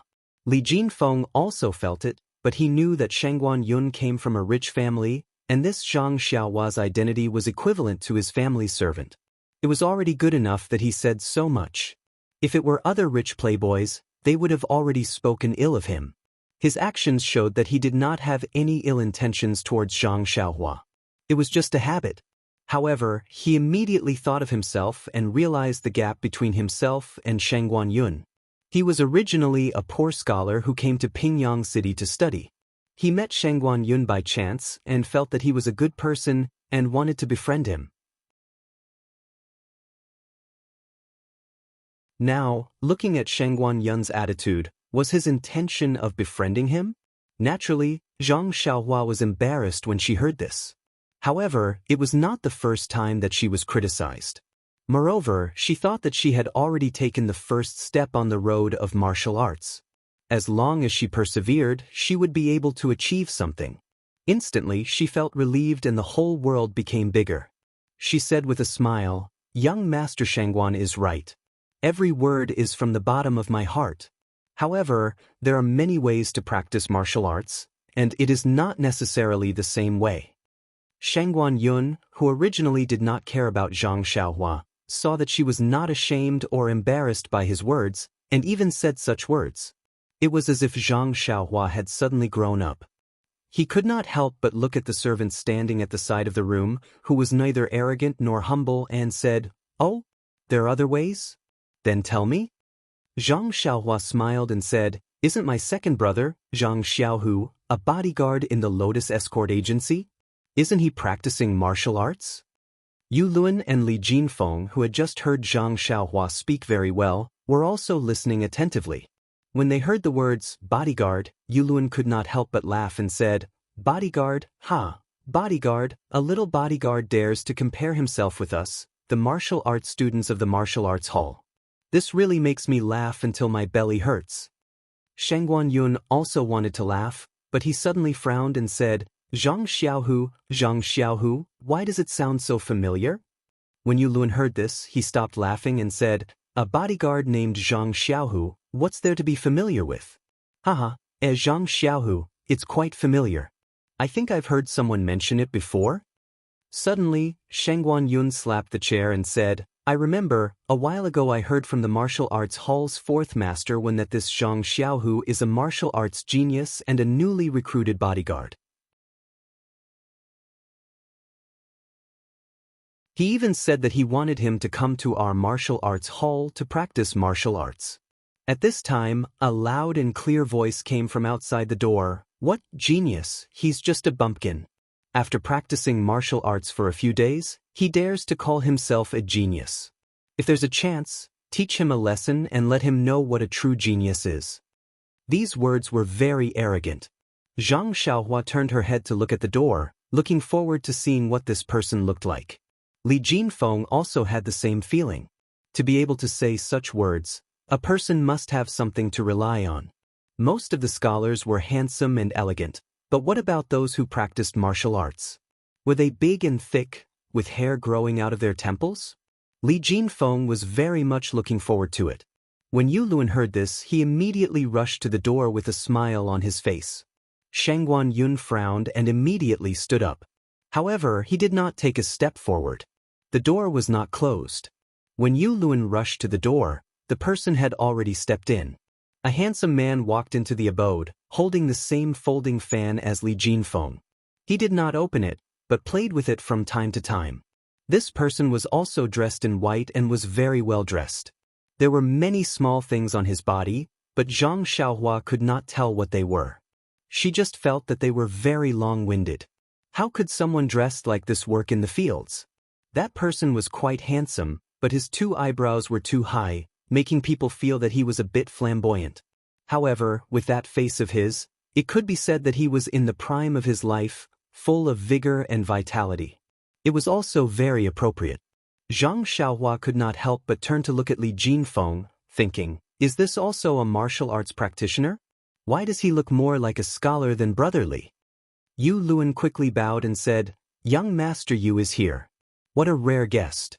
I haven't seen you in a while. Young Master Yu did not return the greeting. He waved his folding fan and said, I also went back to visit the elders in my family. I just came back today and came here to pay a visit to young Master Shangguan. This is? He obviously saw Li Jinfeng in the room. Yu Luan smiled and introduced, this is young Master Li Jinfeng from Quicksand Academy. He is a scholar that young Master Shangguan and I met when we entered Pingyang City a month ago. When young Master Yu heard that Li Jinfeng was a scholar, he cupped his fists and said, I am Yu Dai. I am very happy to meet young Master Li. When Li Jinfeng saw Yu Dai bowing, he quickly returned the greeting and said, Nice to meet you, nice to meet you. Yu Luan seized the opportunity and said, Young Master Yu is here to learn martial arts in Yu City. The Yu family is an influential family in Yu City.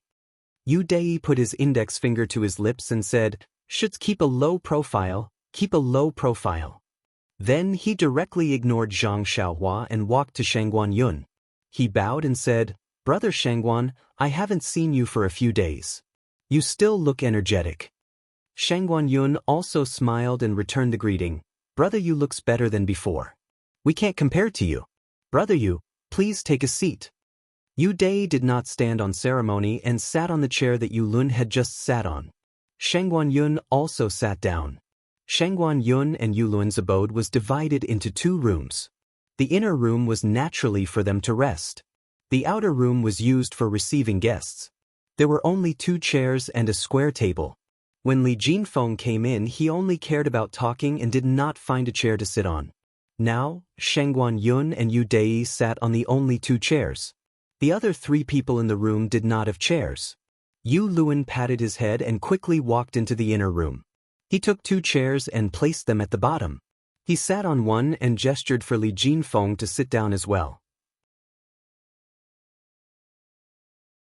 Li Jinfeng looked at the only chair, but he was too embarrassed to sit on it. It was okay if others ignored Zhang Xiaohua, but he had brought Zhang Xiaohua here. Although she was a servant, she was not his follower. Yu Dai must have misunderstood. He could not explain clearly, otherwise, it would make things worse and make Zhang Xiaohua feel embarrassed. However, he also knew that there were only 4 chairs in Shangguan Yun's abode. It was not that he wanted to make things difficult for Zhang Xiaohua, but what should he do? While he was in a dilemma, Zhang Xiaohua walked behind Li Jinfeng and patted his shoulder. She pointed at the chair with her chin and walked over first. She stood behind the chair with her hands behind her back. Li Jinfeng understood and nodded with a smile. He also sat down. Their actions were seen by the other 3 people.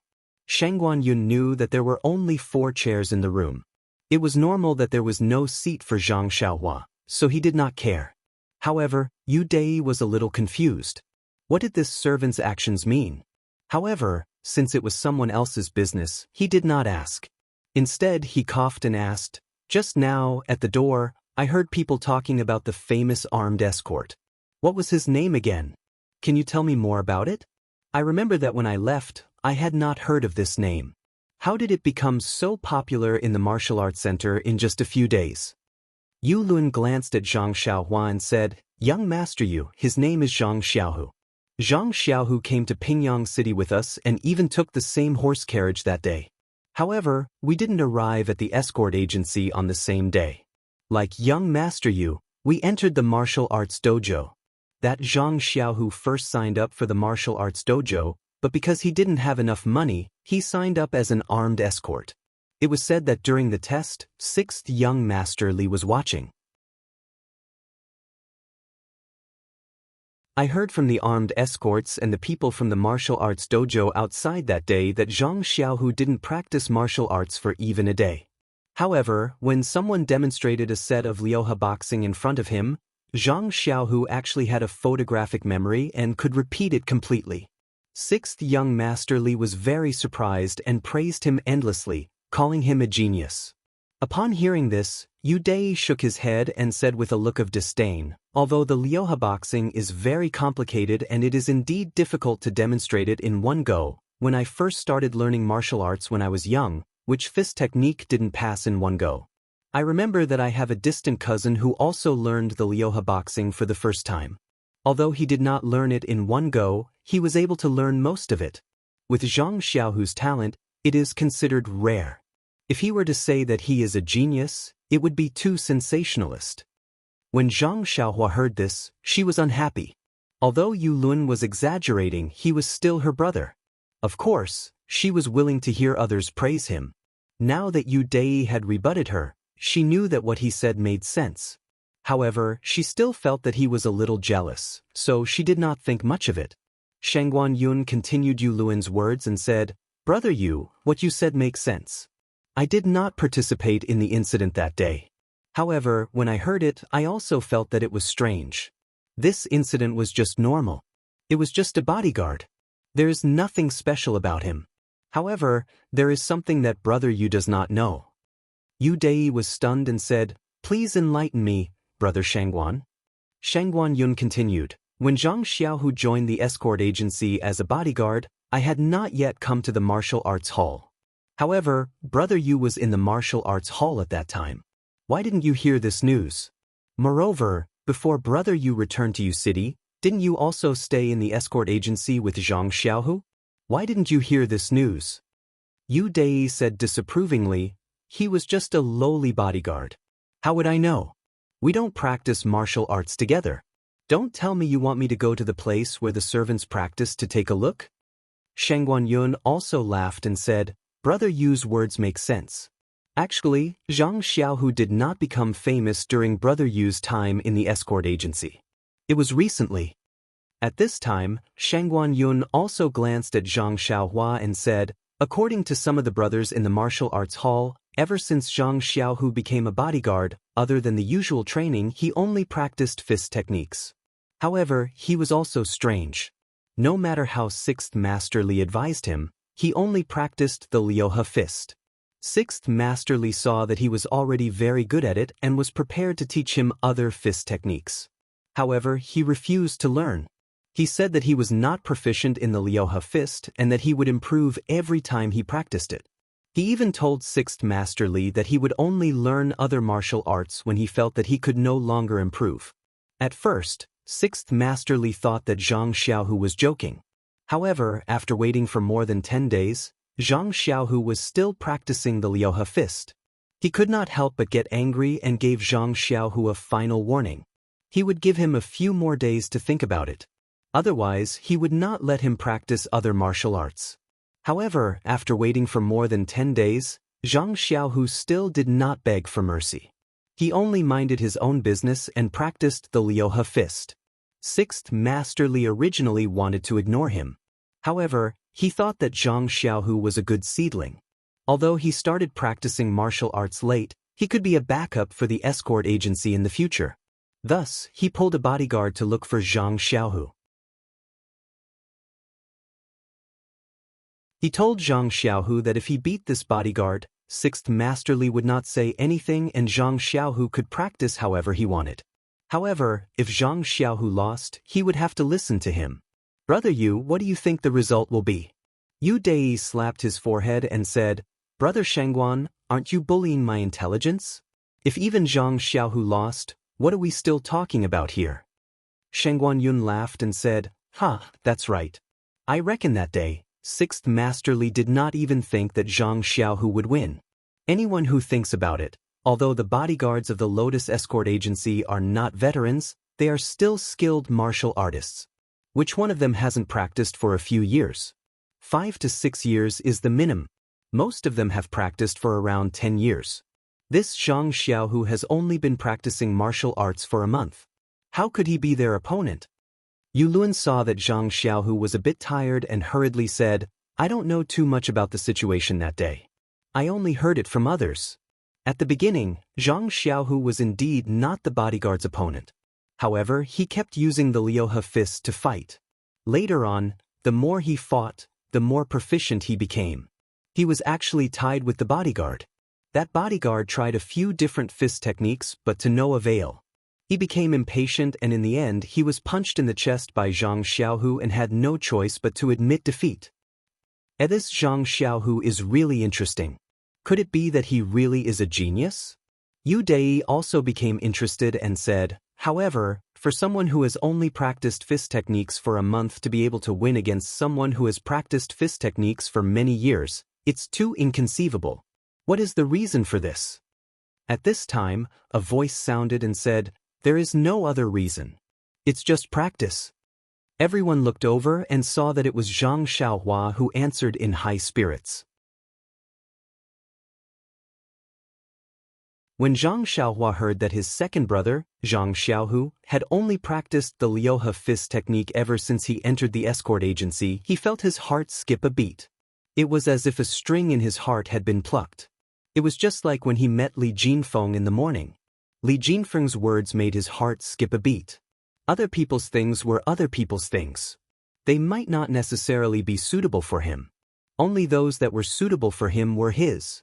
Now that he combined it with his second brother's training method, he suddenly thought of a way out for himself. In an instant, he felt his eyes brighten as a great path appeared in front of him. When he heard Yu Dai ask for the reason, he couldn't help but feel an itch in his heart and blurted out a sentence that Mr. Lu had said. Yu Dai frowned and snorted, saying, "Young Master Li, why is your servant so impolite? Didn't you teach him some etiquette at home?" Li Jinfeng blushed a little. Wasn't this obviously saying that he had no manners? He hurriedly stood up and explained, "Brother Yu, you've misunderstood. This is not my servant. He works at Huanxi Mountain Villa. Speaking of which, he's a friend that Brother Shangguan, Brother Yulin, and I have made together." "Friend?" Yu Dai looked at Zhang Xiaohua's green robe and small hat and couldn't help but feel a little unhappy. He turned to look at Shangguan Yun.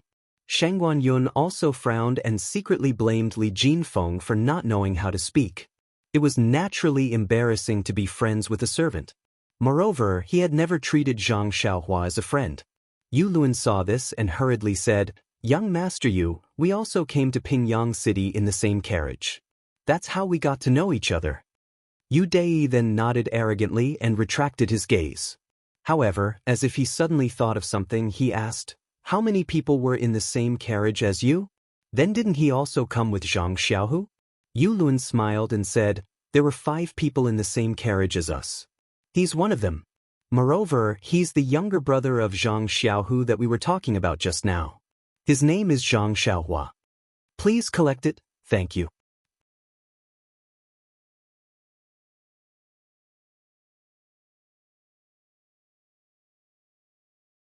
Chapter 94. Zhang Xiaohua Zhang Xiaohu? Ha, interesting. Yu Dai laughed. Zhang Xiaohua laughed as well. His laugh was not as arrogant as Yu Dai's, nor was it as arrogant as Sheng Guanyun's, nor was it as flattering as Li Jinfeng's. It was a laugh that came from the bottom of his heart. Perhaps it was a laugh of pride for his second brother, or perhaps it was a laugh of happiness for his future. Yu Dai stopped laughing and asked, "Then why don't you tell me the reason?" Zhang Xiaohua calmly said, "This sentence means that there is no special reason, it's just that I'm familiar with it. I've also practiced fist techniques for a few days, but I haven't made any progress. Today, after hearing about my second brother, I suddenly realized that as long as one is truly proficient in one fist technique, it will be as effective as practicing many other fist techniques. There's another saying that it's better to be proficient in a single fist technique than to be proficient in 100 different fist techniques. Isn't this the same principle?" Before anyone else could speak, Li Jinfeng couldn't help but tap his fan and applaud. "Brother Xiaohua, what you said is very clear. The teachers in school always teach us not to bite off more than we can chew. It's also the same principle. A person's energy is limited. Reading 10,000 books doesn't mean that you understand everything. Instead, it's better to focus on one book and completely understand it. In the past, I didn't pay much attention to this saying, but now that I've heard about Brother Xiaohu's achievements, it seems that I'll have to pay more attention to it when I study in the future." Yu Dai still curled her lips and said disapprovingly, "You guys don't practice martial arts, so you won't understand. Practicing martial arts and studying are 2 different things. A person who has just started practicing martial arts for a month definitely can't beat someone who has practiced for many years. Maybe that bodyguard just made a mistake." Sheng Guanyun said, "Yes, that 6th Master Li also thought so." Although he agreed with Zhang Xiaohu's decision, he still wanted to test Zhang Xiaohu's bottom line. The next day, he found 2 more bodyguards to compete with Zhang Xiaohu, but the results were still shocking. Although Zhang Xiaohu didn't win against the 2 bodyguards, the 2 bodyguards didn't gain any advantage either. Both matches ended in a draw. Yu Dai couldn't sit still any longer and stood up from her chair. "Impossible, I know the bodyguards of the Lotus Escort Agency. Many of them have extraordinary skills that aren't inferior to those from the martial arts hall. How can they not take down this Zhang Xiaohu? Impossible, impossible?" Sheng Guanyun waited for Yu Dai to finish speaking. Seeing that Yu Dai was pacing around in circles, he slowly opened his mouth and said, "Young Master Yu, you're at a dead end. You didn't listen carefully. Fist techniques, let's compete in fist techniques." "Oh, fist techniques, I know." Yu Dai patted his head and quietly sat down. He said self-deprecatingly, "I still can't hold it in. Master has already told me so many times. How could I forget that they were competing in fist techniques? If that's the case, then the bodyguards really could have been forced to a draw by Zhang Xiaohu if they didn't use internal strength. But even if I don't use internal strength, I believe that I can still beat Zhang Xiaohu. Isn't he just a bumpkin who just started out?" Yu Dai started off well, but as he spoke, his playboy nature was revealed. When he said the 2 words, internal strength, Zhang Xiaohua and Li Jinfeng had faces full of confusion. Yu Luan's face revealed an envious expression, and his chubby fingers couldn't help but rub together. Li Jinfeng didn't say anything and silently looked at them. Zhang Xiaohua couldn't let go of the opportunity to know everything about martial arts, so he impatiently asked, Internal strength, what is that? What's internal strength? Ha! When Yu Dai heard this, he couldn't help but laugh loudly. He shook his head and raised his head to look out the door, not saying anything else. Shangguan Yun also seemed to have heard something very interesting, and his face was full of smiles. However, he still said, Zhang Xiaohua, I can't tell you what internal strength is right now. When you have the opportunity to practice martial arts, you can ask your master. When Zhang Xiaohua saw that they didn't answer, he couldn't help but look at Yulun. However, Yulun only smiled flatteringly at Yu Dai, and his slightly greedy eyes followed Zhang Xiaohua. In his eyes, Zhang Xiaohua was just transparent, so how could he answer his question? Sigh. Zhang Xiaohua sighed in his heart, but immediately became excited. If you don't tell me, I can ask Captain He.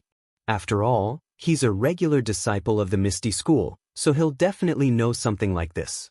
Just as he was thinking, Yu Dai suddenly retracted his gaze and stared at Zhang Xiaohua. Zhang Xiaohua, right? What kind of internal strength do you want to know? I can tell you, but there's a condition. Zhang Xiaohua was stunned and couldn't help but ask, Condition? What condition? Yu Dai smiled and said, It's very simple.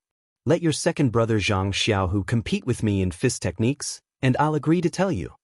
When Zhang Xiaohua heard this, she laughed and shook her head. No, I can't agree to your request in place of my second brother. I haven't seen him in a long time. Yu Dai laughed. I knew it. You won't dare to agree. You're just a coward from the countryside. Zhang Xiaohua shook her head again and said, This has nothing to do with guts. Maybe I'm a coward and don't have the courage, but I'll go forward even if there are thousands of people. This has to do with my heart's beliefs. Sigh, illiteracy is so scary. I need to hurry up and let Zhang Xiaohua study. When Xiaohua says something like this, I get goosebumps. I won't let someone else do this kind of boring thing with my second brother for no reason. I might not know what internal strength is right now, but there are probably many people who know. Since it's not your secret, then I'll naturally find out sooner or later.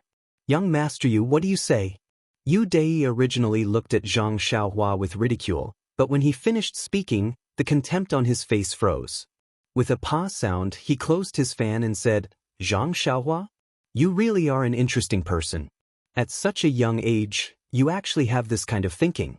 Did you really just come from the countryside? Zhang Xiaohua still had a smile on her face. It doesn't matter if I'm from the countryside or not. I only know that I only do what I think I should do. Yu Dai nodded seriously and said, Zhang Xiaohua, I take back what I just said. Since you said that you'll find out what internal strength is sooner or later, then I won't hide it anymore. I'll tell you right now and let you know that people from the countryside and people from the city are really different. After he finished speaking, he stared at Zhang Xiaohua to see how he would respond. However, Zhang Xiaohua's pure eyes weren't timid at all. She met his gaze and her face was calm as if she was saying, If you want to say it, then say it. I'm not forcing you. If you don't want to say it, then I don't care. Seeing that Zhang Xiaohua didn't say anything, Yu Dai could only slowly say, Actually, internal strength is very complicated to explain. You've never practiced martial arts before, so it's not easy for me to explain it to you. To put it simply, when you practice martial arts, if you practice internal strength, then your body will produce a kind of power. We call it internal strength. Internal strength is different from your body's strength. It can be increased through cultivation. Moreover, when you don't use it, it will circulate in your body. When you use it, it will have an effect. Different fist techniques have different internal strength paths, so when you use it, it will have a very powerful effect. For example, internal strength is like a weapon like a sword. When your second brother competes with someone else in fist techniques, then he'll throw away the weapon and only use his body's strength. If you add in internal strength, then that means your second brother is empty-handed while the other person has a sword, then your second brother will definitely lose. Do you understand? Yu Dai's words made Zhang Xiaohua dumbstruck. It really gave Zhang Xiaohua a lesson on the basics of martial arts. He never thought that martial arts would be so complicated. He thought that it was as simple as practicing his fists and legs, but after seeing it, he still had to learn internal strength. After hearing Yu Dai's words, Zhang Xiaohua asked, "Does the Arhat fist have an internal strength that can be used with it? Where can I find the cultivation method for this internal strength?" Bang! Yu Dai fell from the chair he was sitting on, causing Yu Luan to quickly help him up. He carefully patted the dust off his body and said with a charming smile, "Young Master Yu, you should be careful. There's no need to make such a big fuss when talking to this servant." Yu Dai carefully sat down on the chair and used his hands to grip the chair tightly. He threw his folding fan onto the table and solemnly said, "This Zhang Xiaohua is a strange person. The questions he asks are too shocking and his thinking is too far ahead. I have no choice but to be careful when dealing with him." Then he turned his face towards Zhang Xiaohua and solemnly said, "This little brother, for you to be able to ask this kind of question, it shows that you are an idiot who has never practiced martial arts. As everyone knows, the Arhat fist was passed down from the Daoist temple and is now widely practiced in the Jianghu. Its status in the Jianghu is similar to Zhang San's status in the Jianghu. It is so famous. How can this kind of cabbage-like martial arts fist technique be paired with a profound internal strength? As for internal strength, what is internal strength? It is something that only the upper echelons of the Jianghu can have a glimpse of. It is the jewel on the crown of martial arts and is rarely circulated in the Jianghu. All kinds of internal strength cultivation methods are treasured by various sects and are only passed down to their core disciples. If you want to find an internal strength cultivation method to practice, you are simply dreaming. Moreover, even if you obtain an internal strength cultivation method, you may not be able to practice it. Zhang Xiaohua was once again dumbstruck as he muttered, "Why?" Yu Dai was immensely proud of himself as he fiddled with it and said, "There are millions of people in the world and everyone's aptitude is different. Although this internal strength cultivation method can be seen by everyone, there are very few people who can successfully practice it and obtain internal strength. Think about it, if internal strength was easy to cultivate, then the internal strength cultivation method wouldn't be in such high demand." Li Jinfeng was listening from the side and was also flabbergasted. He interrupted and said, "If young master you didn't say it, I really wouldn't have known that martial arts were so profound. Everyone's aptitude is different and their opportunities are different. There are thousands of weak waters and I can only take one ladle. That's enough, that's enough. Studying literature is still better. With one scroll in hand, I have everything in the world." Zhang Xiaohua had originally been a bit dispirited by Yu Dai's words, but this, "I can only take one ladle out of thousands of weak waters," woke him up. He hadn't even learned his fist technique yet. If he could completely understand his fist technique, then he could consider the matter of internal strength. Beside him, Yu Luan also said, "Young Master Yu's words are very clever. This one has never had the chance to see the true appearance of this pearl, so I entered the Lotus Flower Escort Agency to see if there are any opportunities here. If there's time in the future, I hope that young master you can lend me a helping hand." Yu Dai looked at Yu Luan but didn't reply. What a joke. The internal strength cultivation method was a secret within the sect and also within the family. How could he let others casually look at it? However, it was said that this Lotus Flower Escort Agency's martial arts training hall also had a few simple cultivation methods for outstanding students to choose from. This was still something that could be considered. Looking at Yu Luan's bewitching smile, Yu Dai slowly nodded his head. Seeing Yu Dai's gesture, Yu Luan was overjoyed. He hurriedly picked up the folding fan from the table, carefully opened it, and began fanning Yu Dai with all his might. Seeing this, Shangguan Yun secretly despised him in his heart. At this time, Zhang Xiaohua opened his mouth again. "Young Master Yu, since you've already brought up the matter of internal strength, then I'll represent my second brother and accept your challenge. We'll have a match of fist techniques. How about it?" Yu Dai stared blankly and said in astonishment, "Zhang Xiaohua, what do you mean by this? You didn't agree when I discussed it with you earlier. Now that I've stopped mentioning it, you actually want to agree. Why is this?" Zhang Xiaohua smiled mysteriously and said, "Since my second brother can practice a fist technique to this day, then he must have his own understanding of this fist technique. Moreover, To be able to fight against other escorts and not lose, he must be able to lift something heavy as if it were light. With such a good sparring partner like you guiding him in his fist technique, I reckon that he can't ask for anything more. Why should I stop him? Ha! Yu Dai laughed and said, "You're right. I'm sure that when that Zhang Xiaohu hears that I've challenged him, he'll be eager to give it a try. Let's go, we'll go find him. You lead the way." After waiting for a while, Zhang Xiaohua didn't move. He couldn't help but frown and say, "What's wrong? You don't dare to?" Zhang Xiaohua embarrassedly said, "This is my second time coming to the Lotus Flower Escort Agency. How would I know where second brother is?" She had an innocent look on her face. Yu Lun hurriedly said, "I know. I'll lead everyone over." After he finished speaking, he returned the folding fan to Yu Dai and made a hand gesture, inviting Yu Dai to move forward. Yu Dai didn't stand on ceremony and took the folding fan. With a schwa sound, he opened it and fanned himself out. Looking at his confident and unrestrained figure, Zhang Xiaohua secretly said, "If we're comparing elegance, second brother probably isn't your opponent." The escorts didn't live in this courtyard. Zhang Xiaohua followed them out, and after 2 courtyards, they arrived at the courtyard where the escorts lived. The houses in this courtyard were clearly more simple and crude. It wasn't as exquisite as the ones in the martial arts hall. It seemed that there was a fundamental difference between paying and being free. Zhang Xiaohu was now a famous person. When everyone said that they were looking for Zhang Xiaohu, the people in the courtyard all knew where he was. Someone had already led them to the front of a small house. The door was closed. Zhang Xiaohua went up and lightly knocked on the door. A familiar voice sounded from inside. "Who is it?" Zhang Xiaohua couldn't wait to open the door and called out, "Second brother." Zhang Xiaohu ran into the house. The house was quite spacious. He was sitting in a horse stance with his arms crossed. It seemed that he was trying to figure out a move. When he heard Zhang Xiaohua's voice and saw him running into the house, he immediately stopped and happily shouted, "Xiaohua, ha, it's you. Come here quickly. I missed you so much." After he finished speaking, he hugged Zhang Xiaohua, who was rushing over. The 2 brothers hadn't seen each other since they broke up a month ago. Zhang Xiaohua's unexpected visit really gave Zhang Xiaohu a big surprise. After hugging his younger brother for a while, he let go of his arms.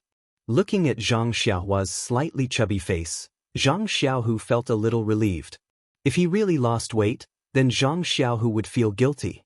Seeing that the 2 brothers had chatted for a while, Li Jinfeng went forward to greet them. "Zhang Xiaohu, nice to meet you. Do you still remember me?" Zhang Xiaohu then noticed the group of people who had walked in from outside.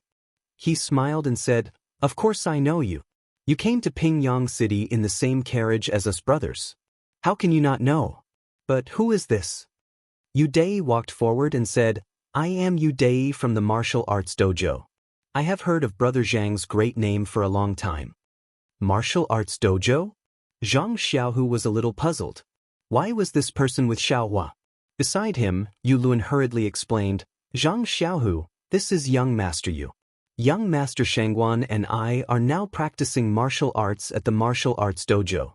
We have been in the escort agency for so long and only just found out that you are here. That's why we came to visit you now. My apologies, my apologies." Zhang Xiaohu smiled and said, "So you are all brothers from the escort agency. Don't stand on ceremony.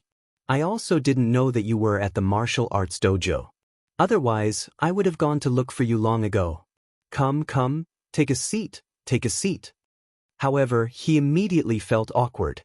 Although the room was spacious, there was only one chair in the corner. Where was everyone supposed to sit? They couldn't all sit on the Kong bed. Zhang Xiaohu scratched his head. Yu Dai said, "I won't sit. I'm not here to reminisce today. I want to spar with Brother Zhang. I will wait outside." With that, he turned and walked out. Shangguan Yun and Yu Lun also cupped their hands and followed. Only Li Jinfeng, Zhang Xiaohua and Zhang Xiaohu were left behind. Zhang Xiaohua apologetically told Zhang Xiaohu what had happened. She then said, "Second brother, was it inappropriate for me to do this? I have made things difficult for you." Xiaohu patted Xiaohua's shoulder and said, Xiaohua, you've grown up. You've done well. If I were you, I would do the same. Practicing martial arts is all about aura. Even if I lose, I can't lose my aura. I would definitely accept this kind of provocation. Moreover, I've been studying this fist technique for the past few days and have gained some insights. I was just about to find someone to test it on. Yu Dei came at the right time, Let's go and see the fist technique of the martial arts dojo. With that, he took Zhang Xiaohua's hand and walked out of the room together. There was no sign of Yu Dei and the others outside the room. They must have gone to the martial arts arena. When the three of them arrived at the arena, there were already many people gathered there. It seemed that the news of Zhang Xiaohu and Yu Dei's match had spread. There were even more people coming here. Zhang Xiaohu and the others squeezed into the crowd and said, Make way, make way. If I don't go in, you will all be sunbathing here. When Zhang Xiaohu squeezed into the middle of the crowd, he was already sweating profusely. Zhang Xiaohua could not help but sigh. This martial art was at the end of the line. No matter how much you practiced, you could only fight against 100 people. Only by winning the hearts of people could you be considered a profound martial art. If you used the human wave tactic, even if you fought against 100 people or 1,000 people, you would still be defeated.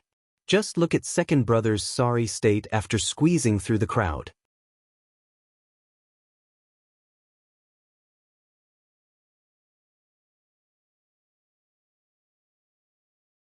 Chapter 95. In the middle of the crowd, there was a wide open space. These people had seen many challenges and competitions, so the space was really suitable. If it was too big, they would not be able to see clearly, but if it was too small, they would easily get hurt. The current space was probably the best result after a lot of blood and tears.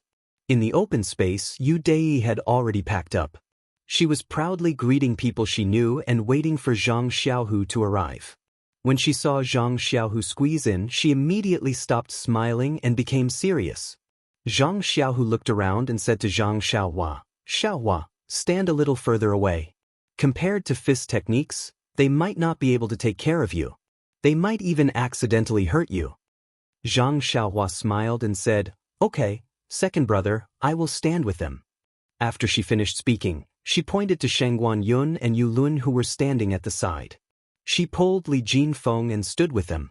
Yu Dei and Zhang Xiaohu looked at each other and cupped their fists at the same time, saying, Please. Then, the two of them made the same starting pose at the same time. Zhang Xiaohua had also practiced the Liuhe Quan, but unfortunately, he only remembered a few of the moves.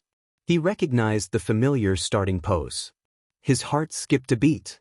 Could it be that Yu Dei wanted to use the Liuhe Quan to fight against Zhang Xiaohu's Liuhe Quan? When the two of them started fighting, Zhang Xiaohua knew that his guess was right. The proud and arrogant Yu Dei could not stand people saying that Zhang Xiaohu was a genius, so she deliberately used the Liuhe Quan to fight against Zhang Xiaohu's Liuhe Quan. Therefore, they punched and kicked each other, exchanging a few rounds. The two of them were extremely skilled and remembered all the moves. When they fought, it was very beautiful. It was as if they were brothers performing, coordinating very well. The onlookers were dazzled and cheered. Someone even said, These two are really good. It's like they've practiced together for many years. What seemed like praise turned into sarcasm in Yu Dei's ears. Zhang Xiaohu had been training for more than a month, so of course it was a compliment. Yu Dei, on the other hand, had been immersed in martial arts for many years. He didn't want to end up like this when he competed with such an opponent. Thinking of this, he couldn't help but stop looking down on Zhang Xiaohu. He tightened his fist and sped up his attack. His fists and legs rained down on Zhang Xiaohu like raindrops. The sudden increase in attack rhythm made Zhang Xiaohu feel very uncomfortable. From time to time, he would show flaws. Fortunately, he was very familiar with this set of Liuhe Quan. Before Yu Dei could attack his flaws, he would make up for them. Therefore, Zhang Xiaohu was like a lotus leaf in the rain. No matter how the rain pitter-pattered and swayed, he just wouldn't fall. Seeing that Yu Dei's Liuhe Quan was almost finished, Zhang Xiaohu was still fighting with ease. Yu Dei's eyes narrowed. He raised his left hand and lowered his right hand, hugging the air in front of his chest. his footsteps swayed. He actually gave up on the Liuhe Quan and changed to the 8 trigrams palm, which used softness to conquer hardness. He circled around Zhang Xiaohu. Zhang Xiaohu was also very good. Seeing that Yu Dai had changed his Liuhe Quan, he wasn't nervous at all. He maintained the horse stance and guarded his position. He continued to use the Liuhe Quan, probing as he attacked, waiting for Yu Dai's flaws. Zhang Xiaohua hadn't learned the 8 trigrams palm before. Therefore, at the beginning, she was quite worried for her second brother. However, when she saw that Zhang Xiaohu was coping with the changes by sticking to his position and guarding his position, she was half relieved. After a while, Zhang Xiaohu actually recovered. According to the situation, Zhang Xiaohua could both defend and attack. Zhang Xiaohua understood that her second brother probably couldn't do anything about this set of Liuhe Quan. Therefore, she focused her attention on the 8 trigrams palm, wanting to take a closer look at the moves inside. Unfortunately, after looking at it for a long time, when Yu Dai was about to change his Liuhe Quan, Zhang Xiaohua still couldn't remember any of the moves. He couldn't help but feel disheartened. It seemed that his aptitude wasn't ordinary. Fortunately, Yulun, who was beside him, didn't know what he was thinking. Otherwise, he would definitely mock him for being a country bumpkin. How could a Liuhe Quan be so easy to learn? Otherwise, who would dare to hold a fist competition in the Jianghu? After the competition, the other side had secretly learned all of his unique skills. How could he survive in the Jianghu? Before Zhang Xiaohua's bad mood dissipated, Yu Dai had already changed his Liuhe Quan several times, but they didn't pose any real threat to Zhang Xiaohu. Therefore, he rolled his eyes and came up with a plan. As he changed his moves, he revealed a flaw. Zhang Xiaohu didn't seem to realize that it was a trap. He continued to use the Liuhe Quan and punched towards Yu Dai's left ribs with his right fist. When Yu Dai saw that the fist was close to him, he was delighted. His left hand used the silk hand to catch Zhang Xiaohu's wrist, while his right hand seized the opportunity to grab Zhang Xiaohu's lapel. Seeing this, Zhang Xiaohua almost cried out. Wasn't this the 4 tails against 1,000 caddies that Nie Xiao Air had thrown at him that day? Zhang Xiaohua couldn't help but clench his fists. He was worried for his second brother. When Zhang Xiaohu saw that his wrist was caught, Yu Dai's right hand was going to grab his lapel. Of course, he couldn't let him succeed. Therefore, he changed his left hand into a palm and pushed Yu Dai's right hand. When Yu Dai saw that Zhang Xiaohu's left hand was about to reach him, he changed his grip into a fist and blocked Zhang Xiaohu's palm. His left hand continued to follow the momentum and didn't change the direction of Zhang Xiaohu's fist. Instead, he even increased the strength of his fist and used his right fist as a fulcrum to throw Zhang Xiaohu away from his side. When Zhang Xiaohua saw that his second brother seemed to be following in his footsteps, he couldn't help but cry out. However, before his voice could land, the situation on the stage changed. Zhang Xiaohu's body was in the air as he dodged Yu Dai's attack. He flipped a few times in a row to reduce the strength of Yu Dai's attack. He even borrowed a bit of strength to kick out from the air towards Yu Dai's shoulder. Yu Dai hurriedly used his hands to block the attack. However, he lost the initiative and was kicked back a few steps. When the crowd saw this exciting scene, they couldn't help but cheer loudly. However, when Yu Dai heard their cheers, they were like needles pricking his ears. He couldn't help but get angry. He gathered strength in his right foot and used his qinggong to rush to Zhang Xiaohu's side. He took a deep breath and gathered strength from his dantian to his palm. His white palm instantly turned a faint purple. With a strange arc, his palm slapped towards Zhang Xiaohu. When Shangguan Yun saw the faint purple palm, his expression changed and he shouted, "Purple sand palm?" It turned out that Yu Dai had used his internal strength in a moment of desperation. When Zhang Xiaohua heard the words, "Purple sand palm," she knew that things weren't going well. She quickly ran towards the arena, but she didn't have time to think about what she could do there. Zhang Xiaohu had just stabilized himself when he saw Yu Dai's figure floating towards him like the wind. He was already stunned. When he saw the purple palm right in front of his eyes, he didn't dare to use his fists to block it. He only used strength in his legs to change his body to the side. He dodged the purple palm, but Zhang Xiaohu's arm collided with Yu Dai's. In front of Yu Dai's internal strength, Zhang Xiaohu couldn't maintain his balance. He staggered and fell in the direction of Zhang Xiaohua. Before Zhang Xiaohu could regain his balance, Yu Dai's palm followed him like a shadow.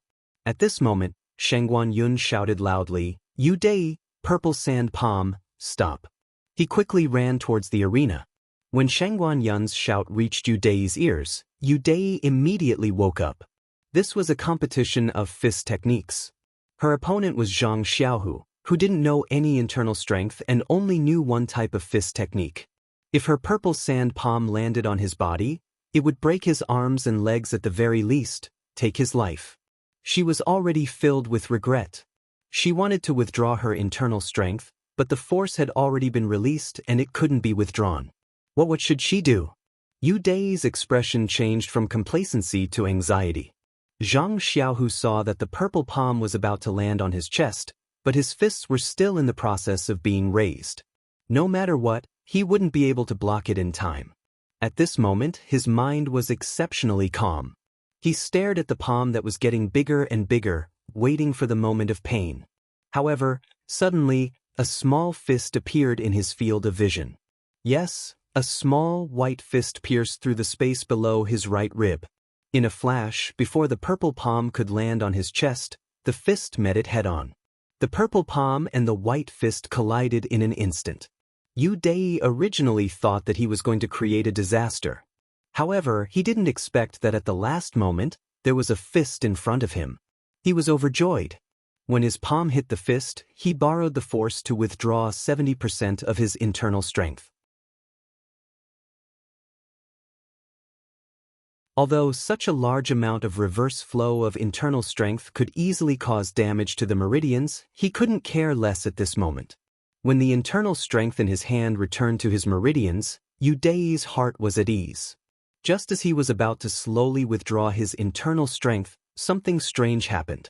When the 30% of Yu Dai's internal strength hit the small fist, he heard a series of kacha-kacha sounds. Then, there was a pitiful cry of "Aya." The sound was loud and clear. It must have been extremely painful. Yu Dai thought that the voice was familiar. In a flash, he couldn't remember who it was. He could only thank the person in his heart. Just when Yu Dai thought that the situation was in his hands, suddenly, from the fist that came into contact with his palm, there was a sharp force that hit his palm. That force wasn't internal strength, but pure physical strength. Under the impact of this physical strength, Yu Dai couldn't hold the pole steadily and fell backwards. The 70% of internal strength that he had withdrawn also broke free from Yu Dai's control and flowed back like a tide. Yu Dai was so frightened that his face instantly lost all color. His body flipped a few times in the air, trying to dissipate the force that was pushing him backwards. At the same time, Yu Dai quickly calmed his mind and secretly used his internal strength, trying his best to bring the uncontrollable internal strength back into his meridians. Luckily, that force was only physical strength and not internal strength, so it didn't invade Yu Dai's meridians. It only interfered with his internal strength and didn't cause any substantial damage. After he flipped a few times, his body landed on the ground and he was already able to hold the pole. However, the uncontrollable internal strength had already caused damage to his meridians. Before Yu Dai could stabilize himself, he opened his mouth and spat out a mouthful of blood. His internal organs were actually injured.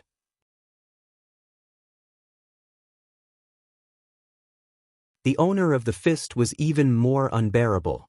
After a blood-curdling scream, there was no more sound. His body flew backwards under the force of Yu Dai's internal strength. He drew a beautiful arc in the air and fell to the ground far away, never to get up again. Zhang Xiaohu saw the fist and palm collide with each other and heard the sound of bones breaking. There was also a familiar blood-curdling scream. He was shocked. Could it be Zhang Xiaohua? However, his body had already lost balance. When he staggered to the ground and got up again, that thin body had already fallen far away and there was no movement. Zhang Xiaohu hurriedly got up and shouted, "Xiaohua." He then rushed over. By the time he reached Zhang Xiaohua's side, Shangguan Yun had already run over. Shangguan Yun didn't dare to hesitate. He quickly carried Zhang Xiaohua's thin body and put his finger under Zhang Xiaohua's nose. Then he let out a long breath and said to Zhang Xiaohu, who was in front of him, "Zhang Xiaohua, don't worry." Zhang Xiaohua just fainted. Zhang Xiaohu was still worried. He carefully took Zhang Xiaohua from Shen Guanyun's hands and stretched out his ear to listen to Zhang Xiaohua's face. He was slightly relieved when he heard Zhang Xiaohua's subtle breathing. After all, as long as her life wasn't in danger, everything else was fine. However, when Zhang Xiaohu's eyes fell on Zhang Xiaohua's broken hand, he couldn't help but feel extremely distressed. Not only was her hand bloody, but it was also swollen. Her entire hand was like a steamed bun. Zhang Xiaohu was filled with hatred. He raised his head and stared at the initiator of all this. However, Zhang Xiaohu couldn't hate him right away. Yu Dei, who was walking towards them, was staggering. His face was pale gold and there was a trace of blood at the corner of his mouth. His clothes were also stained with blood. Presumably, his internal injuries were more serious than Zhang Xiaohua's. In an instant, Zhang Xiaohu couldn't hate him. Perhaps this was the cruelty of the Jianghu. This was only a friendly match, a simple exchange of pointers. Just a moment of carelessness had caused such injuries. What if it was a real life-and-death battle? Zhang Xiaohu felt a chill in his heart. Yu Dei walked in front of Zhang Xiaohu. Looking at Zhang Xiaohua's appearance, he felt very guilty. He cupped his hands and said to Zhang Xiaohu, "Brother Zhang, I lost this match. I'm really sorry. In a moment of excitement, I forgot that this was only a match of fist techniques. I recklessly used my internal strength. All the losses caused by this will be borne by me. I will also be responsible for treating Xiaohua's injuries. You can rest assured." Zhang Xiaohu looked at this playboy who sincerely wanted to admit his mistake and didn't know whether to laugh or cry. He said, "Young master Yu, let's not talk about winning or losing. Quickly find a doctor to treat Xiaohua's injuries. It seems that your injuries aren't light either. You should also hurry and treat them." On the side, Shen Guanyun said, "Two brothers, don't worry. Brother Xiaohua is injured and shouldn't move. Young master, you should also sit down first and don't move. I've already sent Yu Luan to the Shiwu dojo to find a doctor. He'll be here in a moment." At this time, the onlookers had seen what had happened and had already dispersed. There were still a few enthusiastic people on the side who wanted to see if there was anything they could do to help. The doctor hadn't arrived yet, but he heard a scolding, "Yu Dei, how did you get into trouble again? Did you injure Zhang Xiaohu this time?" When Yu Dei heard this, he was like a mouse that had seen a cat. He obediently stood up and honestly replied, "Grandpa Chu, you've come." His honest appearance was like a child that had just entered school and met a teacher. He didn't have his usual arrogance. Anyone who saw him would praise him for being a sensible child. Everyone looked over and saw that it was the third Master Chu of the Lotus Flower Escort Agency. Seeing his hurried and angry appearance, someone must have seen what had happened and hurried to report it. When the third Master Chu rushed over and saw Yu Dei's appearance, he couldn't help but frown, saying, "How did you get internal injuries? Didn't you say that you were going to compete with Zhang Xiaohu in fist techniques?" Then he looked at Zhang Xiaohu, who was behind Yu Dei, and said strangely, "Zhang Xiaohu isn't injured? What's going on?" Yu Dei hurriedly moved to the side and made way for Zhang Xiaohua, who was blocking behind him. He said embarrassedly, "Grandpa Chu, why don't you take a look at Zhang Xiaohua first?" When the third Master Chu saw Zhang Xiaohua's appearance, he couldn't help but fly into a rage. "Yu Dei, you actually dared to use the purple sand palm." Then he walked over and pushed Yu Dei to the side. He reached out his hand to check Zhang Xiaohua's pulse and sent a wave of internal energy into Zhang Xiaohua's body, saying, "Moreover, you even hit such a small child. How can you be so vicious? How come I didn't see it before? Aren't you trying to take this child's life?" Yu Dei lowered his head deeply. After being scolded by the third Master Chu, his face regained some color. However, the third Master Chu's internal energy circulated around Zhang Xiaohua's body. Only then did his expression change slightly, and he said to Zhang Xiaohu in a gentle voice, "This child is fine. She just fainted and will wake up in a while." Then, The third Master Chu took Zhang Xiaohua's injured hand and carefully pinched it. He looked at it and even sniffed it with his nose. Then, he couldn't help but sigh and ask, Zhang Xiaohu, who is this child? Zhang Xiaohu said respectfully, Third Master Chu, this is my younger brother, Zhang Xiaohua. He came with me when I joined the escort agency as a bodyguard a month ago. Didn't you see him during the test?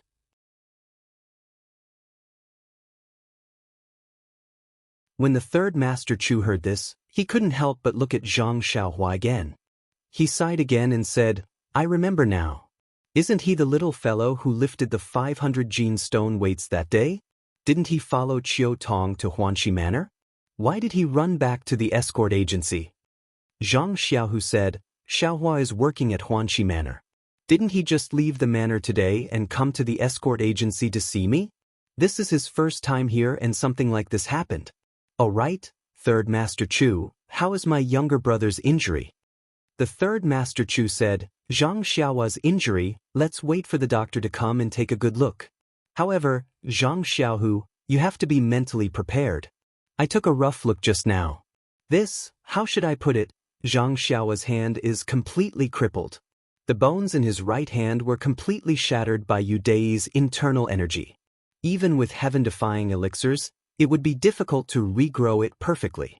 However, it's a good thing that Zhang Xiaohua doesn't practice martial arts. If his right hand is treated well, he may be able to move it and it won't affect his daily life. However, he can't do farm work. Yes, he can't do other heavy work either. Yu Dei, come here. Yu Dei lowered his head and walked over. The third Master Chu said, Yu Dei, you know about Zhang Xiaohua's injury. There will be problems for the rest of his life. You have to compensate Zhang Xiaohua well. At least let him not have to work in the future so that he won't have to worry about food and clothing. Yu Dei didn't dare to say no. He said repeatedly, Grandpa Chu, please don't worry. I promise to do this and let Zhang Xiaohua have nothing to worry about for the rest of his life.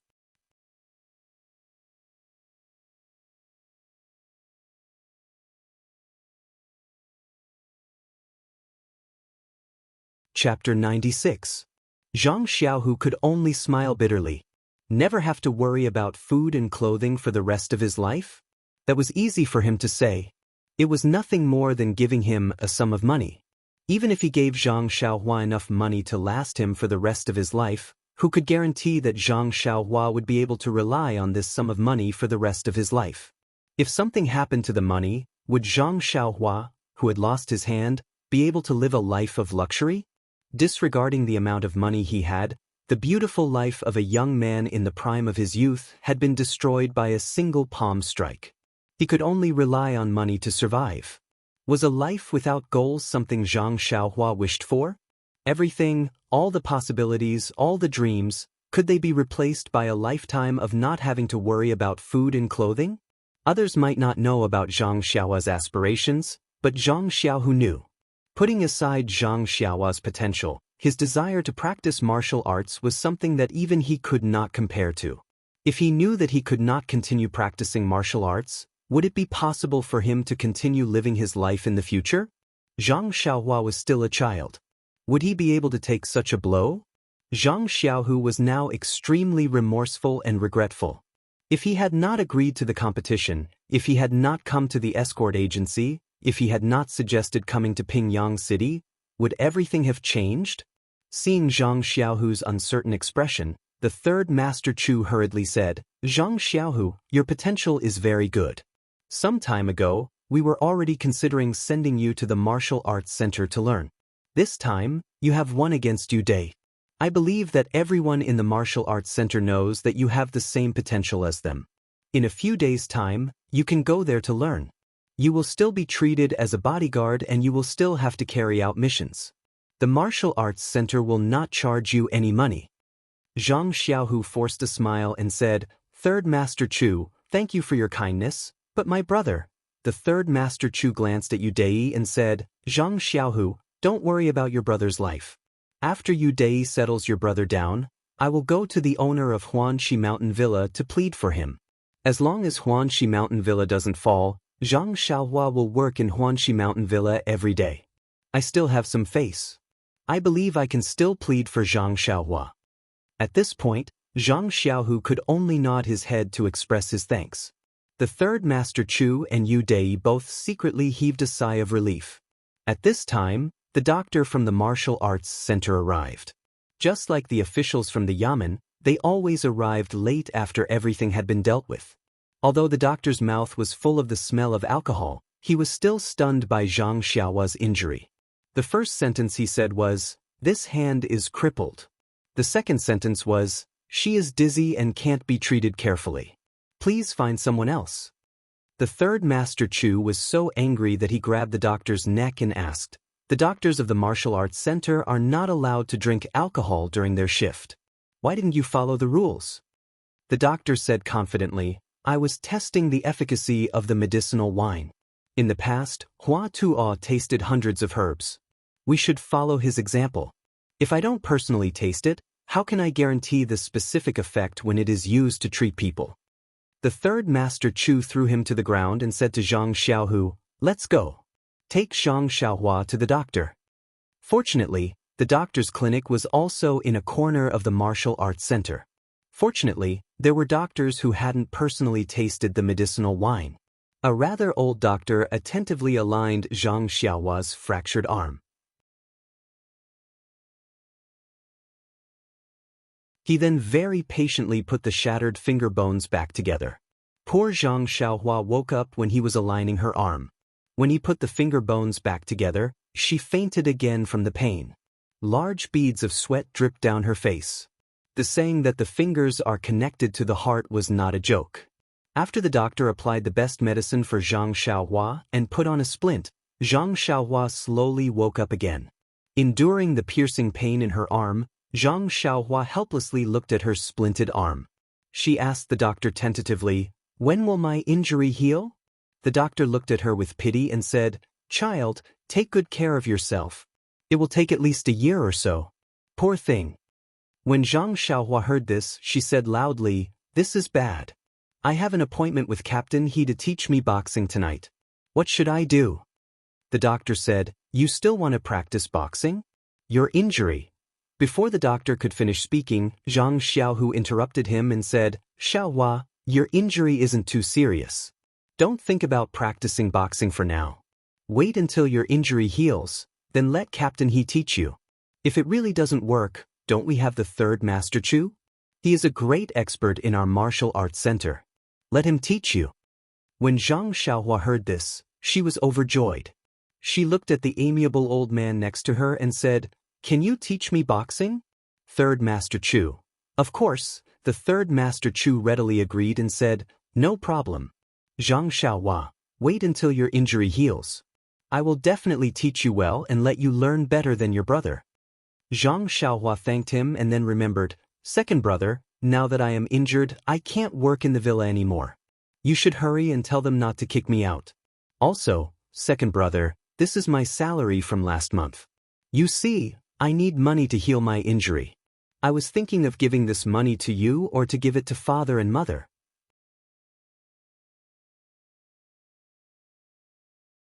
As she said this, she struggled to use her left hand to take out the money from her bosom and handed it to Zhang Xiaohu.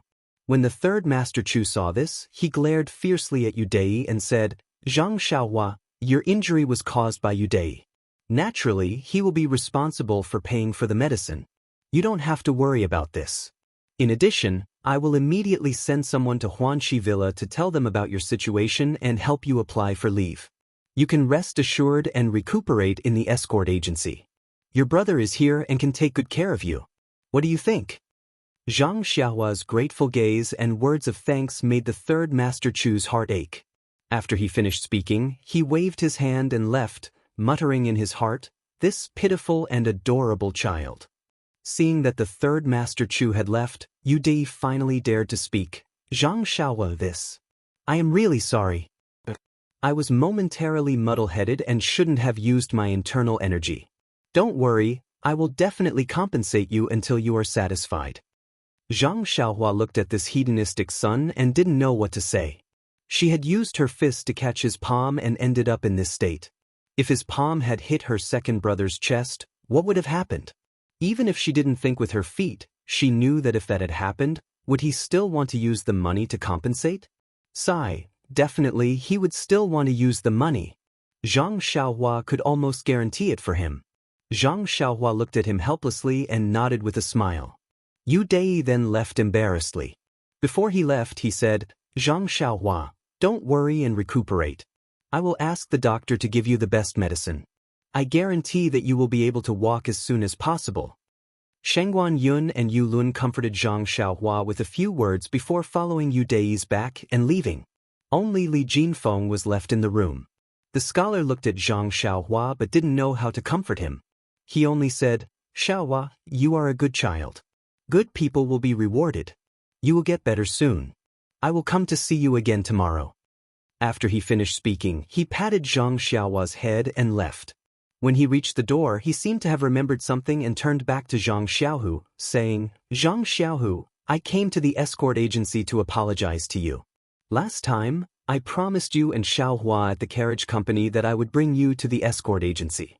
I actually forgot about it. I am very sorry, you must forgive me. Sigh, if I had taken Xiaohua to another place today, perhaps this wouldn't have happened. After he finished speaking, he didn't wait for Zhang Xiaohu to reply and directly left the room. When Zhang Xiaohu heard this, he finally remembered this grudge that he had long forgotten. He shook his head inwardly. If you could have taken Xiaohua to another place, then you would have really apologized to me. Zhang Xiaohua said at the side, Second brother, I was the one who pulled young Master Li here. He also wanted to come and apologize to you because he saw me. This person is really strange.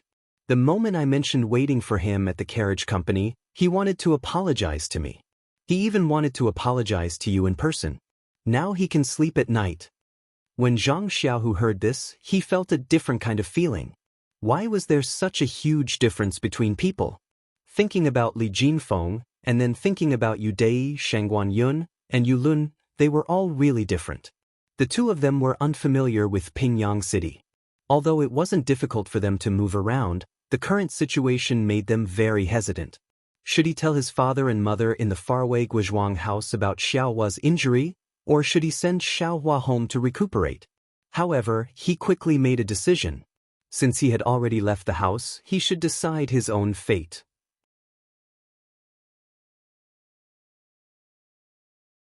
If he told his family about Xiaohua's injury, not to mention whether he could continue to stay in Pingyang City, even if they knew, what help could they give him? It would only make them sad and worried. When eldest brother was injured last year, he was treated by the village's veterinarian, Lao Gua. Thinking about Lao Gua's title as a veterinarian, Zhang Xiaohu was sweating in his heart. He was determined not to send Xiaohua home. After making up his mind, Zhang Xiaohu also wanted to hear Zhang Xiaohua's opinion, so he told him. Zhang Xiaohua's opinion was unusually consistent with Zhang Xiaohu's. She shook her little head like a rattle and refused to go home. At this moment, the old doctor entered the house. He looked at Zhang Xiaohua's appearance and took his pulse. He said to Zhang Xiaohu, your brother's injury is very serious. Although there is no bleeding, the heart-wrenching pain is not something an ordinary person can endure. He has already fainted twice just now. Look at his pale face, he should be tired. Bring him back to rest first. Be careful not to touch his arm and fingers. I have already done my best. Also, the third Master Chu has already said that you don't have to worry about the medical fees. I will use the best herbs for your brother. Sigh, actually, there is no need to use any good herbs. Broken bones are just a matter of nourishment. I have already used tiger bone in the ointment I applied just now. This is the best herb for bone injuries in our escort agency. Later, I will prescribe some calming and nourishing herbs for you and get the servants to send them to you. Then he stroked Zhang Xiaohua's head, sighed softly, and turned to leave. Zhang Xiaohu looked at his brother. Sure enough, his face was covered in sweat and his face was pale.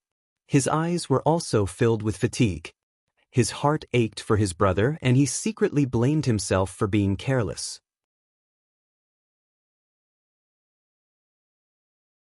At this moment, his parents were not around and he was the elder brother is like a father.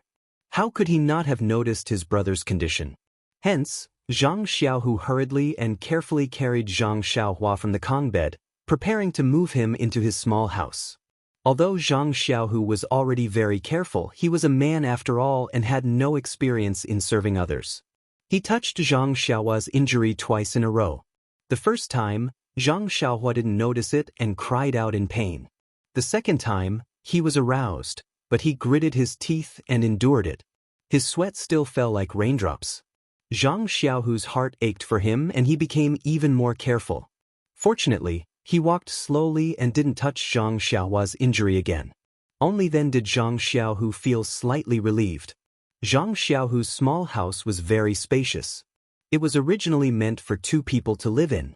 However, after Zhang Xiaohu won the boxing competition with the armed escort, 6th Master Li transferred the other person to another house. He let Zhang Xiaohu live alone so that he could carefully study his boxing skills. Now it was just right. The extra Kong bed could be used for Zhang Xiaohua to recuperate. Zhang Xiaohu carefully placed Zhang Xiaohua on the Kong bed and found his own quilt to cover him. Although it was already hot, he was afraid that his brother's injury would worsen, so he still found a slightly thicker quilt for Zhang Xiaohua to use. Not long after, the medical hall servants brought the decocted medicine over. Zhang Xiaohu fed his brother the medicine. Seeing that his brother's face was covered in sweat, he wanted to wash it. However, the servant who tidied up the bowl said that the doctor had forgotten to tell him that the patient's bones had just been reconnected, so he shouldn't move too much during this period of time. He should also endure the sweat on his body for the time being. He shouldn't wipe it off in order to avoid damaging the injury. When Zhang Xiaohu heard this, he could only give up on the idea. At this time, the sky was gradually turning dark. After sending away the servant who delivered the medicine, Zhang Xiaohu turned back to look at Zhang Xiaohua. Zhang Xiaohua's eyes were already blurred and he gradually fell asleep. That's right. This poor child had suffered so much. He should enjoy his own peace as soon as possible. Zhang Xiaohu looked at his beloved little brother's peaceful sleeping face and the expression that often frowned because of the pain. Sometimes he felt regret and sometimes he felt distressed. Even when the curtain of night fell, his figure did not move at all. Late at night, Zhang Xiaohu leaned on the side of Zhang Xiaohua's Kong bed. With complicated feelings, he fell into a deep sleep. He knew that he was a deep sleeper and was afraid that his brother would wake him up if something happened. In the past, his brother used to sleep until dawn. Now that he was injured, he didn't know. It was better to be careful, so he deliberately didn't sleep on his Kong bed. Zhang Xiaohua was also a child who made people worry less. From the time he fell asleep at dusk until midnight, he was still frowning. After midnight, he had a calm expression and fell asleep peacefully. At this time, Zhang Xiaohu finally relaxed. Sleepiness surged up and he leaned on the side of the Kong bed and fell asleep. The night was hazy. The flickering in Zhang Xiaohua's dream was different from usual. The rhythm of the flickering seemed to be a bit rushed. From his left wrist, there was a strange fluctuation that spread throughout his body without anyone noticing. Most of it flowed to the injured area. Many unknown secrets were happening in this darkness that people couldn't see. Some were bad and some were good. When the morning sun rose, the fluctuation also stopped. Zhang Xiaohua's eyes immediately opened and he habitually sniffed.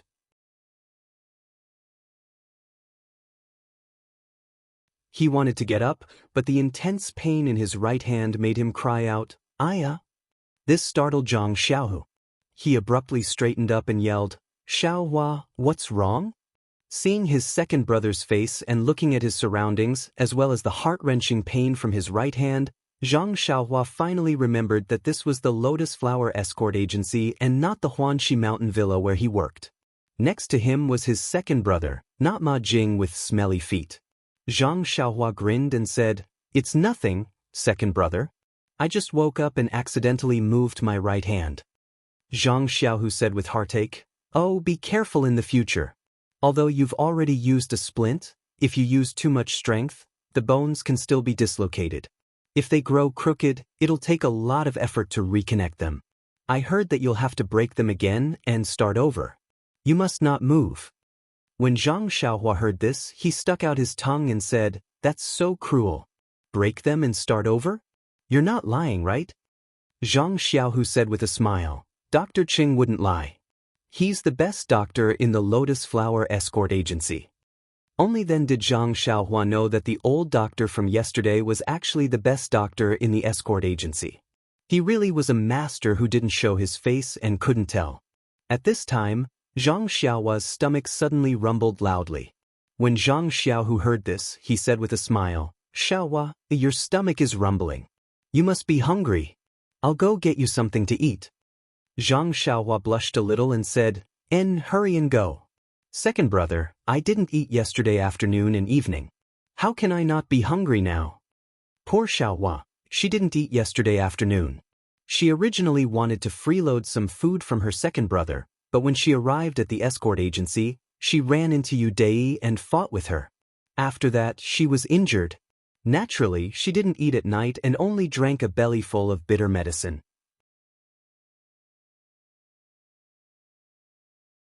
Recuperating from injuries naturally required nutrition.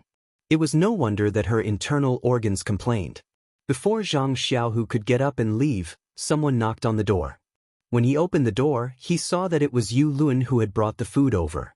After asking, he found out that it was Yu Dai who had entrusted it to him. That Yu Dai had also suffered internal injuries yesterday and was currently lying on the Kong bed. She couldn't come over to express her apologies, so she had entrusted the food to Yu Lun. Zhang Xiaohu knew the purpose of Yu Lun's visit and didn't stand on ceremony. He took the lunchbox and placed it on the table, preparing to feed Xiaohua. Yu Lun didn't enter the house. He said that he would be back to deliver lunch at noon and then took his leave. Yu Lun had put in a lot of effort to prepare this breakfast. There were many nourishing ingredients that were easy to digest. Zhang Xiaohua ate it with great relish and the taste was top-notch. It was even better than the breakfast at Huanqi Villa. Zhang Xiaohua ate it all and couldn't help but wonder if she would continue to be injured like this. Zhang Xiaohu finished feeding Zhang Xiaohua and saw that his younger brother was enjoying the food. He thought that his weak body needed nourishment. Being able to eat meant that his body was showing signs of recovery. He was secretly happy. After clearing the bowls and chopsticks, he put them aside and said to Zhang Xiaohua, "Xiaohua, you should rest in the house. I'm going out to eat too." After the meal, there are still other matters to attend to at the escort agency. I'll deal with them first. When I'm free, I'll come back. I'll explain everything to Sixth Master Li. I'm sure he'll let me come back earlier. Zhang Xiaohua said, "It's okay, second brother. You do what you need to do. I'll just stay here and slowly recuperate. Please add it to your collection, thank you."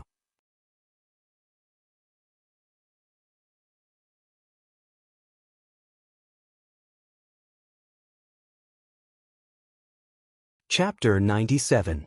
Zhang Xiaohu gave some instructions and left. After all, he was still an escort in the escort agency and had to do roll call every day. Although he was a newbie and didn't have any missions for the time being and didn't have to travel far like the bodyguards, there were still many things to be done in the escort agency. He had to pay more attention and there was still a lot to learn. Moreover, he was paid monthly, so how could he not show up? After Zhang Xiaohu left, the room became quiet. Zhang Xiaohua was still a teenager and it had been a long time since he had slept so quietly. Unfortunately, the pain in his right hand was a constant reminder. Zhang Xiaohua wanted to sleep a little longer, but unfortunately, he would close his eyes and open them again. After opening his eyes and wanting to close them again, he simply didn't want to sleep anymore. Staring straight at the ceiling, Zhang Xiaohua couldn't help but think of his own fist techniques. During the battle between Zhang Xiaohu and Yu Dai yesterday, although Zhang Xiaohu couldn't fight back against Yu Dai's inner force, if it was purely based on fist techniques, Yu Dai didn't have much of an advantage over Zhang Xiaohu. Thinking of Yu Dai's ferocious inner force, Zhang Xiaohua couldn't help but feel envious. Zhang Xiaohu only saw the incomparably fast speed of the purple palm and didn't come into contact with the inner force. However, Zhang Xiaohua clearly felt it and felt the invincible force from the palm when the fist came into contact with the palm. It was like a surging wave that surged into his fist. Then, everything that blocked it was destroyed and he was sent flying by the impact of the inner force. Zhang Xiaohua could still remember the feeling of the inner force entering his body before he fainted.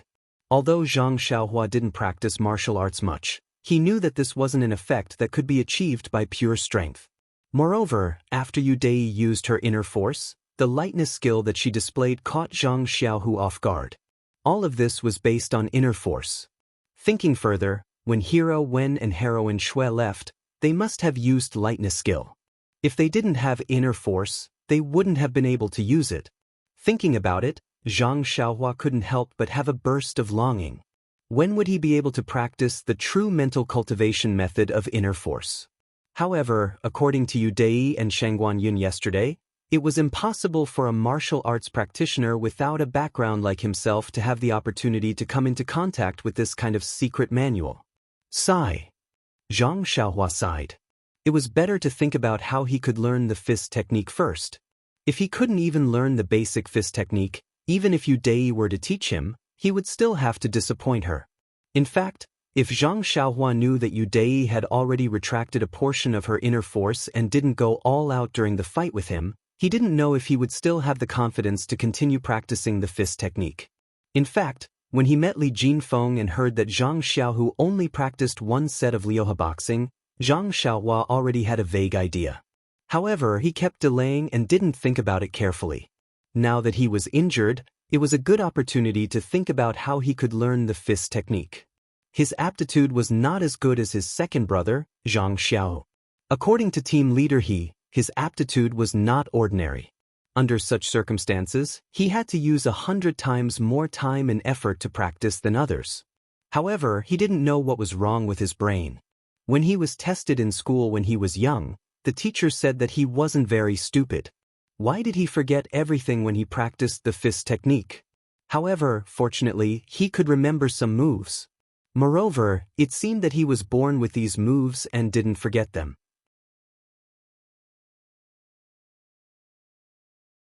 Otherwise, if he practiced one set and then forgot the other, he wouldn't be able to play the game of drawing water with a bamboo basket every day. At this moment, Zhang Xiaohua naturally thought of the fist technique taught by team leader Niashao, and the other two. Those moves that he had memorized flowed through his mind like water. Any move was as clear as a pebble in clear water. As for the moves that he forgot. He didn't have the slightest impression of them. It was really strange. Zhang Xiaohua practiced martial arts with the people in Huanxi Villa and learned many sets of fist techniques. However, he could only remember about 30 moves. These moves came from different fist techniques and were not related to each other. Even several moves in a set of fist techniques were not connected. Usually, when Zhang Xiaohua practiced several moves in a set of fist techniques, he just randomly and rigidly connected them. Even team leader he curled his lips and shook his head when he saw this. Now, these 30 moves were flowing in his mind. Slowly, Zhang Xiaohua felt a little dizzy and sleepy. Involuntarily, the order of these moves was a little chaotic. Suddenly, in the chaotic moves, two moves were connected very tightly. This unintentional moment made Zhang Xiaohua feel refreshed and awake. When he paid attention again, the two moves had disappeared. This little accident suddenly set off a storm in his mind. What was going on? It was obviously not a set of fist techniques. How could the moves in a set of fist techniques be connected perfectly? Was it his illusion, or was there another reason? The more Zhang Xiaohua thought about it, the more excited he became. He couldn't help but want to practice the moves, but he forgot that he was still lying on the Kong and his right hand was still in a splint. For a moment, he touched his injury and the piercing pain came as expected. It was so painful that he cried out.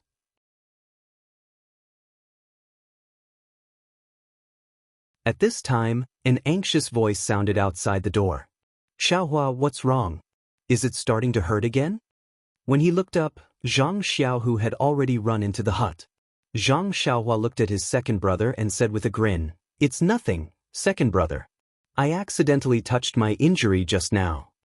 "Alas, why are you so careless?" Zhang Xiaohu complained to Zhang Xiaohua. He carefully wiped the sweat from his forehead with a towel and said, "When we left this morning, I told you to be careful. How could you forget? Don't let your bones grow crooked." I'll be careful in the future." Seeing his second brother nagging like a mother, Zhang Xiaohua felt very warm and hurriedly comforted Zhang Xiaohu. However, Zhang Xiaohua then asked Zhang Xiaohu in puzzlement, "Second brother, you just went out for a while. Why are you back so soon? Is the escort agency all right?" Zhang Xiaohu smiled and said, "I've only been at the agency for a month or so. I'm still a newbie, so there's nothing much to do. I'm mainly familiarizing myself with the agency. Because I'm good at fist techniques, Sixth Masterly told me to focus on practicing and rarely looks for me for other matters.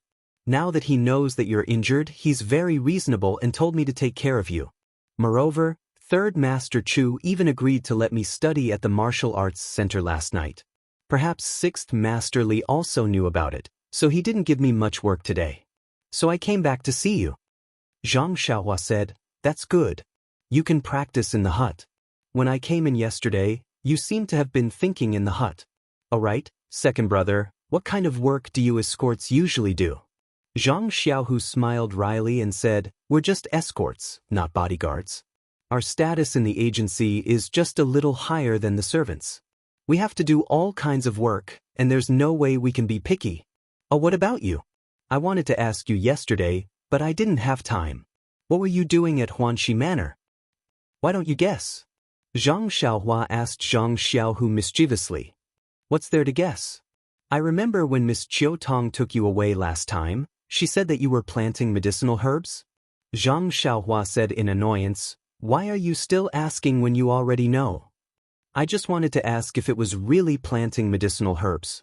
Are you tired of working there?" Zhang Xiaohu said innocently. "Not tired, not tired. Second brother, it's about the same as the crops at home, and it's very relaxing. All right, how's the food at the agency? Our manor?" Zhang Xiaohua talked non-stop about her life after they parted. She told her second brother everything about her life at the manor. Zhang Xiaohu was filled with joy when he heard this. He was originally worried that his younger brother would be bullied in an unfamiliar place.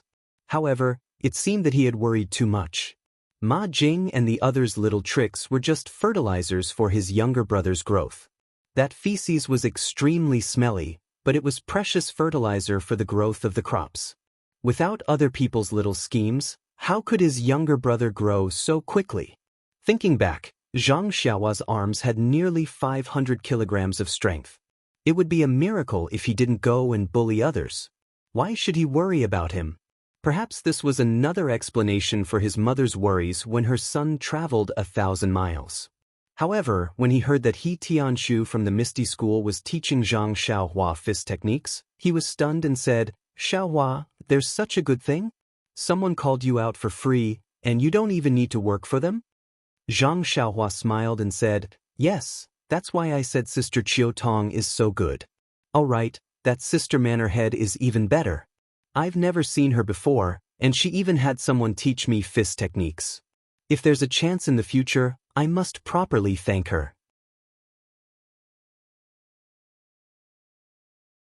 All right, after I finish learning the fist techniques, I'll go and see Sister Mannerhead and thank her in person. I also want to learn from Li Jinfeng. I must thank her for her kindness. When he thought that Zhang Xiaohua would never be able to practice fist techniques in this lifetime, Zhang Xiaohu felt a wave of bitterness in his heart.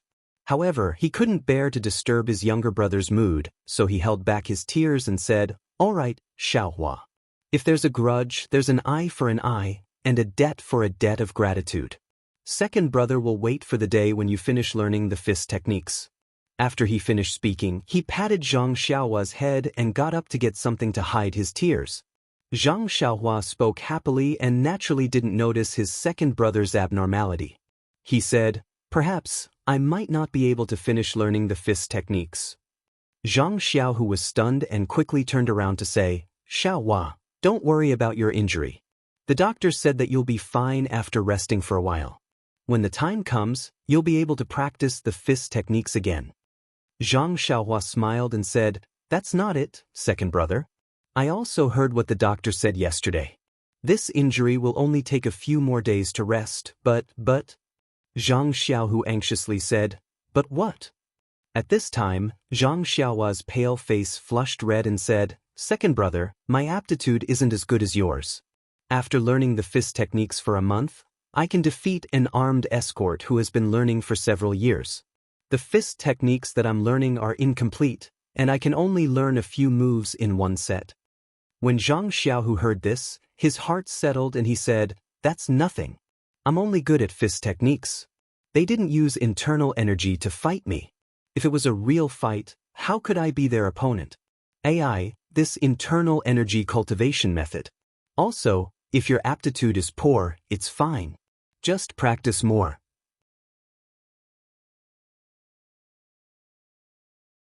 If others practice once, then practice 10 times.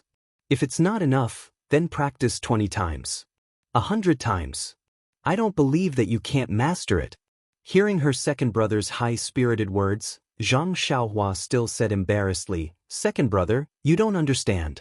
Even if I practice 100 times, when I wake up the next day, I'll still forget everything." Is there such a thing? You really practiced 100 times? Zhang Xiaohu was really puzzled. Not 100 times. I've practiced 40 to 50 times, but I just can't remember. Zhang Xiaohua said gloomily. That's really a strange thing. I heard that for these ordinary fist techniques, even if a normal person practiced 10 times, they would still be able to roughly remember them. But, second brother, there's also a strange thing. What's strange? That's right. No matter what fist technique it is, as long as I practice it once, when I wake up the next day, I'll remember as much as I can. I won't forget it again. But even if I practice it 50 times, I won't be able to remember a single move. Zhang Xiaohu's heart moved and he said, "So it's like this. Xiaohua, maybe you're really not suitable for practicing martial arts. How about this, when you're better, don't practice martial arts anymore. How about you do something else? How about you take care of flowers and plant grass? In any case, Huanxi Mountain Villa needs such technical talents." No, second brother. The treatment of technical talents depends on the villa master's vision. If she doesn't like you, your treatment will be lower. Moreover, I heard that after retirement, the standard of monthly salary is not as high as that of strength type. I think I'd better practice more. If the monthly salary given by Huanxi Mountain Villa is good, then I'll stay there until I retire. Otherwise, I'll find a place to jump ship. Zhang Xiaohua was full of confidence. It's just a joke. Please don't mind it. Zhang Xiaohu saw that Zhang Xiaohua was determined, so he didn't dare to persuade him. He was afraid that he would know that his injury was very serious. He said, "Then it's up to you. However, it's always good to learn more. The current medical insurance and pension system is not complete. It's better to consider more for yourself." Zhang Xiaohua said with a smile, "I know, second brother. By the way, I just found out. Forget it. Let's talk about it after I figure it out." Zhang Xiaohu saw that he wanted to say something but stopped, so he didn't ask. However, Zhang Xiaohua asked again, "Second brother, yesterday I heard that you only practiced Liuhe boxing. I thought you were concentrating on a set of fist techniques. I don't know if my understanding is correct? Or do you have another reason? Can you tell me?" Looking at Zhang Xiaohua's calm face, Zhang Xiaohu found it funny. Not to mention that this wasn't a big secret. Even if it was a big secret, how could he not tell his little brother who could no longer practice martial arts? He said with a smile, "Xiaohua, you're right. It's better to have nothing than to have something substandard. Actually, I've also practiced other fist techniques, such as Luohan boxing. However, after practicing it, I found something strange. Every set of fist techniques has both defense and offense. It's just that the ratio of offense and defense is different. Moreover, the two sets of fist techniques attack position, and defense method are similar. The only difference is the posture. So I thought, is every set of fist techniques like this? A person's body is only so big. The attacking and defending parts are also only so big. Does every set of fist techniques attack and defend these parts? It's just that the moves are different. Following this train of thought, I learned a few other fist techniques from others. For example, Lang family fist, Buddha's palm, etc., which confirmed my guess.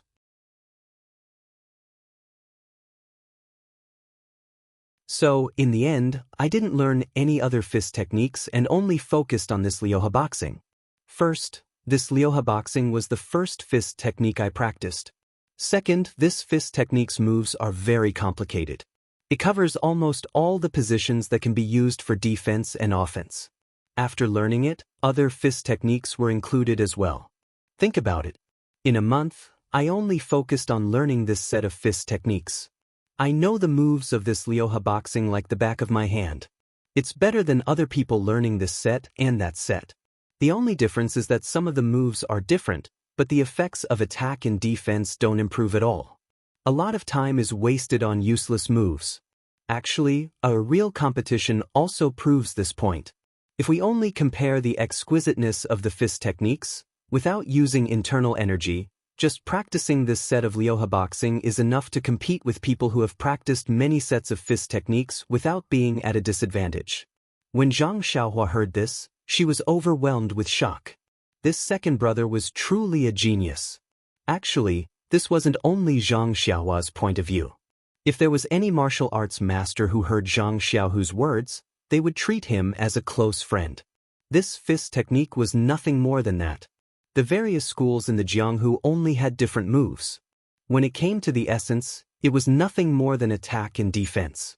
This Zhang Xiaohu, who had only entered the sect for a month, had such an understanding. He could only be described as a genius. However, this Lotus Flower escort agency was only a small corner of the world. How could there be a master here?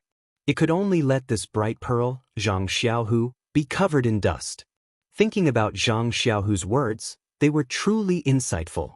However, this was Zhang Xiaohu's cultivation experience. Zhang Xiaohua couldn't use it at all.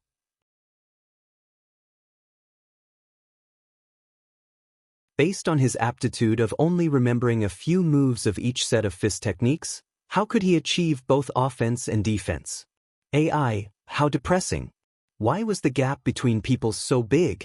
However, just practicing this fist technique isn't enough. Zhang Xiaohu continued, on one hand, without the coordination of internal energy, this fist technique is a useless paper tiger. You also saw it yesterday.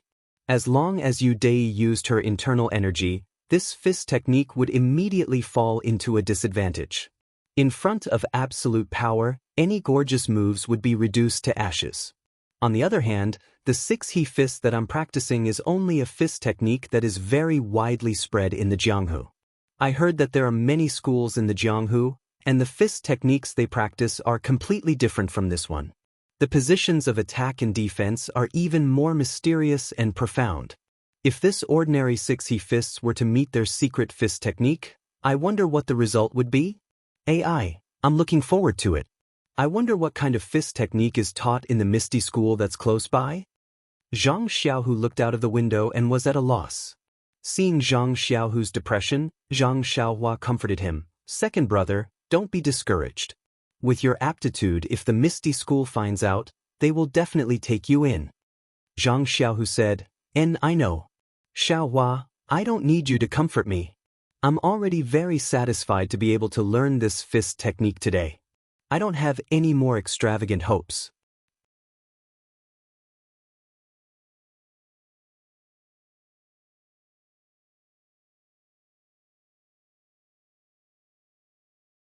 Chapter 98. Zhang Xiaohua said slyly, only when there is hope will there be motivation. Didn't Big Brother want to marry eldest sister-in-law? That's why he had the motivation to do something good in the end. Second brother, you must have something you want to pursue. Bang. Zhang Xiaohu knocked on Zhang Xiaohua's head and said, you're so mischievous. Don't worry, your second brother's heart is with the entire Jianghu. I will definitely save the common people. That's right. Actually, there's an important reason why I want to study at the Martial Arts Center. It's possible to learn internal strength cultivation methods there. This may be my only chance. Zhang Xiaohu continued to explain to Zhang Xiaohua. Really, second brother? If you can learn internal strength cultivation methods at the Martial Arts Center, then can you teach me? Zhang Xiaohua was happy when she heard this and looked at Zhang Xiaohu expectantly. Zhang Xiaohu couldn't bear to disappoint Zhang Xiaohua and promised, look at what you're saying. Xiaohua, as long as second brother learns it, I'll definitely teach you if I can. Why would I hide it from you? However, Zhang Xiaohu gave her a heads up, Although this martial arts center can teach internal strength cultivation methods, it also depends on the person. I heard that not only does one have to have aptitude, but one's background and whether or not they have a close relationship with the escort agency will also be considered. Sai, even if I can go in to study, whether or not I'll have the opportunity to come in contact with internal strength cultivation methods is also a problem. Zhang Xiaohua disagreed and said, "Second brother's aptitude is so good and our family background is also clean. Although we don't have a close relationship with the escort agency, won't we have it after we study?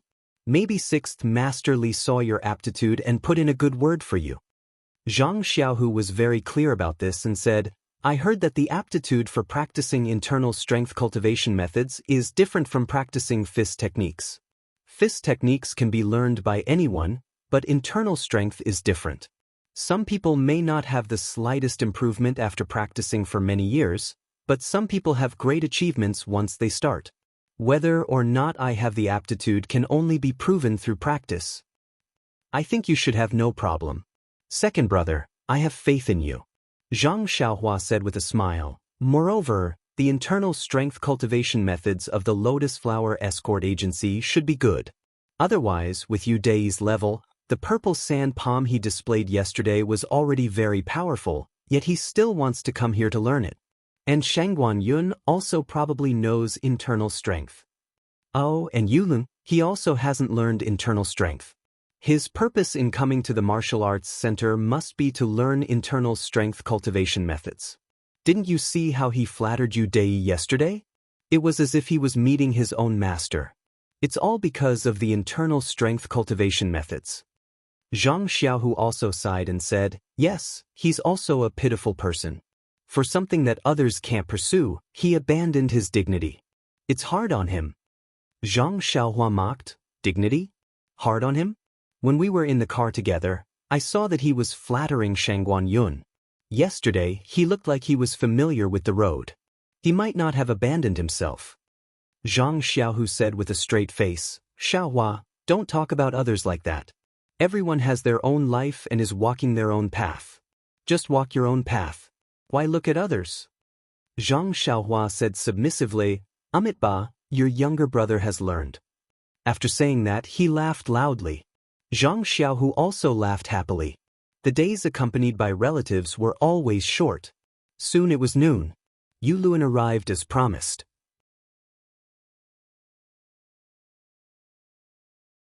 He did not disappoint Zhang Xiaohua's expectations and brought delicious food. At this moment, Zhang Xiaohua was like a god. With Zhang Xiaohu's help he ate it all. His appetite was surprisingly good. Even Zhang Xiaohu was surprised. Was this really the appetite of a wounded person? After eating, Zhang Xiaohua, who had not rested in the morning, was a little sleepy. Zhang Xiaohu put him to sleep.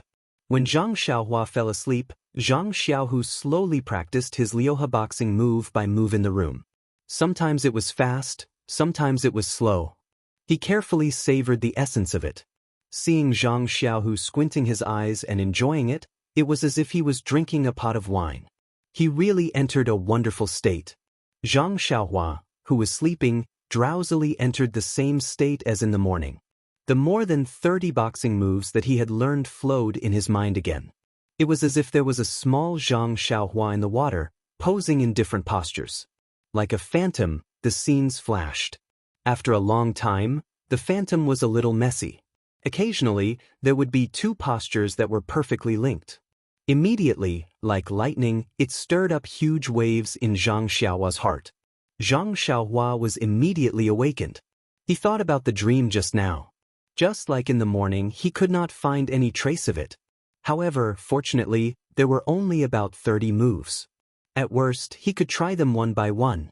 Anyway, he had to lie on the Kong for the next half a year. He had plenty of time. Now that he was not sleepy, he might as well think about it first.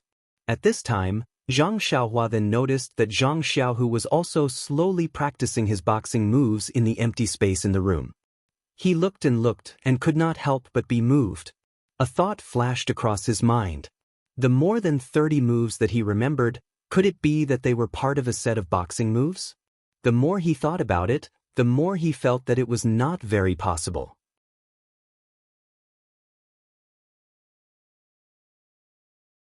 This idea was too outrageous.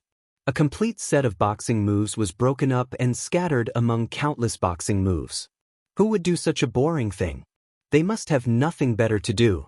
However, this idea was like a seed that was planted in his heart. He would think about it from time to time. No matter how he drove it away, he could not drive it away. He was no longer in the mood to watch Zhang Xiaohu practice. Suddenly he thought again. Since he could not learn a complete set of boxing moves, why not compile the moves that he remembered into his own set of boxing moves? Walk his own path and practice his own boxing moves. But would this work? Immediately he was convinced by his own shocking idea. Why would it not work? Just now in the hazy state, weren't there 2 moves that were linked together? Anyway, there were only about 30 moves. Since he had nothing better to do, why not give it a try? Perhaps he could succeed? Zhang Xiaohua was a little restless. His heart was beating violently. The weather was very hot, and he was covered with a thin blanket, but he still felt a little cold. Was it because of his excitement? Newborn calves were not afraid of tigers. Only a half-baked martial arts practitioner like Zhang Xiaohua, who had not been taught by a real master, could do such a shocking thing. If he Tianshu knew, his first reaction would be to touch Zhang Xiaohua's forehead to see if he had a fever. Then, he would cry and run to Yen, asking Yen to quickly send Zhang Xiaohua to the martial arts hall of the Misty School, so that he could learn martial arts with 4- or 5-year-old children. Furthermore, He Tianshu would often use this sentence to teach the younger generation, self-study is really dangerous. You must receive formal education. There is no future. Fundamental boxing moves like Liaohe fist and Luohan fist were widely spread in the Jianghu. Which one of them was not the essence that had been honed by countless elites over countless years? It was very difficult to change a single move. Zhang Xiaohua actually had the whimsical idea of plucking a part of it to form a new set of boxing moves. If Zhang Xiaohua said that he could do it, then everyone in the Jianghu would laugh. Unfortunately, Zhang Xiaohua did not know this. At this moment, he was playing with the move blocks with great interest, trying to link the unrelated moves together. Originally, he thought that it would be a simple task with only 30 moves, but when combined together, it became complicated. Not long after, Zhang Xiaohua felt a little dizzy. Unfortunately, Zhang Xiaohua did not study combinatorial mathematics, so he did not know that if these 30 moves were combined together, it would be quite a big project. Gradually, he wanted to give up, but when he saw that Zhang Xiaohu was concentrating on repeating 1 or 2 moves, thinking carefully, he could not help but be stubborn. They were brothers from the same mother, so he did not believe that he did not have second brother's cleverness. He started to compete with these moves. Sure enough, not long after, Zhang Xiaohua found 2 moves that could be perfectly linked together. Seeing the first glimmer of hope, Zhang Xiaohua's spirits were greatly lifted. He tirelessly began a second attempt. Unfortunately, this time, he was not as lucky as the first time. He practically flipped through these moves a few times, but he still could not find the 3rd or 4th move that could be perfectly linked together. Zhang Xiaohua once again sank into deep thought. Was his train of thought wrong? However, since there were 2 moves that could be linked together, it meant that this path was feasible. Then what else had not been considered?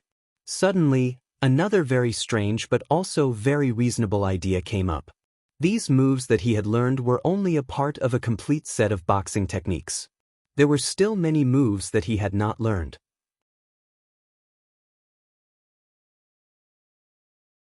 If he wanted to completely link these moves together, he had to learn the remaining moves. However, from Zhang Xiaohua's martial arts experience in this short month, if he wanted to find the remaining moves, he had to learn more boxing techniques. Every time he learned a set of boxing techniques, it depended on his memory.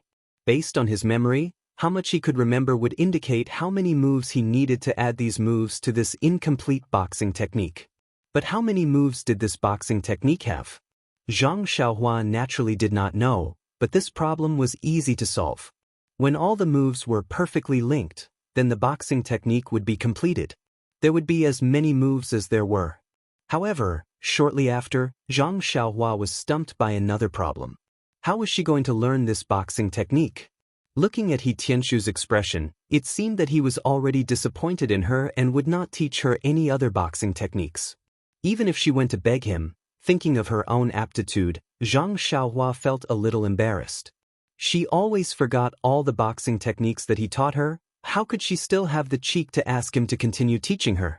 Even if He Tianshu was willing to teach her, but would his boxing technique be able to satisfy her needs?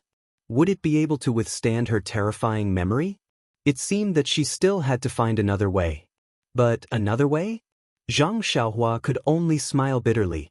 She had painstakingly come to Pingyang City and spent so much effort before she was lucky enough to get He Tianshu to teach her the boxing technique.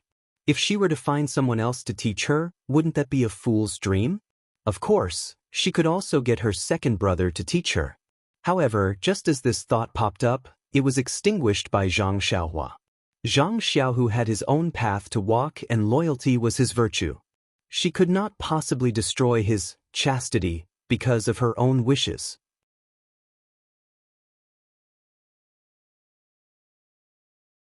Although Zhang Xiaohua knew that if she were to ask, Zhang Xiaohu would definitely give up his obsession of learning only one boxing technique. Sigh, although learning was a form of belief, it was also a difficult thing. Forget it. Zhang Xiaohua shook her head and a line of words appeared in her mind. When a car reaches a mountain, there must be a road.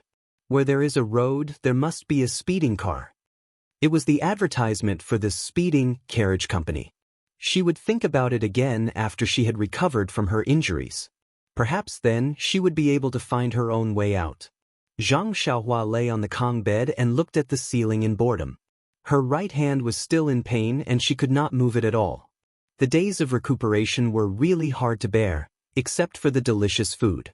Zhang Xiaohu, who was lying on the ground, was still very focused on figuring out his set of Liuhe boxing. Zhang Xiaohua was very puzzled. Second brother had already learned this set of boxing technique for more than a month.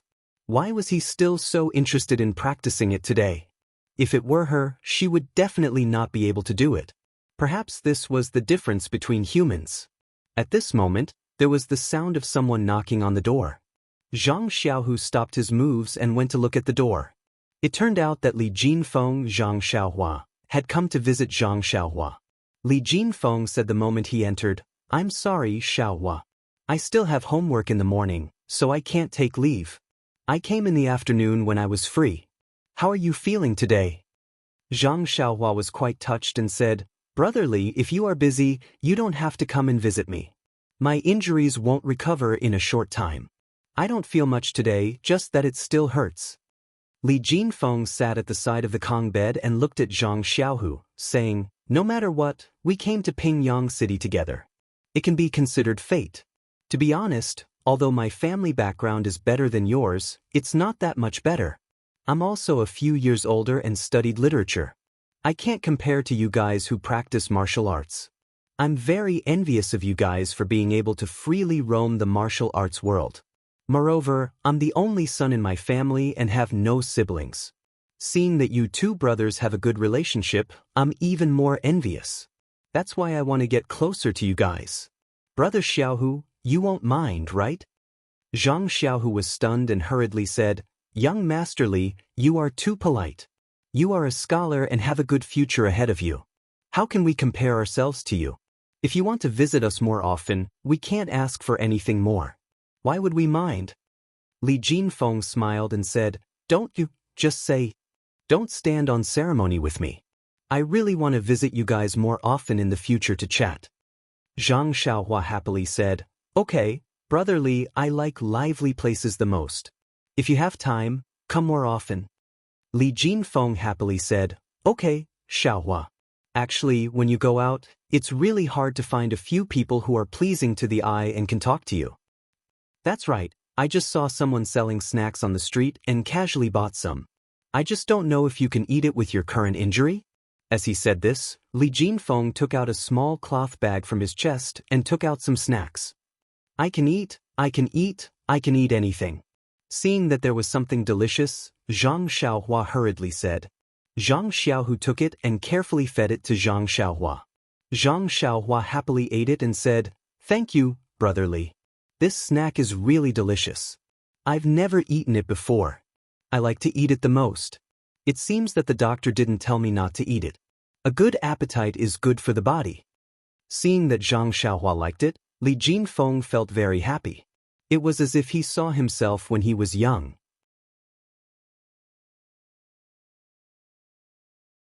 Then he took out a shabby book from his chest and put it on the Kong, saying, "This is a boxing manual that I found when I was reading in the academy. It seems to have been forgotten by someone else. It's useless to leave it with me, so I brought it to you. Anyway, you're recuperating. When you're bored, you can read it to pass the time." Zhang Xiaohua originally thought that it was something good, but when she saw that it was a book, she couldn't help but say with a bitter face, "Why is it a book? Brother Li, I'm not literate. I learned a little before, but I don't think I'm good at reading." Li Jinfeng was also very embarrassed and said, "I neglected this.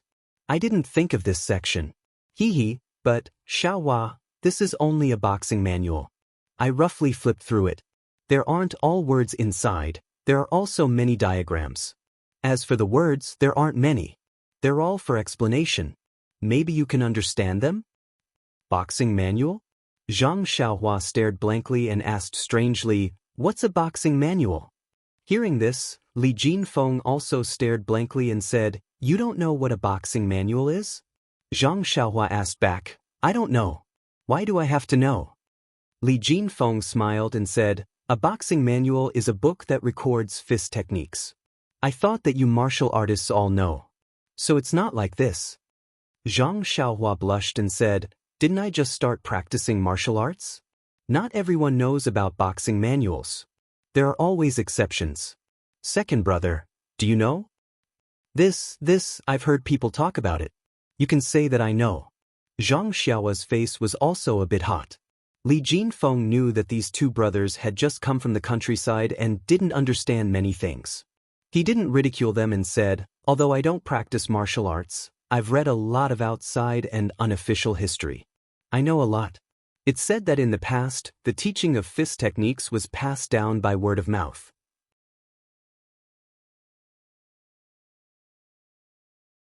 It was kept secret, but if the inheritor didn't learn it or if the inheritor suddenly disappeared before the inheritor learned it, then the fist technique would be lost. So later on, smart people recorded the fist techniques and martial arts in words and diagrams so that it would be convenient for the inheritor to pass it down. Thus, there were boxing manuals. I think there were also some knife manuals, spear manuals, leg manuals, whip manuals, etc. But I've never seen them before." Zhang Xiaohua's eyes lit up and asked, "Brother Li, have you ever seen a boxing manual?" Li Jinfeng stared blankly and said, "What's a boxing manual?"